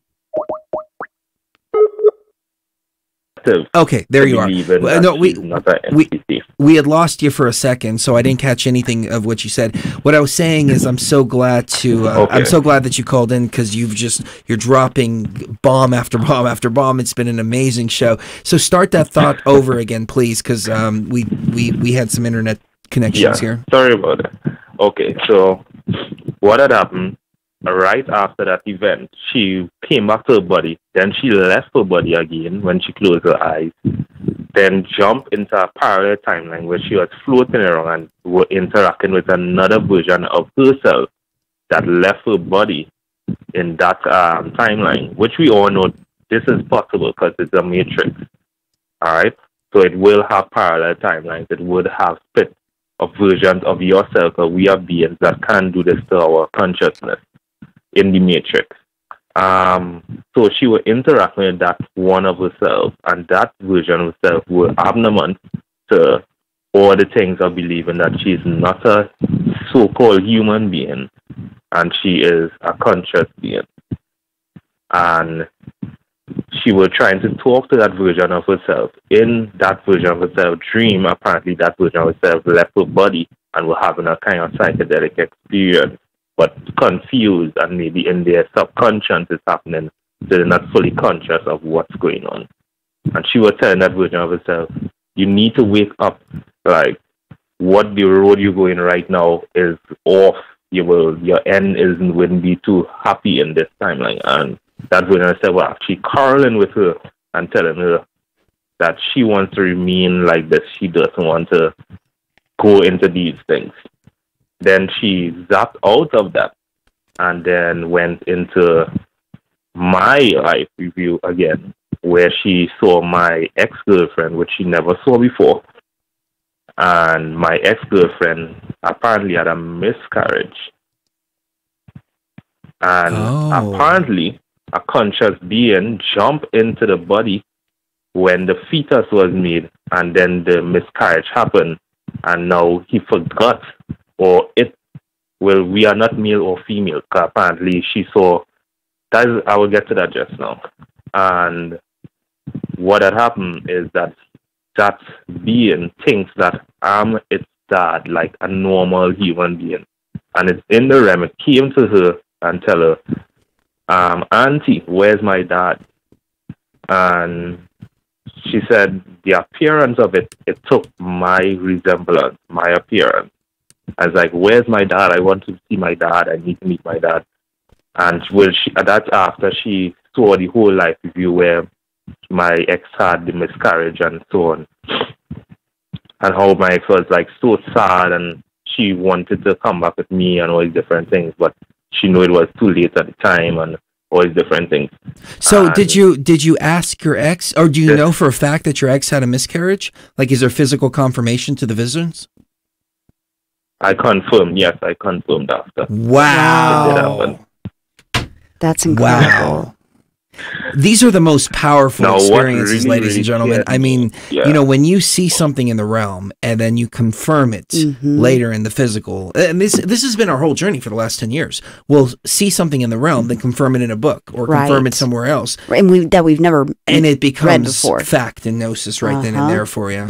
Incredible experiences. Go on, please. Now, yes, I did a trial on her, so I took a picture with my ex in the picture along with other people around, which I told you she never saw a picture of her before. She don't know this person. I mentioned their name maybe once or twice to her when we were doing like reviews of past relationships and so on. And she pointed out the exact person and said, this is her. Yeah, this is the person I saw. So that was like further confirmation. Wow. This was a very, very, very powerful call. I mean, 36 hours on one ayahuasca experience, unraveling pretty much everything. I mean, it sounded like she went through everything that we would go through in 2 or 3 years. Yes, she went all at once. Wow. She did, and I explained that to her. I say, what you experience, you may take it lightly, but the most bizarre experience I ever heard of before, because you literally did a general review. It's not like you did a live review. It's not like you did a past life review or, you know, trauma review. It's like everything, even my review you did. So things that I was actually worried and thinking about and may have bothered me, now I have confirmation and clearance on it. But what really teared me apart is that this being is now trapped in the REM, can't remember where it came from, and now wants to see me in the REM to speak to me, stating that I'm its dad because it came from the fetus. Apparently it came too early. It didn't wait for until about when the fetus was formed and properly in the womb and had a proper shape. And because of the miscarriage, it ended up out of a body. So you understand what is going on there. So now I have work to do when I actually go in the REM again to deal with that. Let us know how that goes, because that is very, very, very powerful. Yeah, I'll let you know how that goes. Essentially, he needs to help this spirit that doesn't know to go back home. Yeah, to go back home, because it was in the miscarriage body, and it doesn't know that. It doesn't know that it doesn't know where it came from. Doesn't know anything, and it needs his help. All it knows is I'm its dad, because we push the same frequency, apparently, or close to each other. Interesting. Now, that's incredible. Other than that, she even went even further. Now she would get up, walk around, throw up a little bit, then went back again. When she went back and lay down and closed her eyes again, she blasted off again. This time, she went and saw herself in a past life. So she got a single life review of a past self with the name called Joanne, who apparently from, I believe, somewhere in America, somewhere in the U.S. She was from back then in the based on the clothing that they wear, she said she believed about 1950s she was born. And it had some personal stuff and so on that she saw and so on, because apparently that would have fixed the issue that she didn't believe that she could have come back more than once, and that the current body is not the only body that she ever wielded before. So that made clarification to her on that trip. But I wouldn't go into the details. That's her personal stuff. Next time I call, I'll try to get her to actually talk more in depth on her experiences. That would be great. We would love to talk to her too. If she'd like to call in with you, we would love to hear from her. Yeah. After that trip, what had happened, Chris, is something that is very rare. She left the Matrix completely and exited into her body, her real body from the real world. Now, this is the bizarre part. She said when she looked at herself, it had like countless numbers of what she would describe as alien being. I look at her and I said, "But you are alien. What do you mean by alien being?" So she laughed. She looked at me and she laughed. She's like, "You know what? It's true. We are alien to this realm." And when she looked at herself, she had a lizard skin kind of body, green lizard body. That was her actual real body. And it had other beings who knew her when she came out from stasis.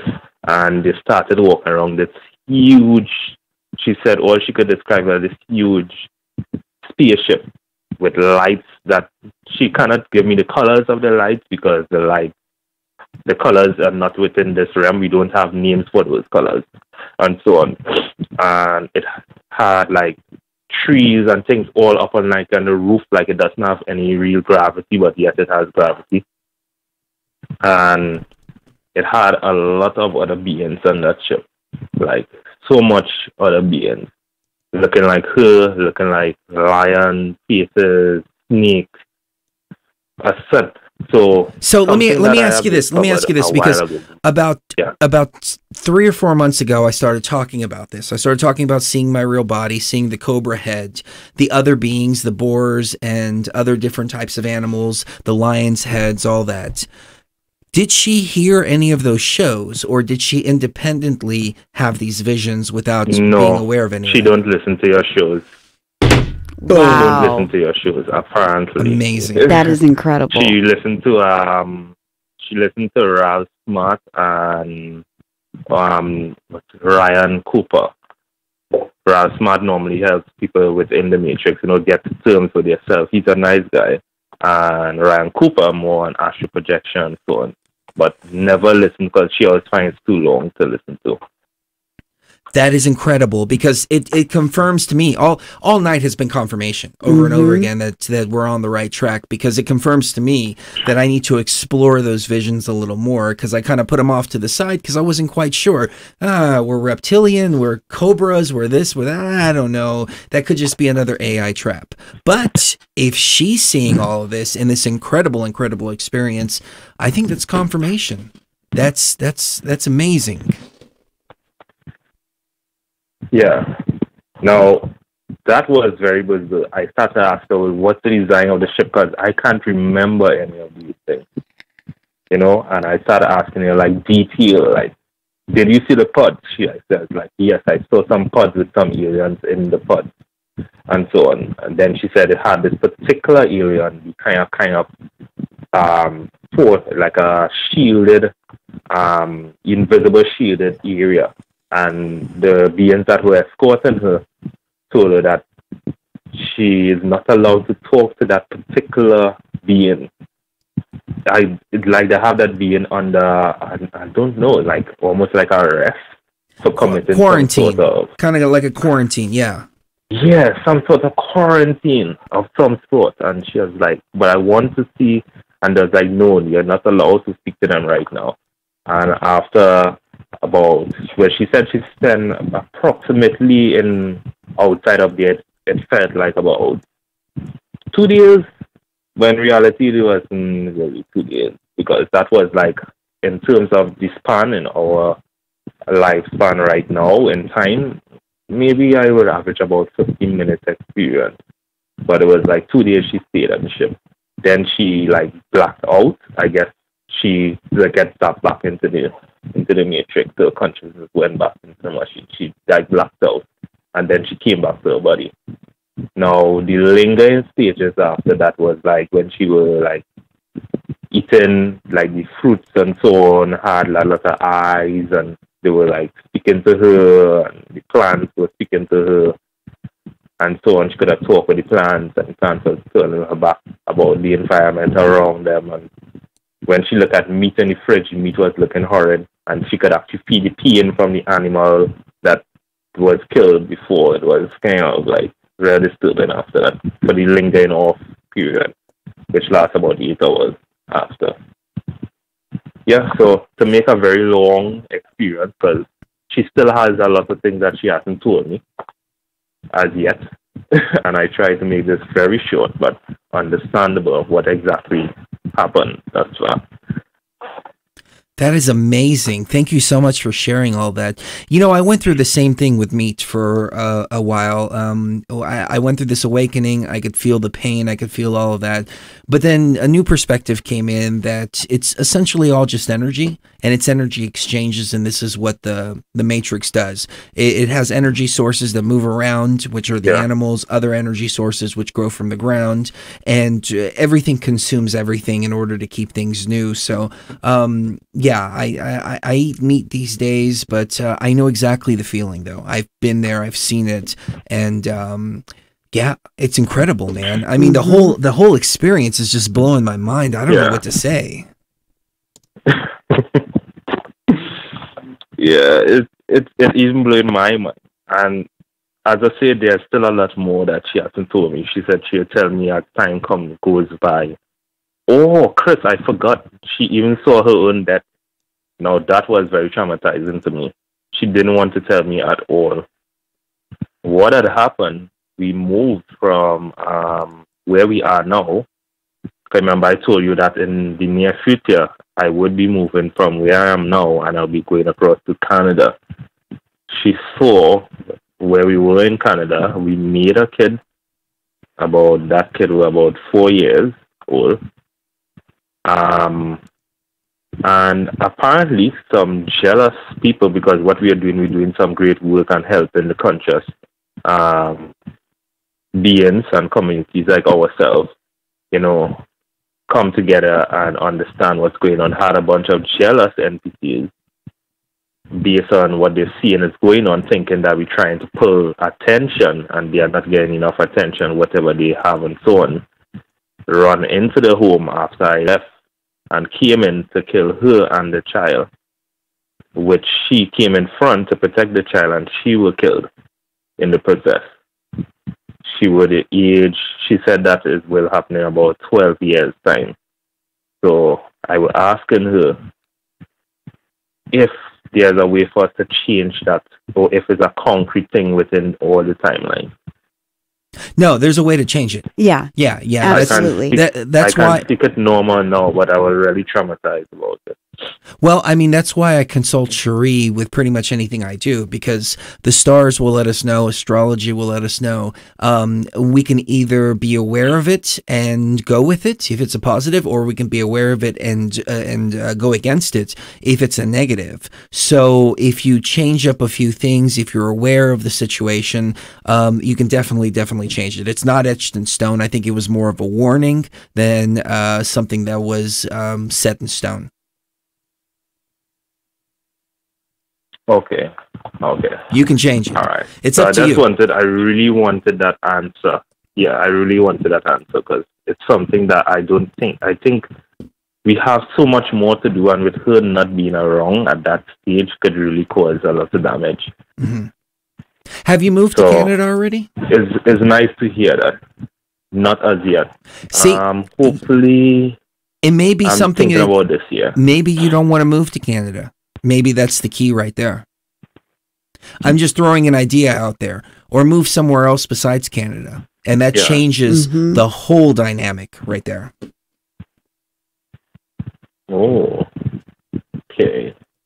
Just a thought, but I'll give that thought. I mean, that's a huge way to divert it. You can also divert it by not moving into. And she even got the timeline. Like it was 12 years into the future from now. Well, so she even got the timeline. So when you move what year it happened? If you move to Canada, for instance, you can look at houses, and then when she recognizes the house that takes place in, you can find a different house. That changes the timeline too. There's so many different ways to change it, but now the fact that you're aware of it, you can overcome it. No doubt about it. Okay. Well, I will take that advice. I will explain it to her when she gets up and see how best we can work that out. But it has been a pleasure speaking to you all, Chris and Sherry. Likewise, my brother. I hope I did shine some enlightenment in certain places. Yes, you did, and for confirmation in certain things. And your wife sounds incredible. You I mean, do a great job. She sounds like somebody that's really, really important in all of this and really, really tapped in. She's having such an amazing experience. So go with her intuition, go with your intuition, keep us looped into what's going on, and invite her to call in sometime because we would love to speak to her. And one more thing, support each other. When one of you is not as in the realm spiritually, like as inside of that mind space, then the other one props them up, and then likewise. Because me and Chris, we've gone through that before too, where one of us is way more spiritually attuned to the environment and to everything going on spiritually, and the other one is not so much. And so support one another, prop each other up, and be there for one another. Yeah. Yeah. Okay, thanks for that, Sherry. All right. We love you, nice man. hearing from you all. It's wonderful to see you all back again, helping everyone. It's been a pleasure listening to your show, all the family on the show. It's a pleasure seeing you all chat in the room. And it's not a pleasure seeing some of you all argue, but you know, you have to get hold of yourself. It's YouTube. Yeah. It's YouTube. What are you going to do? Yeah. Comes with the territory. Yeah. Anyways, we're going to let you go. We got one more call to take, and then both of us are fading, so we're going to have to go get some rest. But we love you, brother. Thank you so much. Yeah. Take care. You too, Chris. Okay, Sherry. Take care. Bye. Wow. That was incredible. Wow. That was fucking epic. Yes, it was. This whole show has been epic. Yeah, it has. Oh, man. It's traveled many places. So apparently, I don't know, I haven't checked, but they're saying there's like 32 or 42 thumbs down or something like that on this video, which I just figured it was like a troll attack or something. Oh, of course. But no, I think there's something deeper going on here.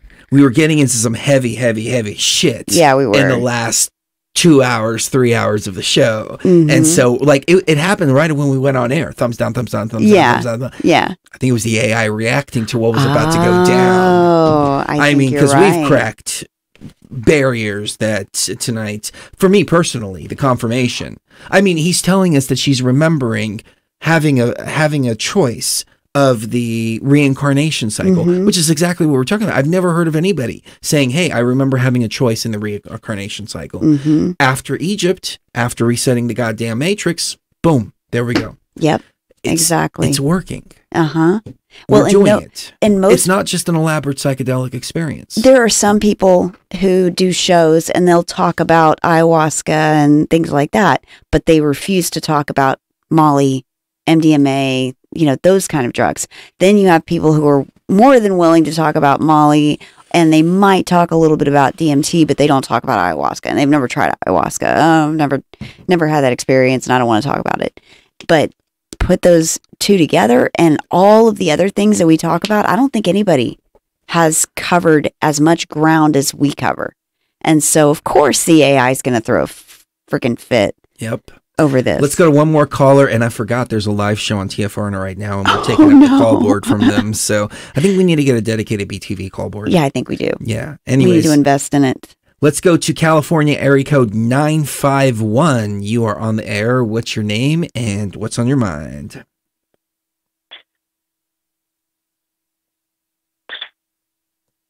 Are you there?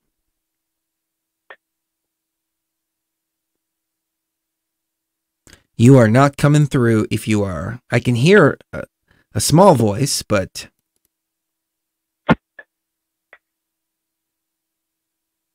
I don't hear... I can... Oh, there you are. There you are. Oh. I don't know. Maybe my gate is... I'm not sure what's going on. Okay, let's try one more time. Can you say something? No, it's not coming through. But I'll tell you what, though. If you can hang up and call back, we'll see if we can get a better connection. Yeah, with we'll you, stay on the air for a few more minutes. It's not coming through, so we will stay on the air for a few more minutes. And yeah. I want to say thank you to everybody that joined us this evening, because it has been an absolutely incredible show. We'll try Oklahoma one more time. Oklahoma, are you there? Okay, so we're going to drop you. And let's go to Spokane, Washington. Spokane. Give Spokane one more chance. Spokane is not there either. No. All right. So we'll go back to the caller from California and see if we can hear him this time. Are you there?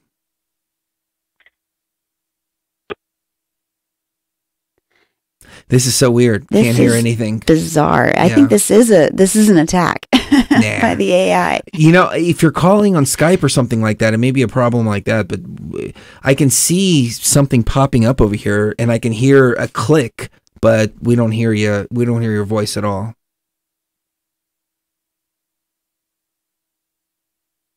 Yeah, nothing at all. I don't know. So if you want to try calling in from another number, we'll wait a few more minutes. If not, we'll wrap it up because we're both starting to fade for sure. But we want to hear from everybody. And we definitely want to... this is so weird. It seems like... I can see the meter popping up for the audio, but... Well, you know... Oh, I think I heard something. Yeah, I hear a click. Oh, there you are. Okay. We can hear you now, barely.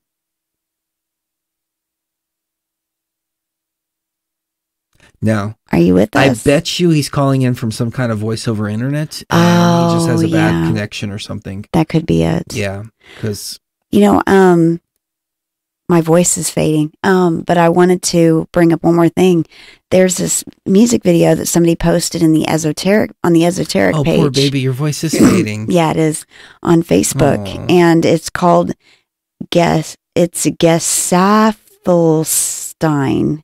Gesafffelstein, and it's called Pursuit. And it's a music video. And people are saying, oh, it's just Illuminati symbolism. And other people are saying, I have no idea what this video is about. But I sent you a screenshot earlier when we were talking about Saturn's cube, because it's totally relevant. It starts out with these two little kids, and they're innocent, and they're wearing white, and the little boy's wearing a pair of black shorts. And then it pans out, and it shows this cube, this black cube on the ground, and the little boy walks towards the cube, and then it it switches to these kids that are now grown up, and the guy has a mechanical arm. And I'm like, well, yes, I know exactly what this music video means. So I'm thinking maybe the next show I can break down this video minute by minute or second by second, really, and tell people what this actually means. But it's all about merging with the AI and how it really is destroying humanity, and the divine feminine being erased and being ignored and all of that. But if you don't have the divine feminine consciousness, then you don't care. Right. So you merge. They want to get rid of the divine feminine element of our consciousness and keep us from being connected to ourselves ultimately. And being void of the divine feminine also connects you further to the AI, because the AI is not feminine. The AI is a logical. It's processor. A logical machine. It's a logic machine. We have the California caller calling in one more time. We'll see if we can get a connection here. All right, California, are you there? Hi. You know, I can hear you. I heard a couple of words, but it must be a VoIP. I think you have a issue. I think you're on a voice over internet and you have a really bad connection to the call board. Can you call back from a cell phone or something? Can you hear me? Barely. It's distorting your voice a whole lot. It's a voice over internet connection for sure, because it's I can tell because it's the way it's cutting out. I am sorry to do this, but we just can't hear you. So if you can call in later from another phone, we would love to take your call. We would. We are fading tonight, and we're going to wrap it up. Going on 4 hours and 20 minutes. 4 hours and 30 minutes. 30 minutes, yeah. Yeah, and this was supposed to be 45 minutes, as I promised the twin. But you guys and gals are so important to us. You are. And the team is just coming together, and the team is fucking incredible. I mean, the growth that I've seen over the last year. Nick Bravo, for example, all of our callers, all of our people around us. Yeah. I mean, it's like people are just skyrocketing to new levels of gnosis. Yeah, they bringing that to the table, bringing us up there too. It all works together. It's incredible. And it hasn't always been easy. No. In fact, it was incredibly hard. I know that Nick's been through some stuff the past year. I know. That most people would just be not destroyed by, but they would be like really depressed about, or they would be very discouraged by. And instead of being discouraged or depressed, he's taken that and used it as fodder to build himself up and become something more. And that's incredibly powerful to me, that it's not just us, it's the people around us and the people that listen to us that are also applying these principles to their own lives. You all are the real warriors out there. You are. You are the inspiration for Beyond the Veil. We love you guys so much. And we can't wait till Saturday when we are able to do another show and be back with you guys. We might even do a show in a couple of days. So we'll see. I mean, we have a good supply of a lot of we've stuff. We've got some fungi that we're going to be making friends with here in the next few days. You know, like I said before, ayahuasca is just, it's taking me to the edge. There's nowhere else to go. And so I felt like, well, do you want to drink tonight? Now it's like, all right, let's try this. Let's try that. Let's get into all these different realms. So the deeper we get, the more shows we'll do, and the more gnosis we'll unlock. And together, we're going to take this thing down. We're going to reset it. We're going to make everything right.